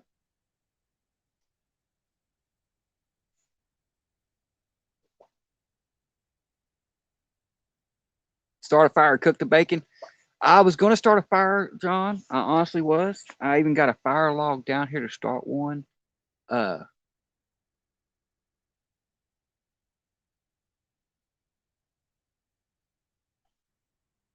oh, okay. I still don't ignore you though. Uh, but yeah, I was going to start a fire. Then I got down here and since the water's up so high, I'm under trees right now. This is all a big canopy, and I'm afraid to start a fire because I don't want to start a bush fire. So I didn't want to start it. I've actually got a small fire log sitting over here behind me. I brought to start a fire with.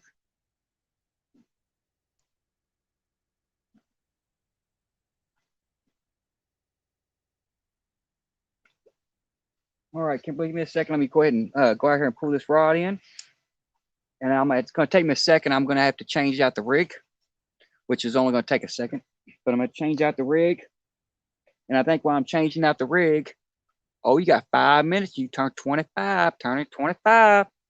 I'll change out this rig, and then we'll throw a strawberry glizzy on there for you.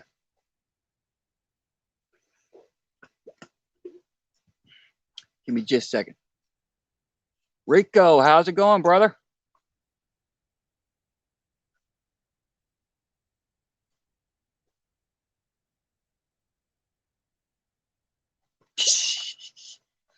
They never find out how many licks it takes to get to the center of a little Tootsie Pop. I can promise you. I tried myself. It didn't work. All righty, y'all. Time to venture out onto the trees. Dum, dum, dum, dum.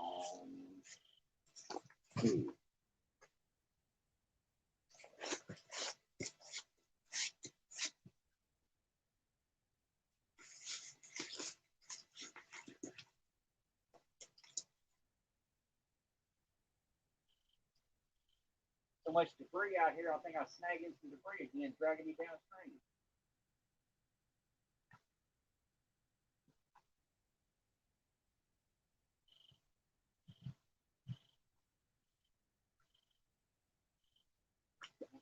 Whatever it was, let go.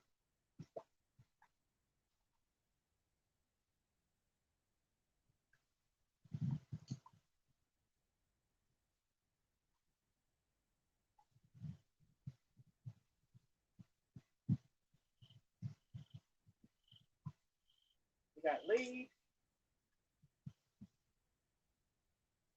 We got grass. We got sticks.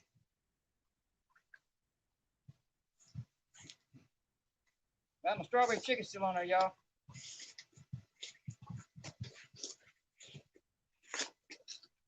So we got all kinds of look at this stuff.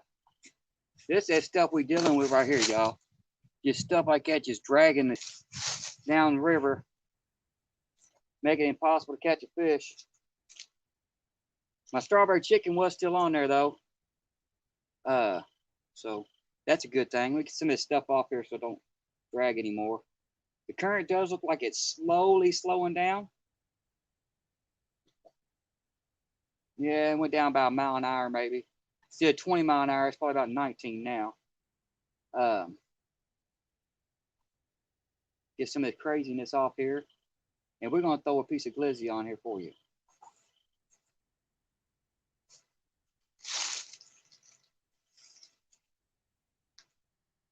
Oh, man.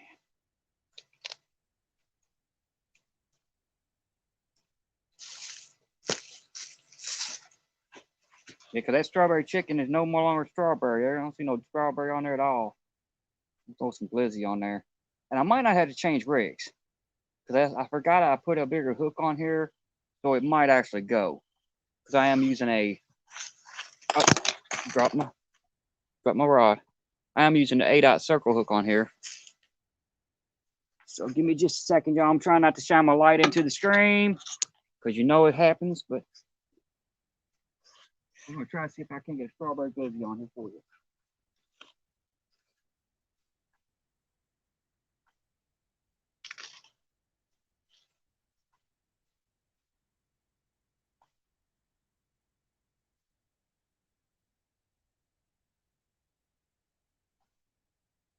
Oh, yeah, that'll work perfect.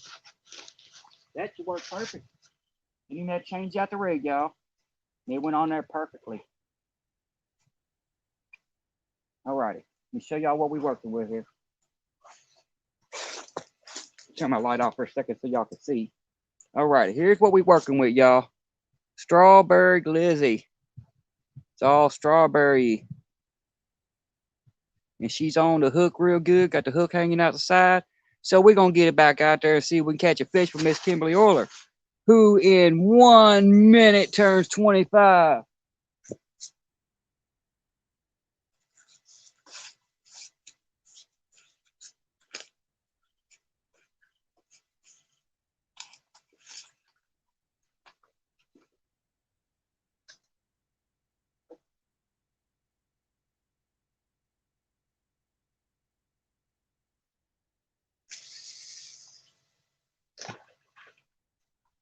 Out the deep.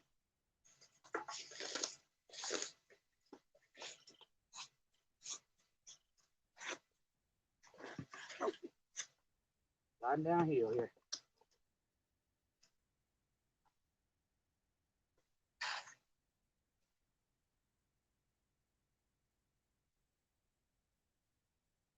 All righty, we back out there, y'all.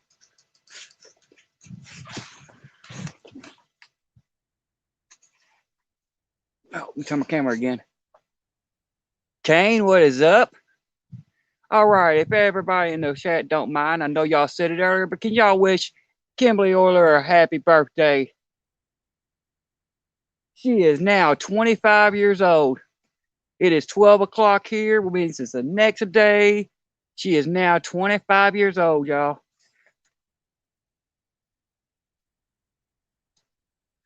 Oh, I knocked my battery out. Oh, come on now.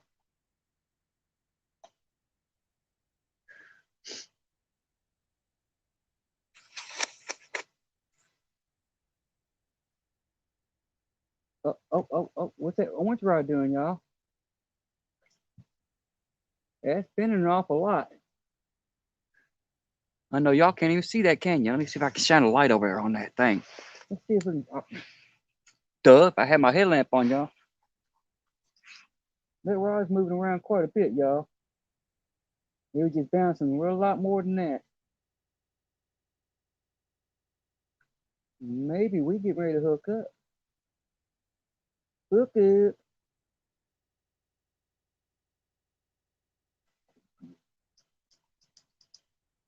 All righty. Oh, got them out here starting to roll now, so that's a good sign. All right, fishing guys, we need one nice fishy for Kimberly Euler. One nice fishy for Kimberly, y'all. Okay. Give me a few seconds, y'all. I'm gonna change some batteries out on these rods. Since they're fading out real good or real bad, and y'all can't see them because this orange rod's out here doing a dance. And I'm starting to have fish roll and jump, and usually when they roll and jump like that, it's when they start biting. So we need to be able to see these rods. So I'm going to change out the batteries real quick. So if y'all give me a second, I'm actually going to take a potty break also while I'm doing that. No, best gift ever is when I land a monster just for you. That's what I'm going to try to do. I'm going to land a monster for you. We're going to work on it. But I'm going to change out these batteries. And actually, while I'm doing that, I'm actually going to take a potty break. So I'm going to mute my cam for a few minutes. I'm going to mute my cam for a few minutes. That way y'all don't have to hear me going to potty. Well, I might be able to take a potty break, or we might not be able to. I might be playing like I'm in a swimming pool, taking a potty break in the water. If his rod keeps on bending like that, because that looks like one of them big flathead bites right there. It's just.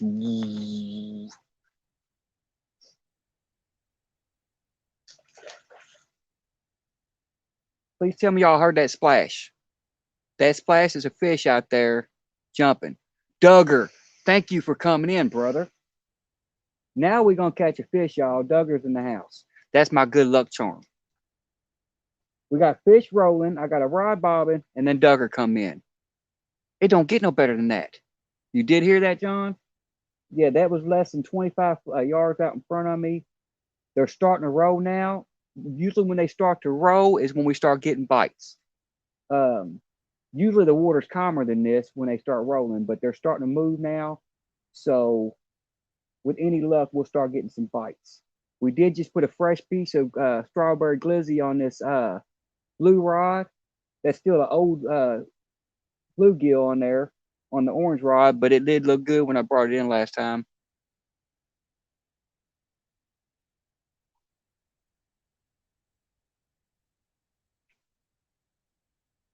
I hope so. I hope so. But that orange rod's doing some crazy stuff. It could just be the debris in the current, but it could be something playing with it. But I'm going to try to get up here real quick and try to take a potty break real quick and grab me some batteries to change these lights out so we can see these rods better. Because if we get a takedown, I want y'all to be able to see it. And right now, y'all can't even see that. We had been live for 4 hours. I put those batteries in when we started, so usually they only last for 3 or 4 hours. Um, if you get good batteries, Duracell or something like that, they usually last longer. But I buy the cheap dollar store batteries. I get 6 batteries for $1. So if they only last for 4 hours, they only last for 4 hours. It's only 15 cents a piece, something like that. So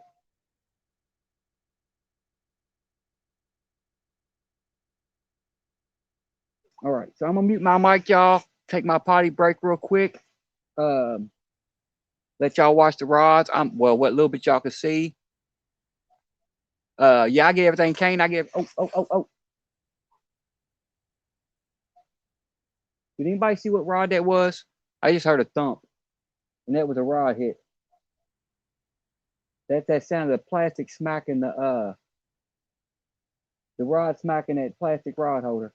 I know that sound.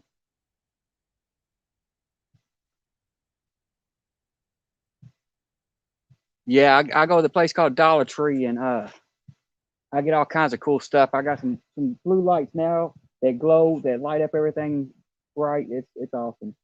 Um, all right, y'all. I'm gonna try to mute this and take my potty break and get batteries. I'm not sure it's gonna work. That might have been they did to me that on the Tech Nine rod, Becca.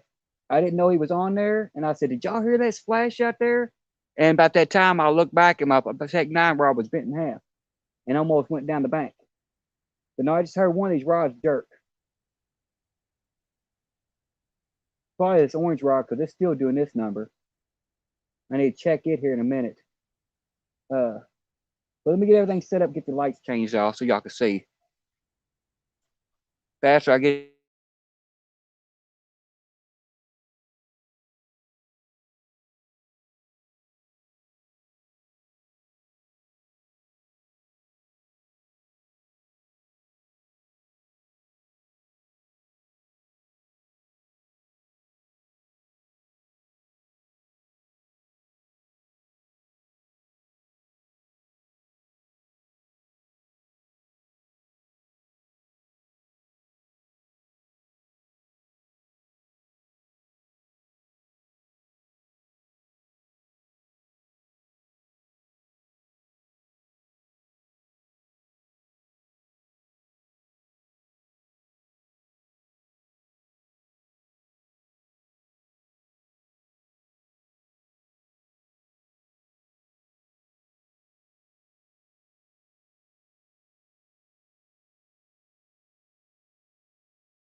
See my breath, y'all.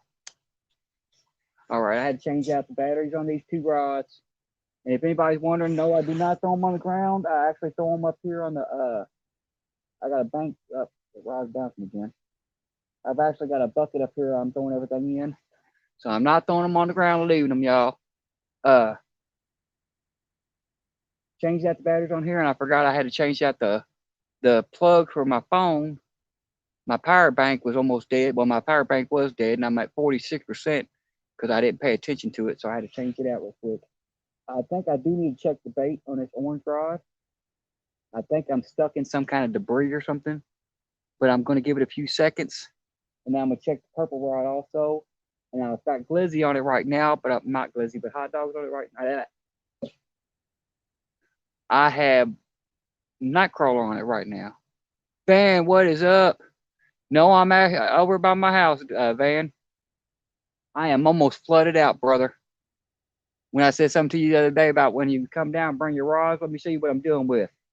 Since you're in here, you're going to love this one. Give me a second, y'all. I want to show Mr. Band B3 what I'm doing with tonight. My spot, normally I have a lot of space down here. Those three things sticking out of the water right there, that's my rod holders down there. That's all debris floating in the water. And if I hook into a fish, I got to climb out on this tree and lift him over top of that debris. I went from having 45 yards of bank out here to having 5 yards of bank. The current is so insane that it's unreal. I'm using 8-ounce sinkers and can't stay on the bottom. It is a nightmare. But we still fishing. We still fishing.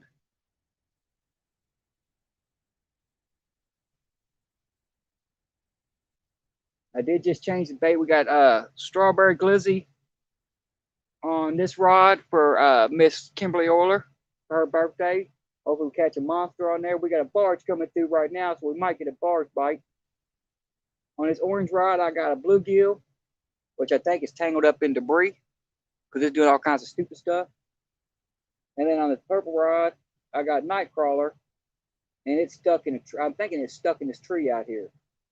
I'm not sure. As soon as this barge passes through, I'm going to find out what's going on with all this stuff.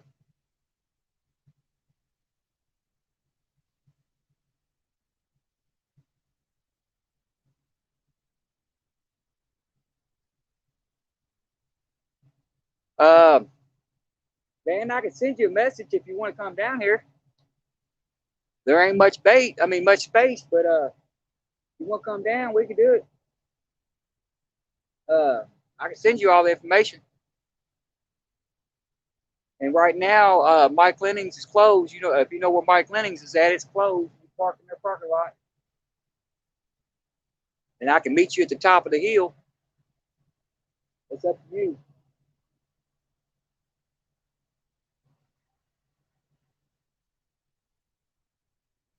That is up to you, brother. How much longer are you going to be in Louisville?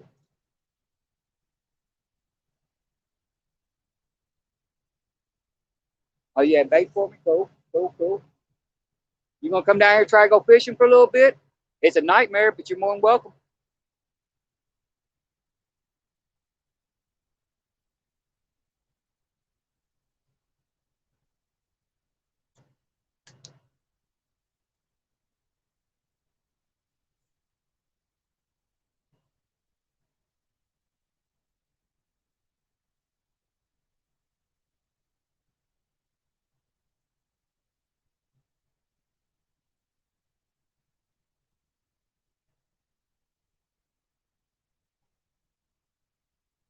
I had a great birthday, Brandon. Thank you, son. Thank you. You and your sister and Rachel made my birthday amazing.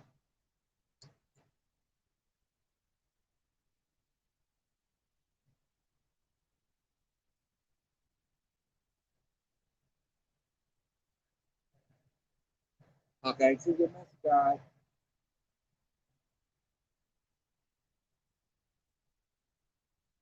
Do you know how to get to Mike Lennings' van?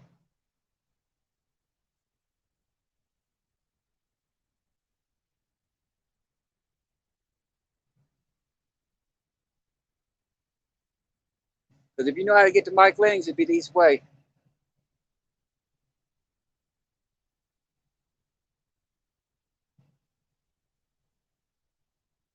All right, John, that'd be cool. Give me a second, man. I'm gonna try to see if I can't find it for you.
All right, brother. Yeah, I just sent you a link to it. There's a restaurant down here that I'm fishing behind. It's called Mike Lenning's Restaurant. There's a little path right behind it that walks down into the woods, and I'm down inside there. If you get in the area, just send me a text, and I can come up that way.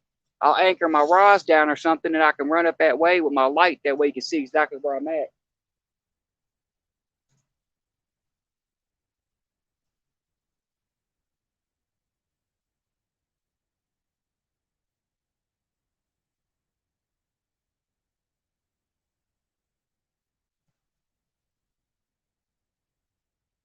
Or if you don't want to go fishing, then I can meet you up the top of the hill and just grab the bait. That way you ain't got to walk down that hill. But it's easy to find.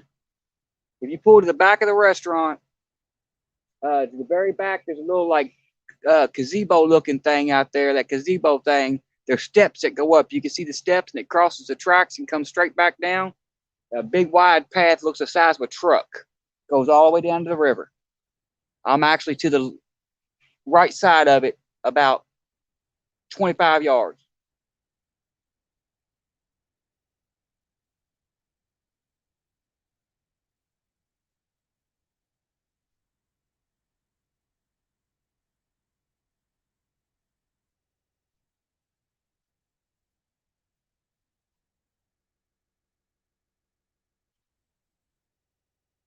I'm working on it. I'm working on it, Duggar.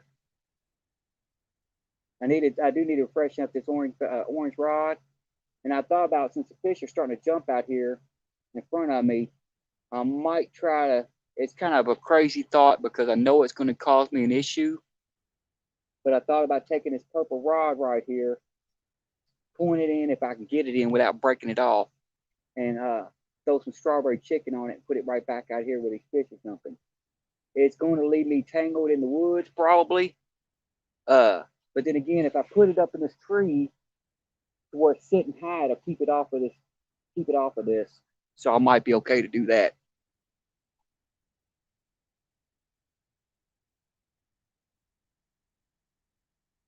And Mr. Van from V3 is coming down here, and he's gonna bring some skipjack with him.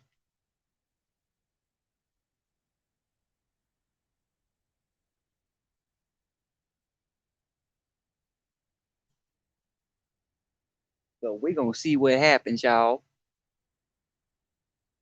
But yeah, let me get some fresh baits out here, y'all. We know this one right here is fresh. We just threw it out. Uh, let's check this orange rod since it's just weaving and bobbing like crazy. And then I'm gonna go ahead and check and change out this purple rod right here. We're gonna try to see if we can't cast that a little bit further. It's probably going to turn into a nightmare, but you never know. You never know.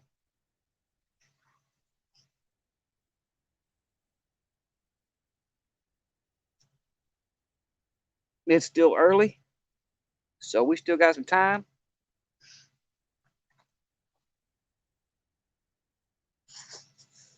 Let's see what we can change out real quick, y'all.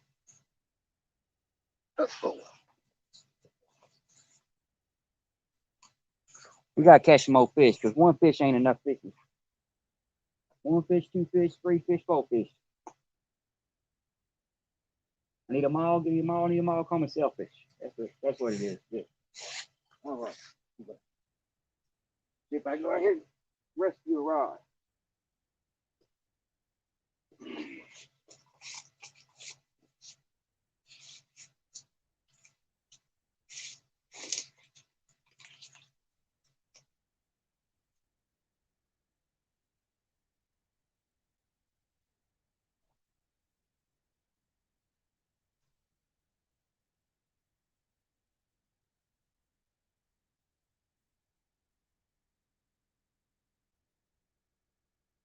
It feels like I'm rubbing on the street or something out there, y'all. That's all I can feel.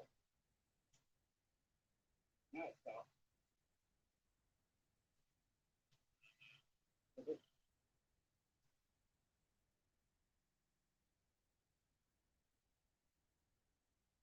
know if I'm tangling my other line or not. Like I am.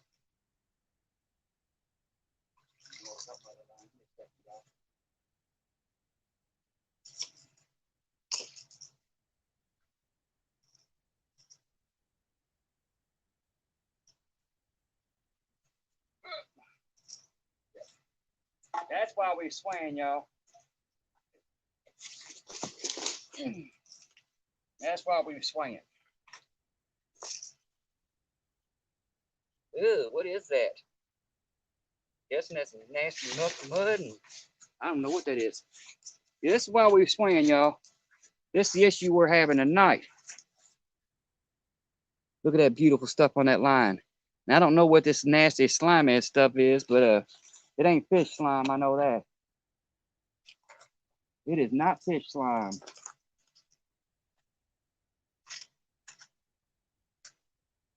It's trying to change out some baits, y'all.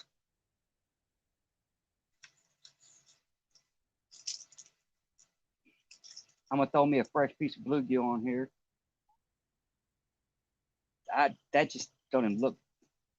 It just looks greasy, y'all. It just looks like poop or something. What the hell that is? Don't look delicious. I know that. I wouldn't eat that bait if I was a fishy.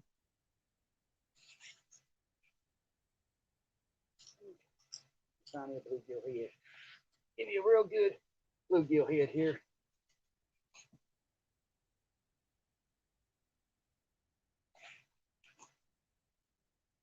Where'd my knife go? There.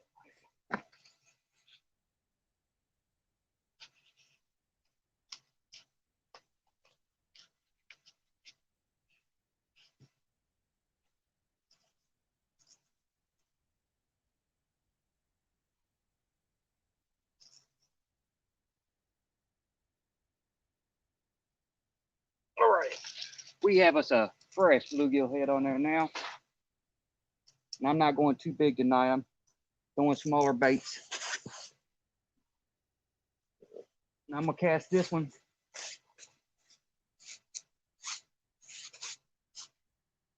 Around as I can.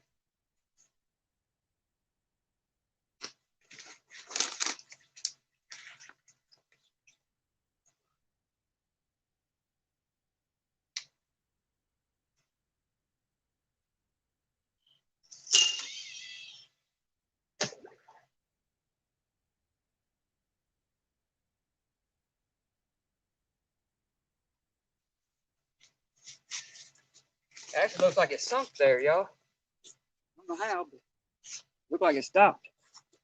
It'll be good if it actually stayed there. It don't mean it will though. With this current. And it's still moving some. All right, let me see if I get the purple roddy. I'm gonna throw some strawberry chicken on it.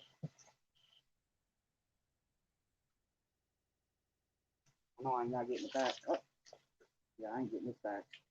There's no way. What? You're kidding me. There again, all we have is leaves, y'all. Leaves and more leaves. Nastiness.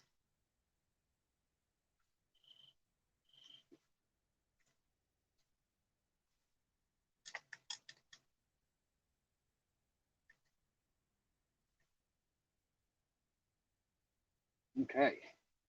Let's see here.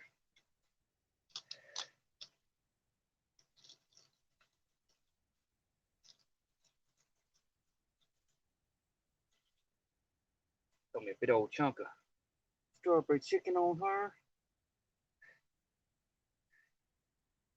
We're gonna try to do the same thing I just did over there. This reel cast pretty good, so I'm gonna try to see if I can't get it way out there, and it's probably gonna drift into my other lines, but we're gonna try to see if I can make that not happen.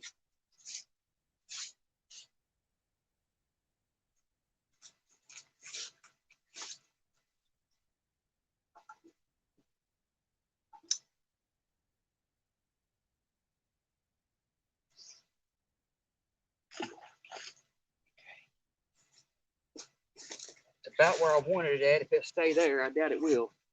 I wanted it up close. That's probably very close. I'm gonna get it. I'm gonna put this in the tree now. Y'all won't be able to see it, but it'll keep us from getting tangled in the tree right here in front of it. If I get a bite on it, I'll have to, hopefully it stays out of that tree. I don't know if it will or not.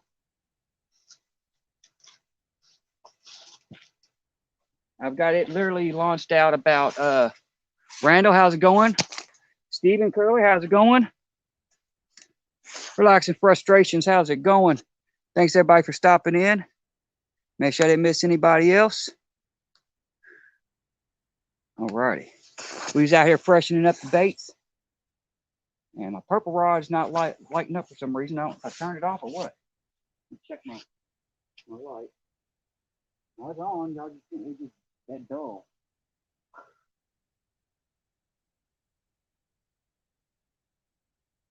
I wanted to be able to see that because I want to make sure I can, if I get a bite, I want to be able to see it. That way I can get it taken care of because y'all won't be able to see that rod. But what I'm going to do is I've got my fancy little black light right here. I'm going to go put it on this rod because there's some silver on this rod since it's a silver cat. And I'm going to light this rod up to where I can see it. Oh, I can see that perfect. All right, we're good. It lights up like Christmas. All right, y'all. So now we have the silver cat back out here. I got it with strawberry chicken. This got a fresh bluegill head on it. We still have Kimberly Oiler's strawberry glizzy. Let's see what happens, y'all.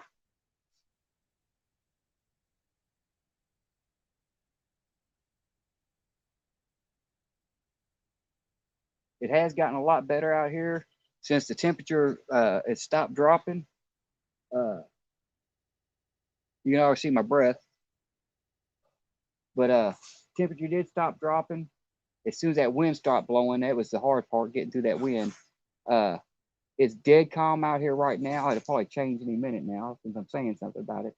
But it's dead calm out here now. We did have the 40-mile-an-hour winds earlier, so maybe we'll get lucky now. Now that y'all can see the rods, and I got fresh baits on everything. Now all we gotta do is hope that the current slows down a little bit. If the current slows down some at all, where it stops putting so much debris on my rigs, would be good.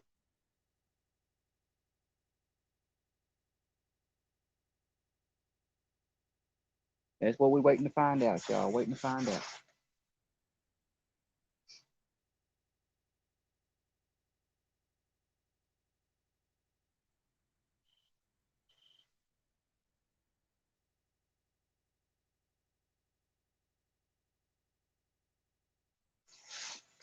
No doubt. Let's go. That's right, Duggar.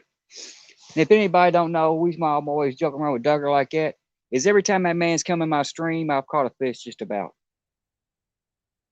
I don't know what it is. He's a good luck charm for me.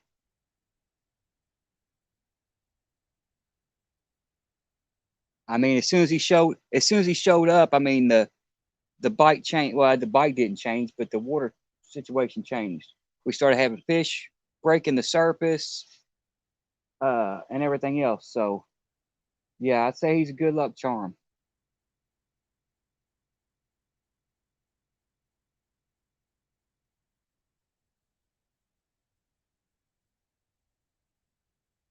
We got fresh baits on everything, so let's see what happens.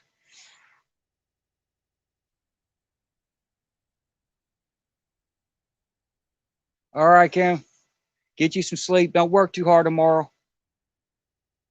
I don't know why you be working on your birthday. I tell him kiss my butt. I wouldn't do it. Would not do it. But I understand. Get you some rest.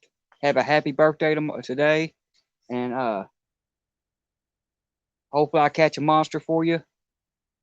So we'll see what happens.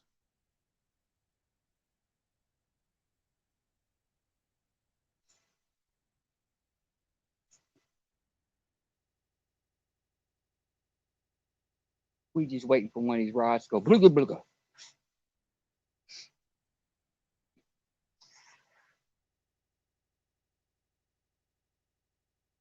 Everything, yep, everything. I say everything.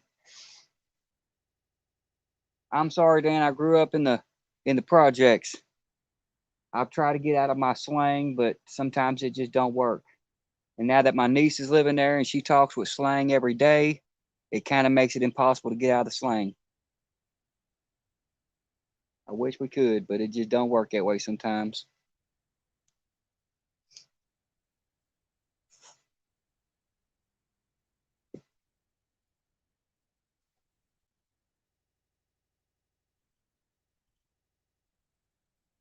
Now, if this purple rod does get hit, the one y'all can't see over here in the corner, it is gonna be fun because that tree that I'm casted over and everything else through all this thing, uh, it's right there at the edge of it. I've got it sitting as high up in the air as I can, like this.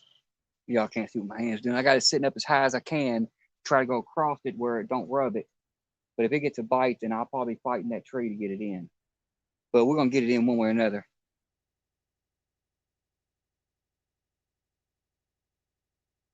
Oh, that's all good, Dan.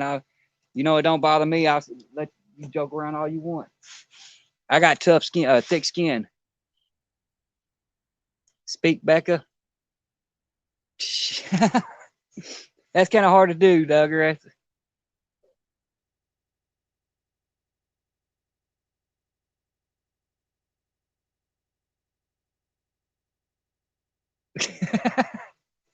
I heard that, Steven.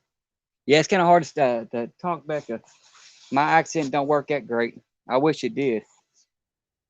I think Becca's accent's cool though. It honestly is. I love hearing her talk. She talks great, and sometimes that accent just gets me.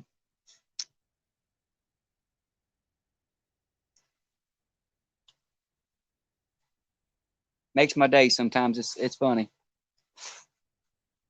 It's actually I love the way that people the different accents from just even in the United States. I mean, I can understand somebody coming from out of the United States, but just every state has its own different accent. It's pretty wild, honestly.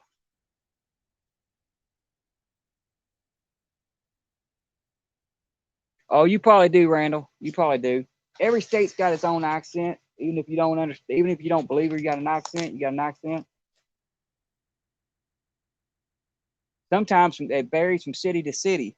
Like me, I live in Kentucky, so everybody thinks I'm gonna talk with redneck slang, and I'm gonna talk all country. No, I'm from the big city of Louisville, of Kentucky, unfortunately. So I don't talk with any accent, no country accent. Now, if I go about 20 miles, 30 miles to the north of me, then I'll hit more of the country area, and they talk with heavy country accent. I keep on traveling that direction, and I wind up out there way out in the sticks, and they've got accents that make Becca's accent sound well, you can understand everything she's saying better, I can promise you. All right, John, thanks for stopping in. I'll see you next week. If I don't see you before that, get y'all some rest. Take good care of Kimberly for her birthday. Orange rod bounce. And that was a fishy bite right there. That wasn't no nothing else. I seen that bite. That was a bite. But yeah, take care of Kimberly. Make sure she has a good birthday.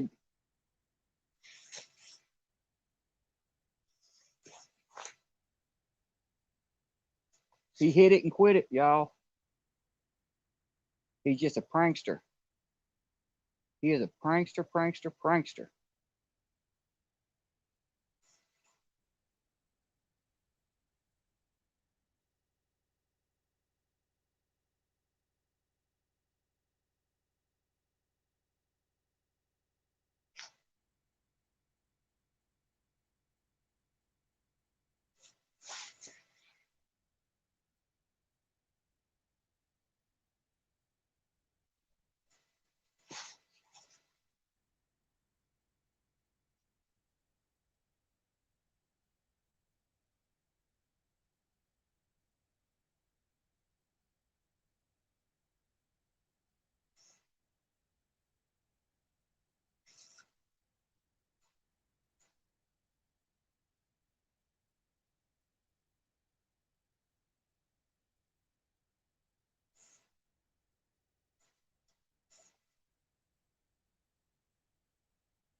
All right, let's see here.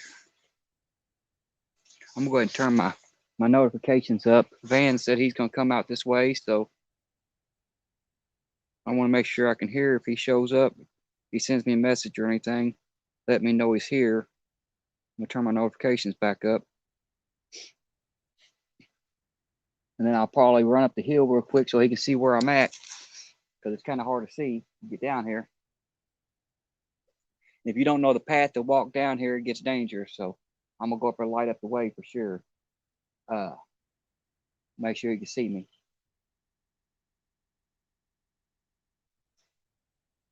I'll probably loosen up my drag real loose on these rods. That way nothing can pull them in. But if it hits it, they can run with it. That way I don't lose a rod, but I can keep my rods out. Of course, if they got my rod in the water, I wouldn't lose it anyway. Most likely it'd be hung up in this tree in front of me. That's the only good thing about having that tree out there.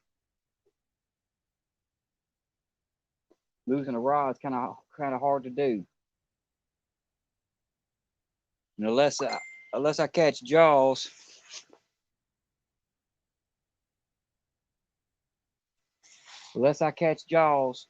then it ain't gonna matter. Cause yeah, I don't see, unless I catch jaws, I don't see them pulling that purple rod in, because they got to take a whole tree with them to get that one in.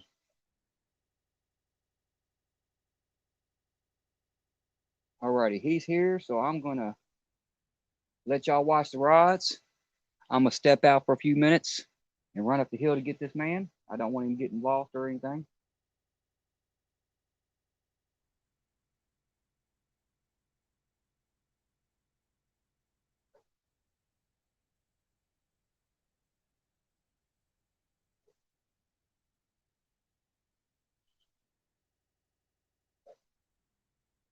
Don't want him getting lost and accept my drag.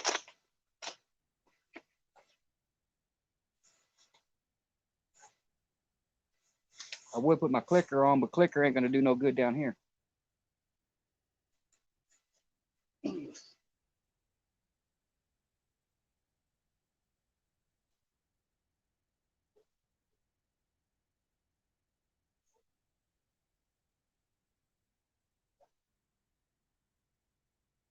Yeah, they'll be to pull that drag out before they pull them rods in.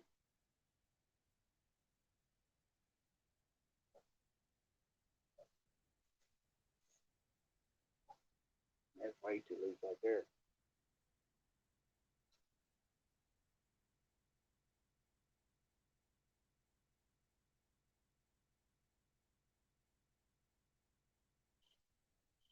All right, yes you do. All right, y'all, give me a second. I'm gonna go up here and meet this man so he don't get lost.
The only spot you got that you can crazy is right here. Step over it, you're good to go. The rest of it straight on downhill. But I don't like coming down here at night without, I'll try to come down at daytime first.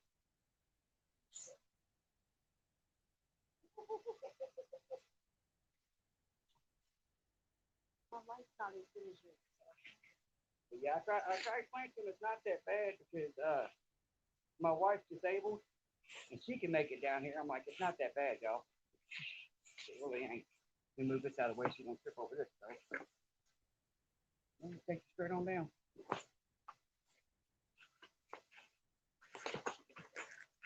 This is where I'm normally at down here. As you can see from the flooded water. Tell everybody I'm back. All right, I'm back, y'all. We got Van, his better half with him. Give me just a second. I'll flip the camera. But yeah, normally when I'm down here fishing, I've got my rods and those rod holders right there. And I'm sitting about 25 yards out in front of those, about 20 yards out in front of them. Right now, earlier I caught a fish. I had to climb up right there in this tree and lift the fish over all this debris. Yeah, so it's been a fun night, but and the current is just insane. I mean, you see the stick right there ripping through. Yeah, it's moving pretty good. I got 8 ounces of weight on these rods, and they won't stay on the bottom. It's dragging 8 ounces like it's nothing. So I think the one time we went over to the falls and they had opened it up and it was moving. We couldn't get anything to. It's sitting on set mode and you're just taking them like crazy. everybody quiet, folk. They was picking on me because I told them I said I grew up in the hood, so I use slang sometimes. I try not to. But sometimes it happens. Everybody uses some kind of slang. It just depends on where they grew up. Yep.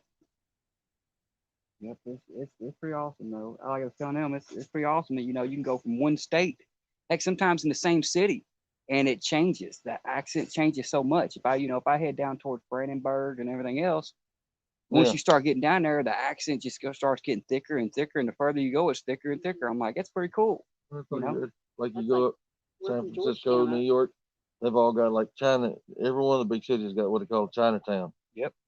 And they've got that, and you go out a few blocks out around it, and you can tell where kids have grown up and come up, and they speak English, but they've got the twang. Yep. Everybody's a little bit different. Just the accent from Georgetown to Louisville. Yeah, it's a big difference. We have an accent. What's scary, Dan? What is scary? Hold on, let me flip the camera and say hi there. So No. Mr. Van come down here, brought me some bait. He brought his significant other. Well, she's hiding over there. She don't want to be seen. Yeah, he was nice enough to bring me some bait. He's the man. He is the man. And me and him's gonna be fishing against each other on John Oiler's tournament. For anybody that don't know that, I hope we both get good spots, because I guarantee you, between me and him, we'll put on a good show. I might find out where he's going and might wind up where he's at. Well, I might be stuck down here like I have been, but I hope it gets better than what it is now, because with all this going on, yeah. I like the current. When I come down here for the 7 to 7, that's where I did the 7 to 7 at. Mm-hmm. I caught 8 fish that night. 2 of them over 20 pounds. One was 24, one was like 28, I think. All the rest of them was 10 pounders. So it was all real nice fishing down here that night. And I had skipjack that day. No, I had carp that day. And I actually got a 5-pound carp that I caught down at the falls last week in my freezer. So yeah, that's the one. When I messaged you, I told you I'd bring you some. Yeah, you caught that one right there toward the end. Yeah, I lost so many rigs that night. Lost so many rigs. Later, Duggar. Thanks for stopping in. I lost so many rigs that night. It's not even funny. It was insanity. I had homemade sabiki rigs, and I lost four of them. And then I had a little spinner like foxtail spinners or rooster tail Yeah. spinners. I lost three of those. I gave up. I'm like, it's not even working. Last time we went up to Covington, I lost what, two Sabiki rigs up there? I don't even want to count how many Siddiqui rigs and spoons you lost. I can even imagine. The falls is a Snag queen. nightmare, though. The falls is a nightmare when it comes to snags. It is a nightmare. Oh, it ain't nothing but sheer rock cutoffs. Yeah, all it is. You don't have any kind of. This is a stretch you caught that was a third 39? 39. Yeah. I was actually about 25 foot this way. I hooked into one probably 2 weeks, 3 weeks after that one. Probably about this time of the year, I hooked into one. Probably would have went 60, 70 pounds by the way it was pulling. The rod I hooked into him on, it had it's a super heavy action rod. I mean, it does not bend. It's almost like a snagging rod, and it bent that in half. Bent my rod holder. It actually broke one of my rod holders. I yanked up on him, felt him pull, and it took everything in my power to hold the rod still. And I felt him pull about 5 times, and it was it. I was like, oh, I got him. And then it just got soft. I was like, you got to be kidding me. Yeah, there's some monsters that swim through here. But as I was saying earlier, y'all said y'all was listening to the stream. I wasn't joking when I was telling y'all. I'm switch here. No, they don't look. Look at that. You got all the minnows there. And if I shine my light over here for a few minutes, you'll see the silver jump. There is bait. This whole area down here where I fish is one giant bait pool. I mean, it's nothing but bait down here. I tried that, but all I catch is small fish. Not even big enough to put on a hook. Not even big enough to put on a hook. But yeah, it is. That steep the drop off after it gets out. Does it level off a little bit and then go on down again? It levels off. It goes down a little bit, drops off, levels off a little bit more. It does like stair steps going down. Usually in this area, about from probably 6 foot past that tree to about 12 foot past this tree, usually right in front of here, I usually don't have snags. It's usually just you can cast out all day long, not getting no snags. Right now, I'm snagging into everything that there is under the sun. But yeah, normally I can cast out here without any snags or anything. I think I come out here 7 trips in a row without losing one rig. So that was great. I'm back there, throw out twice. Yeah. Yeah, snag queen. Yeah. Well, I'm thinking a tree moved in my area, so I'm gonna have to find out about that. But yeah, the drop off's not that bad over here. Shooting star. Oh, last time, let me see that. Last time I did that, I said it as a joke. Matter of fact, when I caught that 39 pounder, I was joking around on there. I said, shooting star said, I wish for a 40-pound fish tonight. So let me do that again. I wish for a 50-pound fish tonight caught on one of these rods. Y'all heard that in the stream. Let's see what happens. It didn't work the last time I was out here because it was a medium shower.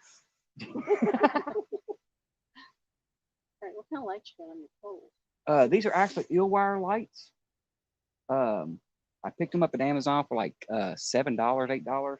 You put 2 AA batteries in them, and you just wrap them. I just wrap them, put a zip tie every so often. They work pretty good. If you put good batteries in them, they'll last 8 to 10 hours. I use cheap dollar store batteries because I'm cheap. But well, it's not that I'm cheap; it's that I'm broke. But same thing. But they last 4 to 5 hours on those. And then I've got this little light that I just made. I was talking about earlier in the stream. Yeah, I saw you pick that one up and put it over on the. There's little bright lights right there, and the batteries are going dead on that. I picked this thing up at the Dollar Tree, the light for it, and it was $1 for the lights. And I tell you what, they're so bright that my orange whisker sticker rods will go from 20 foot away. And I just made this with an aluminum can and a top of paint top. And my wife was nice enough to pick me up a bunch of them. I'll tell you how bright they get. Those Oh, are new wow. batteries. And they will glow. They will make anything orange just glow like insanity. So I figured, for a buck, the batteries are 15 cents. I can just run it. Yeah. Now, is that just one set of lights on your bar? Do what? Just one set of lights on Yeah, your it's just one set of lights. It's a 15-foot section.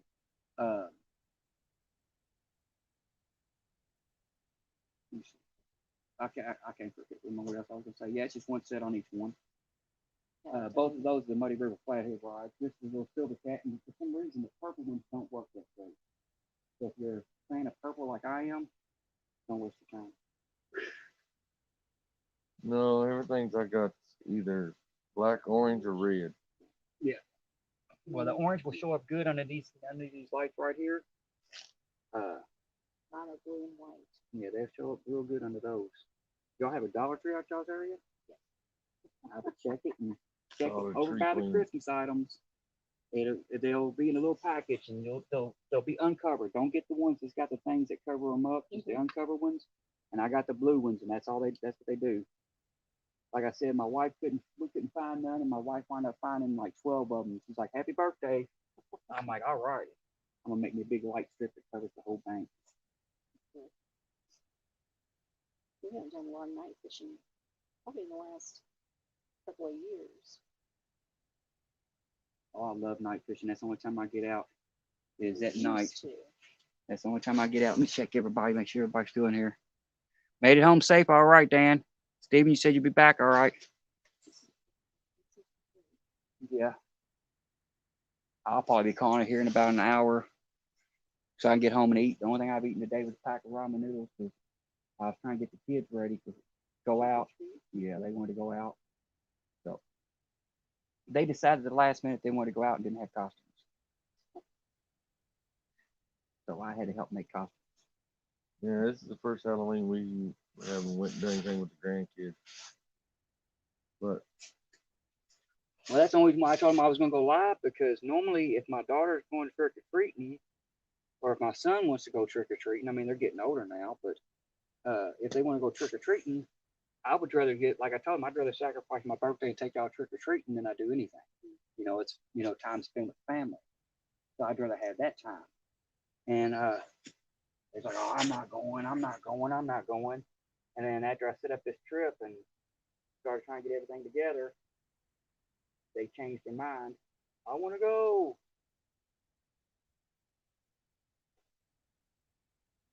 well, I know how those go. Oh, yeah. That's why I'm glad both mine grown. I think I'm going to open up one of these and put a piece on. See if we can't hook up a fish. It's a birthday fish. Yeah. A little late birthday fish. Oh, that's all good. This is the best birthday present ever right here. I tell you, I can't find no skipjack nowhere here.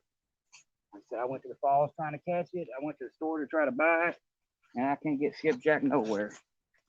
And normally the falls is just full of skipjack. Yeah, normally that's exactly where you catch them at. These things are nice and bloody. Oh my lord. That's the best bait I've had in a while.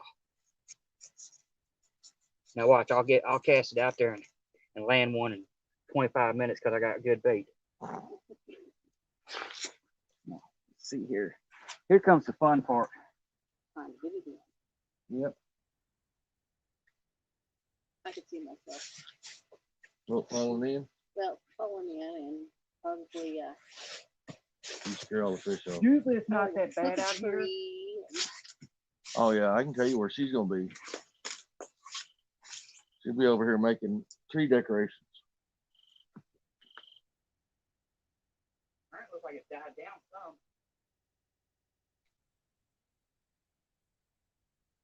like you got a limb or something up there.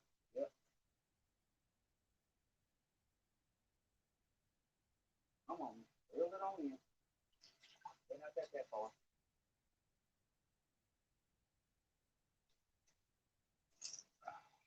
That's your other line. Hello. Yeah, usually when we're down here, it's not that bad. You walk down over the rod holders are at, and you've actually got probably I say good 60, 70 yards of beach, just sand beach. It's pretty nice down here during the summer and spring. Like crossing into Indiana? What is, which one is that? That is one of the LGD plants, I do believe.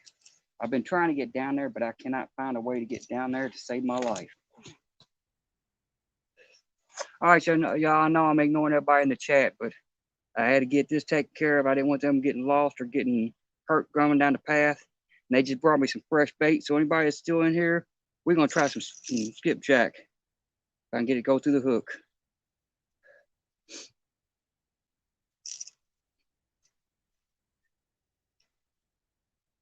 Yeah, I come down here for the catch and cook on Palmetto Monster.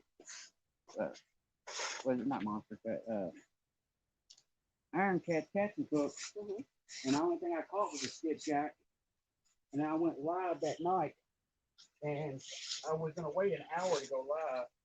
And 10 minutes after I got off the catch and cook and had that skipjack, I'm like, you know what? I'm gonna cut it up and put it on there.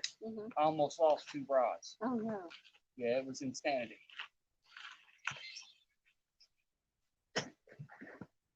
Yeah, I almost lost 2 rods because I was walking the hill like I just did to help y'all. My wife was wanting to leave, and I went to walk her up the hill, and this blue rod was literally almost touching the water by the time I come back down the hill. It was bending over, touching the water, just like this. I'm like, oh crap.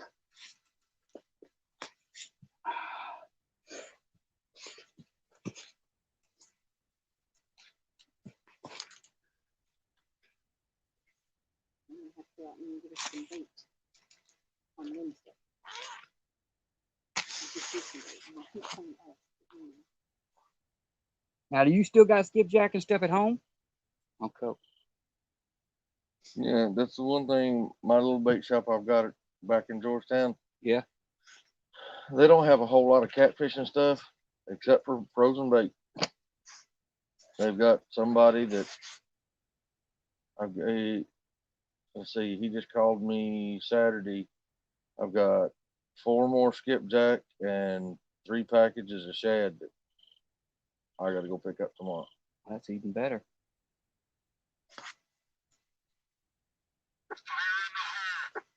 Well, if you can't find a place to go, if the water's back down over here, you're more than welcome to come down here with me. If the water's back down, we'll have a big old bank right here. Might be a little bit of a walk, but we can park the car at my house where it's safe and walk on down.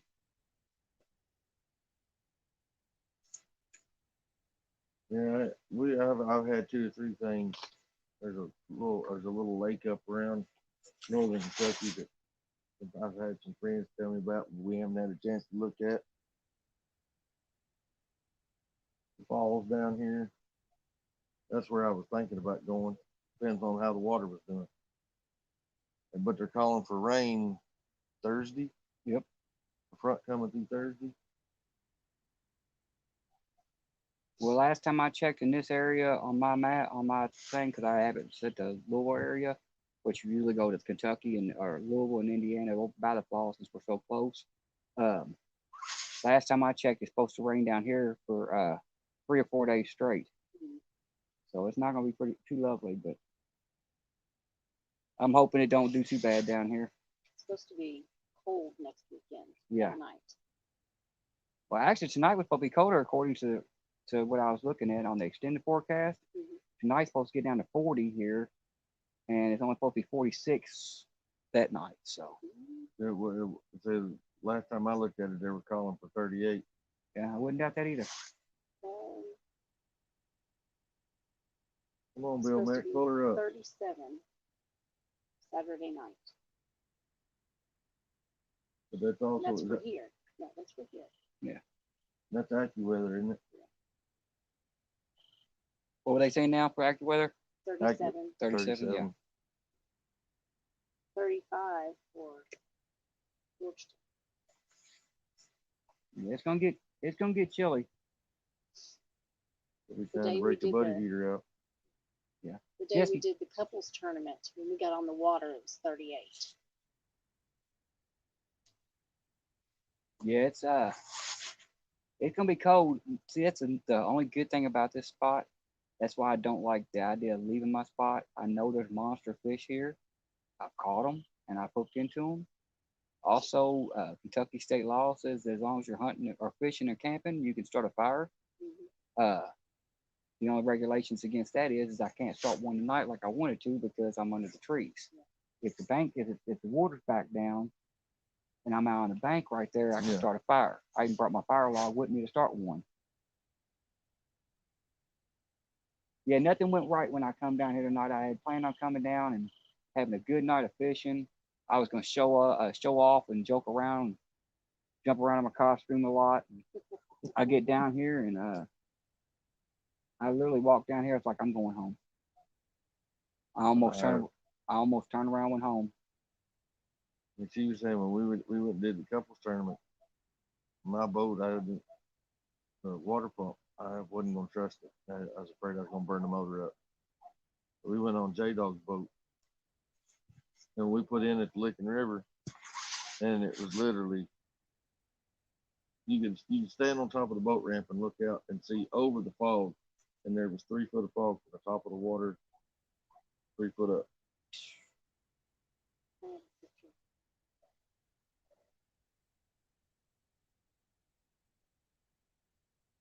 Yeah, did we take a picture of it?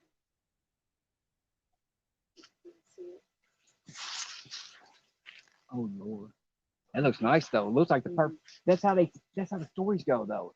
If you ever heard any big fish stories, that's how they start off. It was a dark night, fog was going across the water, and you're Well, like, That was the thing. Epic was on two stands. And there was something he said. He's like, I've never caught fish, big fish, when I was comfortable. yeah, Be uncomfortable catching. yep, They're gonna be in the nastiest place, hard to get to, dangerous to get to. yep. That's another reason why I come down here. Up and well, people are starting to trash it now. Um, I don't know if you heard what I was talking about the last time I was live. About 2 lives ago, I had a Yeah, homeless guy was down here messing around. I'm like, you gotta be kidding me. I'm trying to talk loud to cover it up with him and everything else. I'm like, I need to tell a story so I can drag it out. But yeah, I mean, yeah. usually there's nobody down here. I mean, it's so peaceful. You come down here and other than the wild animals every once in a while, and it's I'm pretty sure that was a. I think he's done moved out of the area, but I'm pretty sure it was a cougar. They said we don't have cougars in Kentucky, but I beg to differ. The noises I heard on Aaron's live when we went back and watched it, uh, I was listening to him. It sounded like a cougar. Did not sound like anything but a cougar. And the cat prints I seen were this big around. I don't know of a bobcat that leaves cat prints that big. Yeah, big female will. Ah. Cougar's full print to be a bigger range of fish. Yeah. But yeah, I was sitting down here on the bars. Maybe we get a bars bite. I was sitting on the other side of the street. Speaking of that, Yep, as I said, maybe I get a bars bite. something kicked the spotlight on there, but I'm figuring that's what that is down Yeah, there. that's a bars coming up this way. But yeah, I was about 6 foot on the other side of these up here, right here, and you could hear it walk down through here, crackling, making noise. And it would come over, and as soon as I'd turn my light over this way, he'd come down this way. So I'd turn my chair and face this way and shine my light over here, and then you hear him come back down the other way. And I'm like, I'm not messing with that. I told everybody, I said, I'm turning my chair towards the water. I'm not playing, I'm not letting something jump up behind me, grab me by the back of the neck. I'm not doing it. I've hunted down in Eastern Kentucky where we're sitting there. We've got on one farm, one of the properties we hunt down there. They've got pictures of a black bear on the property. Yeah. It's only seen it twice. Nobody's ever actually seen it.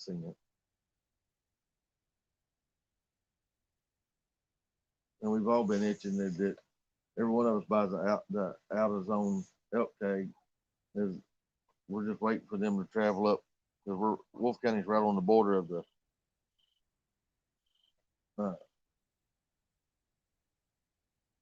title area for the elk, where you have to get drawn to do it.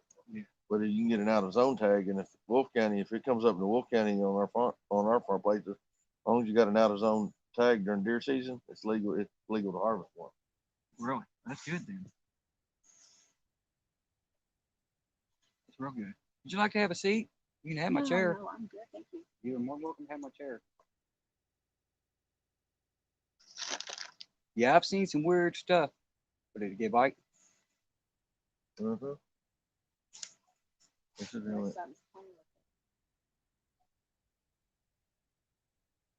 but I just caught it. Like, she moved her light, and I caught a glimpse of the line. Yeah, I'm hoping it ain't the tree right there. Yeah, I'm gonna have an issue trying to get that rod in. That's going right over top of that tree. But there was a bunch of fish. something was- out there it in goes. the line. Just pulled it again. There's a bunch of fish jumping out here. Look at me. And the current slowed down quite a bit. It's still going slower than what it was. But it was 3 times faster than that. Current's starting to slow down. Still got decent current though. That's good though, because current equals fish. Current equals fish. I'm expecting one of these rods to go down. I'm expecting to be that orange rod now since you brought that skipjack down here. There's no exaggeration. That last time I had skipjack down here, I caught that skipjack during that catch and cook. It's the only thing I caught that in a baby carp. And I took that skipjack and I threw it on them rods. And as soon as the tournament was over, I threw them on the rods and told everybody I was going to go live afterwards.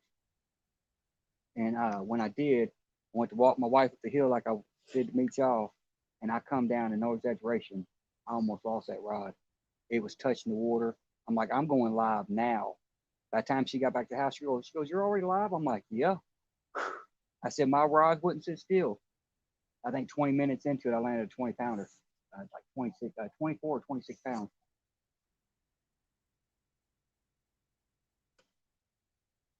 There's some nice ones that come through here. It's just, Pitching at the right time. yep.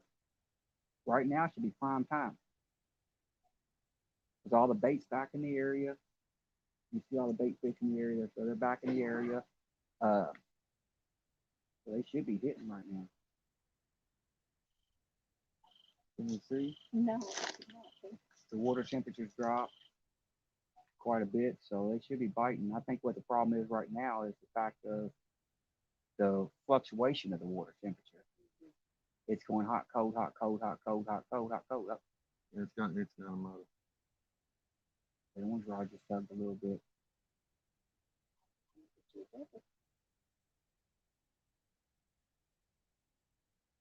I'll be okay with just one. That phone looks familiar, don't it, Sandy? It usually spinning. Yeah, that's what my wife got me for Christmas last year. She asked me what I wanted. I said, you can go get me a B&M rod from Walmart. I'll be there. All you got to do. This one here's done had an Uncle Lou's on her in her hand. And I've been wanting Uncle Luke for about a year and a half now. so come February, if I don't get them before then, come February. You wouldn't lie, that thing just bounced like this, like crazy. Yeah. Cool. I'm saying it's while we were sitting there talking, it's been sitting there. If anybody's still in here, I still got 7 lovely people in the house. We are starting to get bites now, y'all. It's about that bite window too.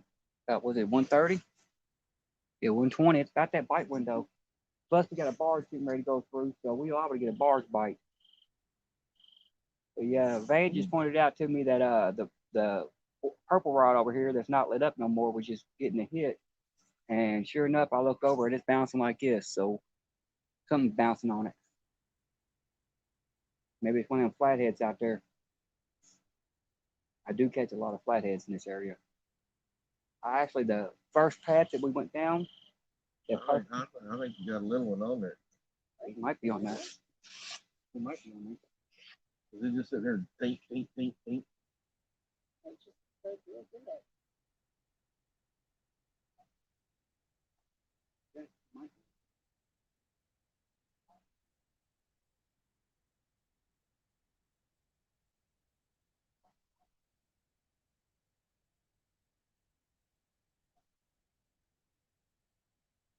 You know that. If you hit me, you hit me.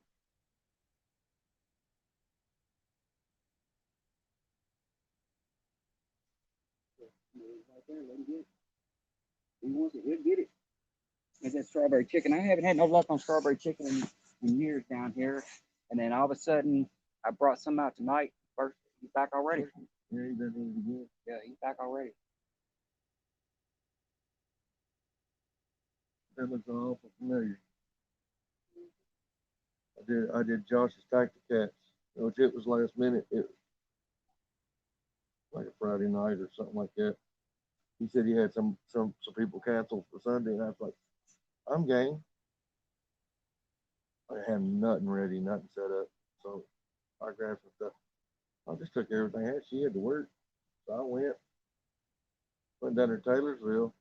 The only bite I had was on chicken, and I had a bobber on it because I had it on a little pole because it was supposed to be that gradual step up. Yep. So I had it on a little, and it just kept the bobber sit out there on top of the water. Never pulled it under. Just looked like somebody. It looked like somebody didn't know how to type on a keyboard. Tick tick tick tick, and it just bounced around. Bring it in and looked like shredded cheese or like string cheese. I think that's bluegill. That was so Going slow. nice.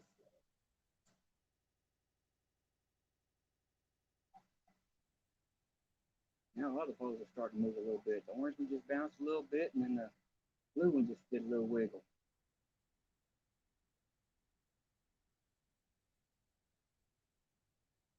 When coming through, might wake them up.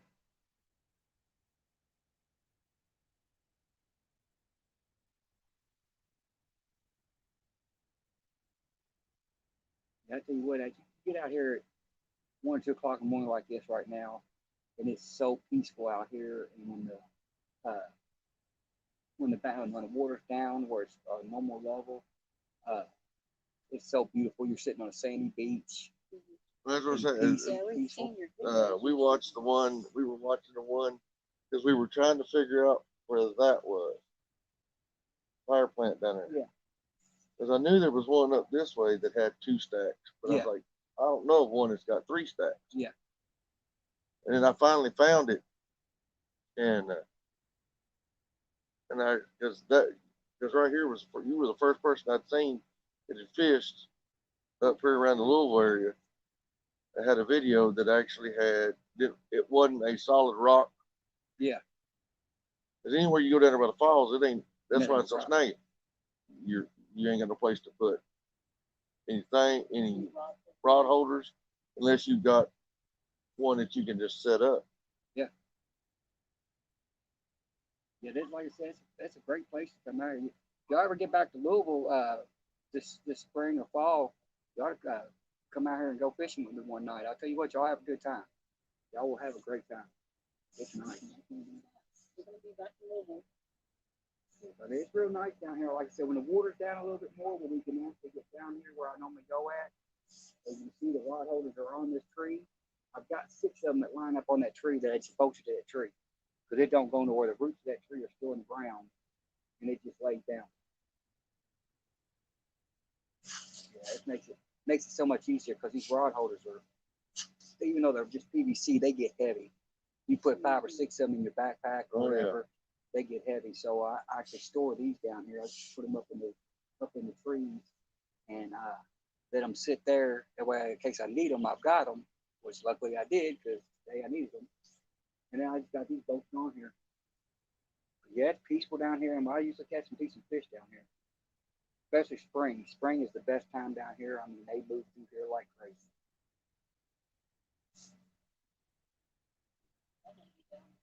Back in Louisville. Oh, yeah, we don't live but 45 minutes away. We're on 64. We're off 64 at Georgetown. Okay, yeah, I know exactly where you're at. Too far at all. For some reason, I was thinking y'all was in Ohio. Yeah. No, that's what I'm saying. That's what we're saying. We're in Georgetown, so we're 45 minutes in an hour of just about anywhere that's decent enough for catfishing. I don't have some place that I can just like what you've got here that I can walk to. Yeah. To me, it's I got to load the truck up and I've got to drive an hour anywhere. Yeah. It's either go to Cincinnati, go to the river in Cincinnati, or you've got any of the lakes. I mean, some of the smaller lakes you got up there, but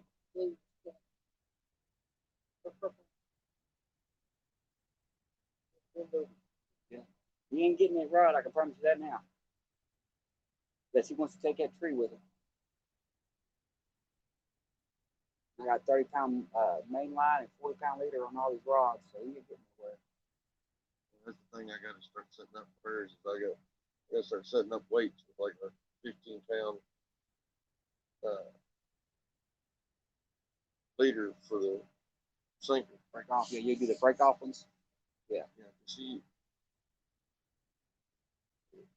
well, we were fishing a couple times. Diego said, I ain't there. He goes, I don't ever get caught up. 2 casts later. Hey.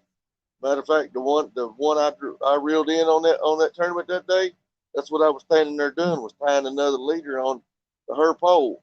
And they're hollering, get out of the way, there's a fish. And I'm like, what are you talking about? Oh. So I was like, oh, that was my fish. If you hadn't broke your leader off, you could have got it. On my pole. Yeah, I've been wanting to get some Uncle Lou rods myself. I was talking about that earlier. I want to get some myself. I've been trying to get one. I've been trying to win one because I've been off work for 4 months, so I haven't had a. Basically, if it costs more than $3, I'm going to buy it. But I'm on such a tight budget. But I tell you what, I got lucky when I was working. I got smart, and that's what I told my wife. I said, I'm gonna pay off my credit cards. I'm going to the catfish conference for $2,500, and I'm buying all the gear I will ever need. I said that way I don't have to worry about needing. And sure enough, I bought 3 Muddy River flathead rods. I bought like 8 reels, 3 whisker seeker rods. I bought all this gear. Bought I think 300 and something hooks. I make my own sinkers. I was like, okay, I got 2 rows of 1,500-yard line. I'm like, okay, I'm good for the rest of the next 2 or 3 years on gear, on tackle. And luckily that happened because less than a month and a half later, I was at work and I started getting lightheaded and dizzy. And when my supervisor walked by, and she goes, are you okay, sweetie? I'm like, yeah, I'm good. She goes, no, you're not. You're white as a ghost. She goes, I think you're having a heat stroke. I'm like, it's not hot in here. I mean, it's only 77 degrees in here, and I'm used to working in a 150-degree shop. This is cold. She goes, well, you need to go sit down. So I went sitting down, went to go sit down, and she's like, you're walking sideways. Like, I'm good. And she made me sit down and break room. I drank a couple cups of water because I was having a heat stroke. And I come back out. I'm not used to drinking fluids that much. If I do, it's sodas and stuff. So that water ran through me. I'm like, I got to go bathroom. So I walked to the bathroom. By the time I got back, there was 4 supervisors sitting at my table. I'm like, I'm right here, y'all. I'm good. They're like, well, we didn't send the search party looking for you. I'm like, I was gone for 4 minutes, 5 minutes at the most. And they're like, yeah, but we're worried about you. And I'm like, I'm fine. They're like, no, you're still white. I'm like, yeah, I'm fine. And then I started getting lightheaded and I started getting wobbling. I'm like, I'm fine, y'all. They're like, no, you can go sit down. They're like, well, we're going to bring you in a wheelchair. I'm like, no, I ain't rolling me out in a wheelchair. They made me sit there for almost an hour in the break room, debating on if they were going to let me go home. I literally was working in one of the buildings right across the street, and but I don't know if it's from the bar or not. They wait till it goes over. Come on, take it. You can take it. But yeah, I literally it took me 2 minutes to drive home. They're like, well, we're gonna let you go home, but you got to call us. I got up the next day. I'm like, all right, yeah. I'm like, I'm off work tomorrow. I'll take the tomorrow off work and I'll relax. Things will get better. The next day, the following day, I had to go back to work. I got up and I went to go to the bathroom, and when I did, I was walking sideways again and walked right into the wall. I literally, the whole way walking down the hallway, I was rubbing the wall like this, trying to walk straight. And then I just hit the floor. I'm like, this ain't good. So I called them. They put me on medical leave of absence for 6 weeks. Did all my blood work. Couldn't find anything wrong. They're like, well, we're going to get a good neuro scan. I'm like, okay, well, look what it is.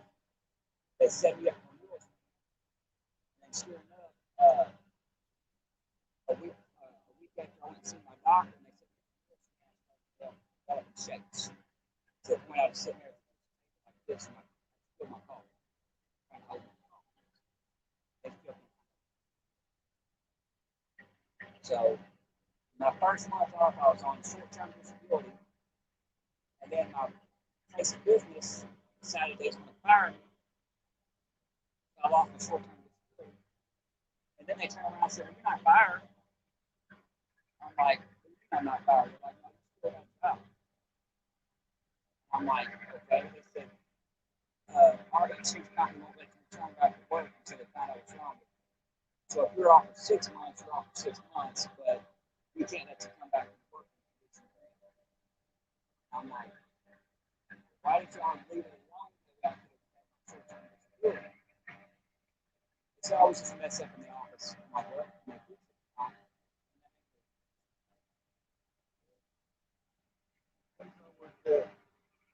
Shoulder surgery.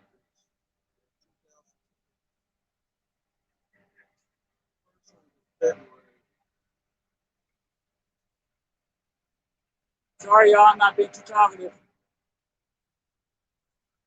Yeah. First February. Somewhere in the middle of March, something like that. Or like raise my arm. Well, they did nothing in my eye. Short answers. From Gene, I had to have none. He wouldn't let me go back to work, wouldn't let me do nothing. But I kept going in, they did everything. Yeah, that went on till August. August, that place I worked for, like, well, we can't pay your insurance anymore if you ain't working. I'm like, okay, that's all fine and good. Put me on a medical leave of absence. And that'll hold my freeze my stuff. And then when I get cleared to come back to work, I'll just come back to work. I think I might have debris on there. It might be some debris I was fighting with. It's bouncing with the waves. Might just be debris on there. They got cleared, go back to work. And as soon as I left the orthopedic office, I go straight back to work. My letter statement I was cleared to go back to work. No good, no nothing. Good to go. Well, you got to go see plant manager. Okay. I can't hire you back. Give notice. Give notice for what? But when you quit, you didn't give notice. Quit. Yeah, but the HR lady put it in there as I quit. Yeah. I was a team leader. Went from close to $30 an hour to had to go back and find another job. $10, $12 an hour. Two kids in middle school. But trust me, I know the feeling where I was working at a week before I got started getting sick. They had done approached me and wanted me to take a supervisor position. And I'm like, they're like, well, you've got 10 years management experience. I was already running the floor as a lead. I wasn't a lead. I was an acting lead while one of the leads was out for 6 months. I was acting lead. They're like, we want you to take a supervisor position. They go, we're going to start training you on it. I'm like, cool. And I went home. I was excited about it because, that was guaranteed I was going to get, a better paycheck. And then, enough, and I get sick. Now I got to go back to them, and I'll probably have to start back over from the bottom. So I told my wife, I said, they hired through a temp service. I'll probably just stay temp. Right now, it's peak season. They don't want me to work 70 hours a week. I doubt my body's going to let me do it. I'm going to do what I can do to get through the holiday season. If I can make it through, 2 weeks or whatever, As soon as I'm out of peak, I'm cutting myself down 2 or 3 days a week. You know, if I don't, I'm not gonna make it. I think that's what happened to me in the first place. I think my body gave up because I worked a year and a half, 75 to 80 hours a week for a year and a half straight with no days off. I think my body just said, "I'm not. Your body's had enough." And they'll do that. It still does it. I mean, I'll get down here and I have to sit down. I've had to leave 2 of my streams already because I start getting shaky too bad. I'll start getting severe shaky. Like, all right, y'all, it's time to cut it. I gotta go.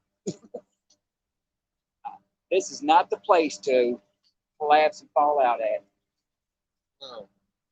Especially being there. Everybody. Yep.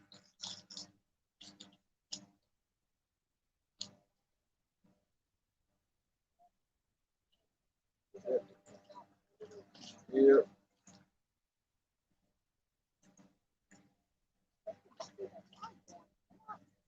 That might be a fish going down that. Yep.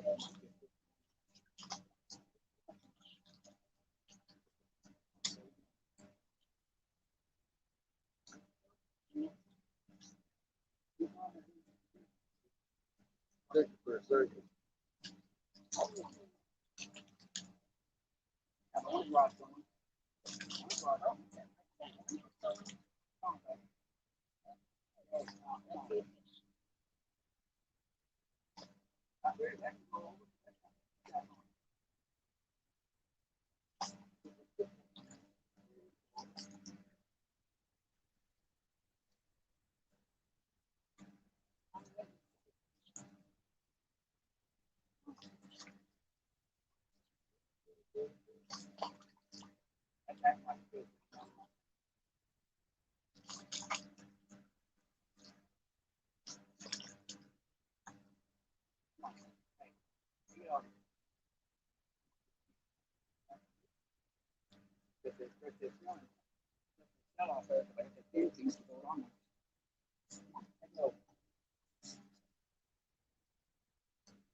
Not only did they bring me bait, y'all, I think they brought me luck.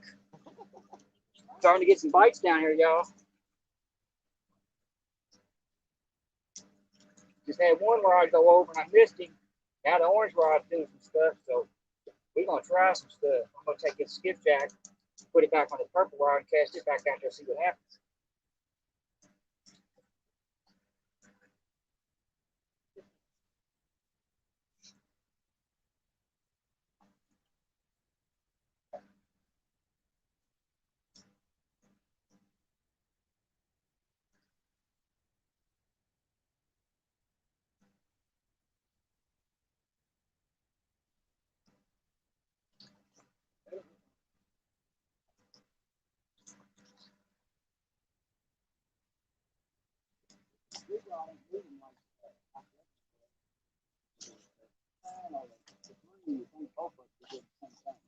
Yeah. It's not.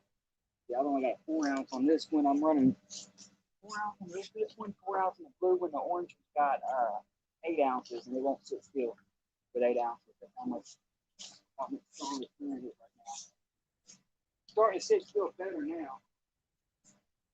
And the fact that I actually got this one is a miracle, so that just tells me the current must be slowing down some. Yeah, there's less debris going through. That would work. Get that tree. Huh? What are some of the Oh yeah, I know what you've done. I still might. There it goes. there goes. Yep, cross my line. Yeah. Oh.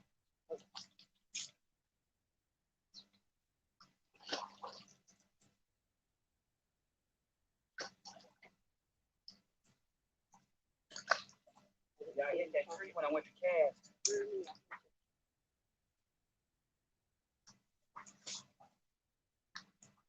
What's your life?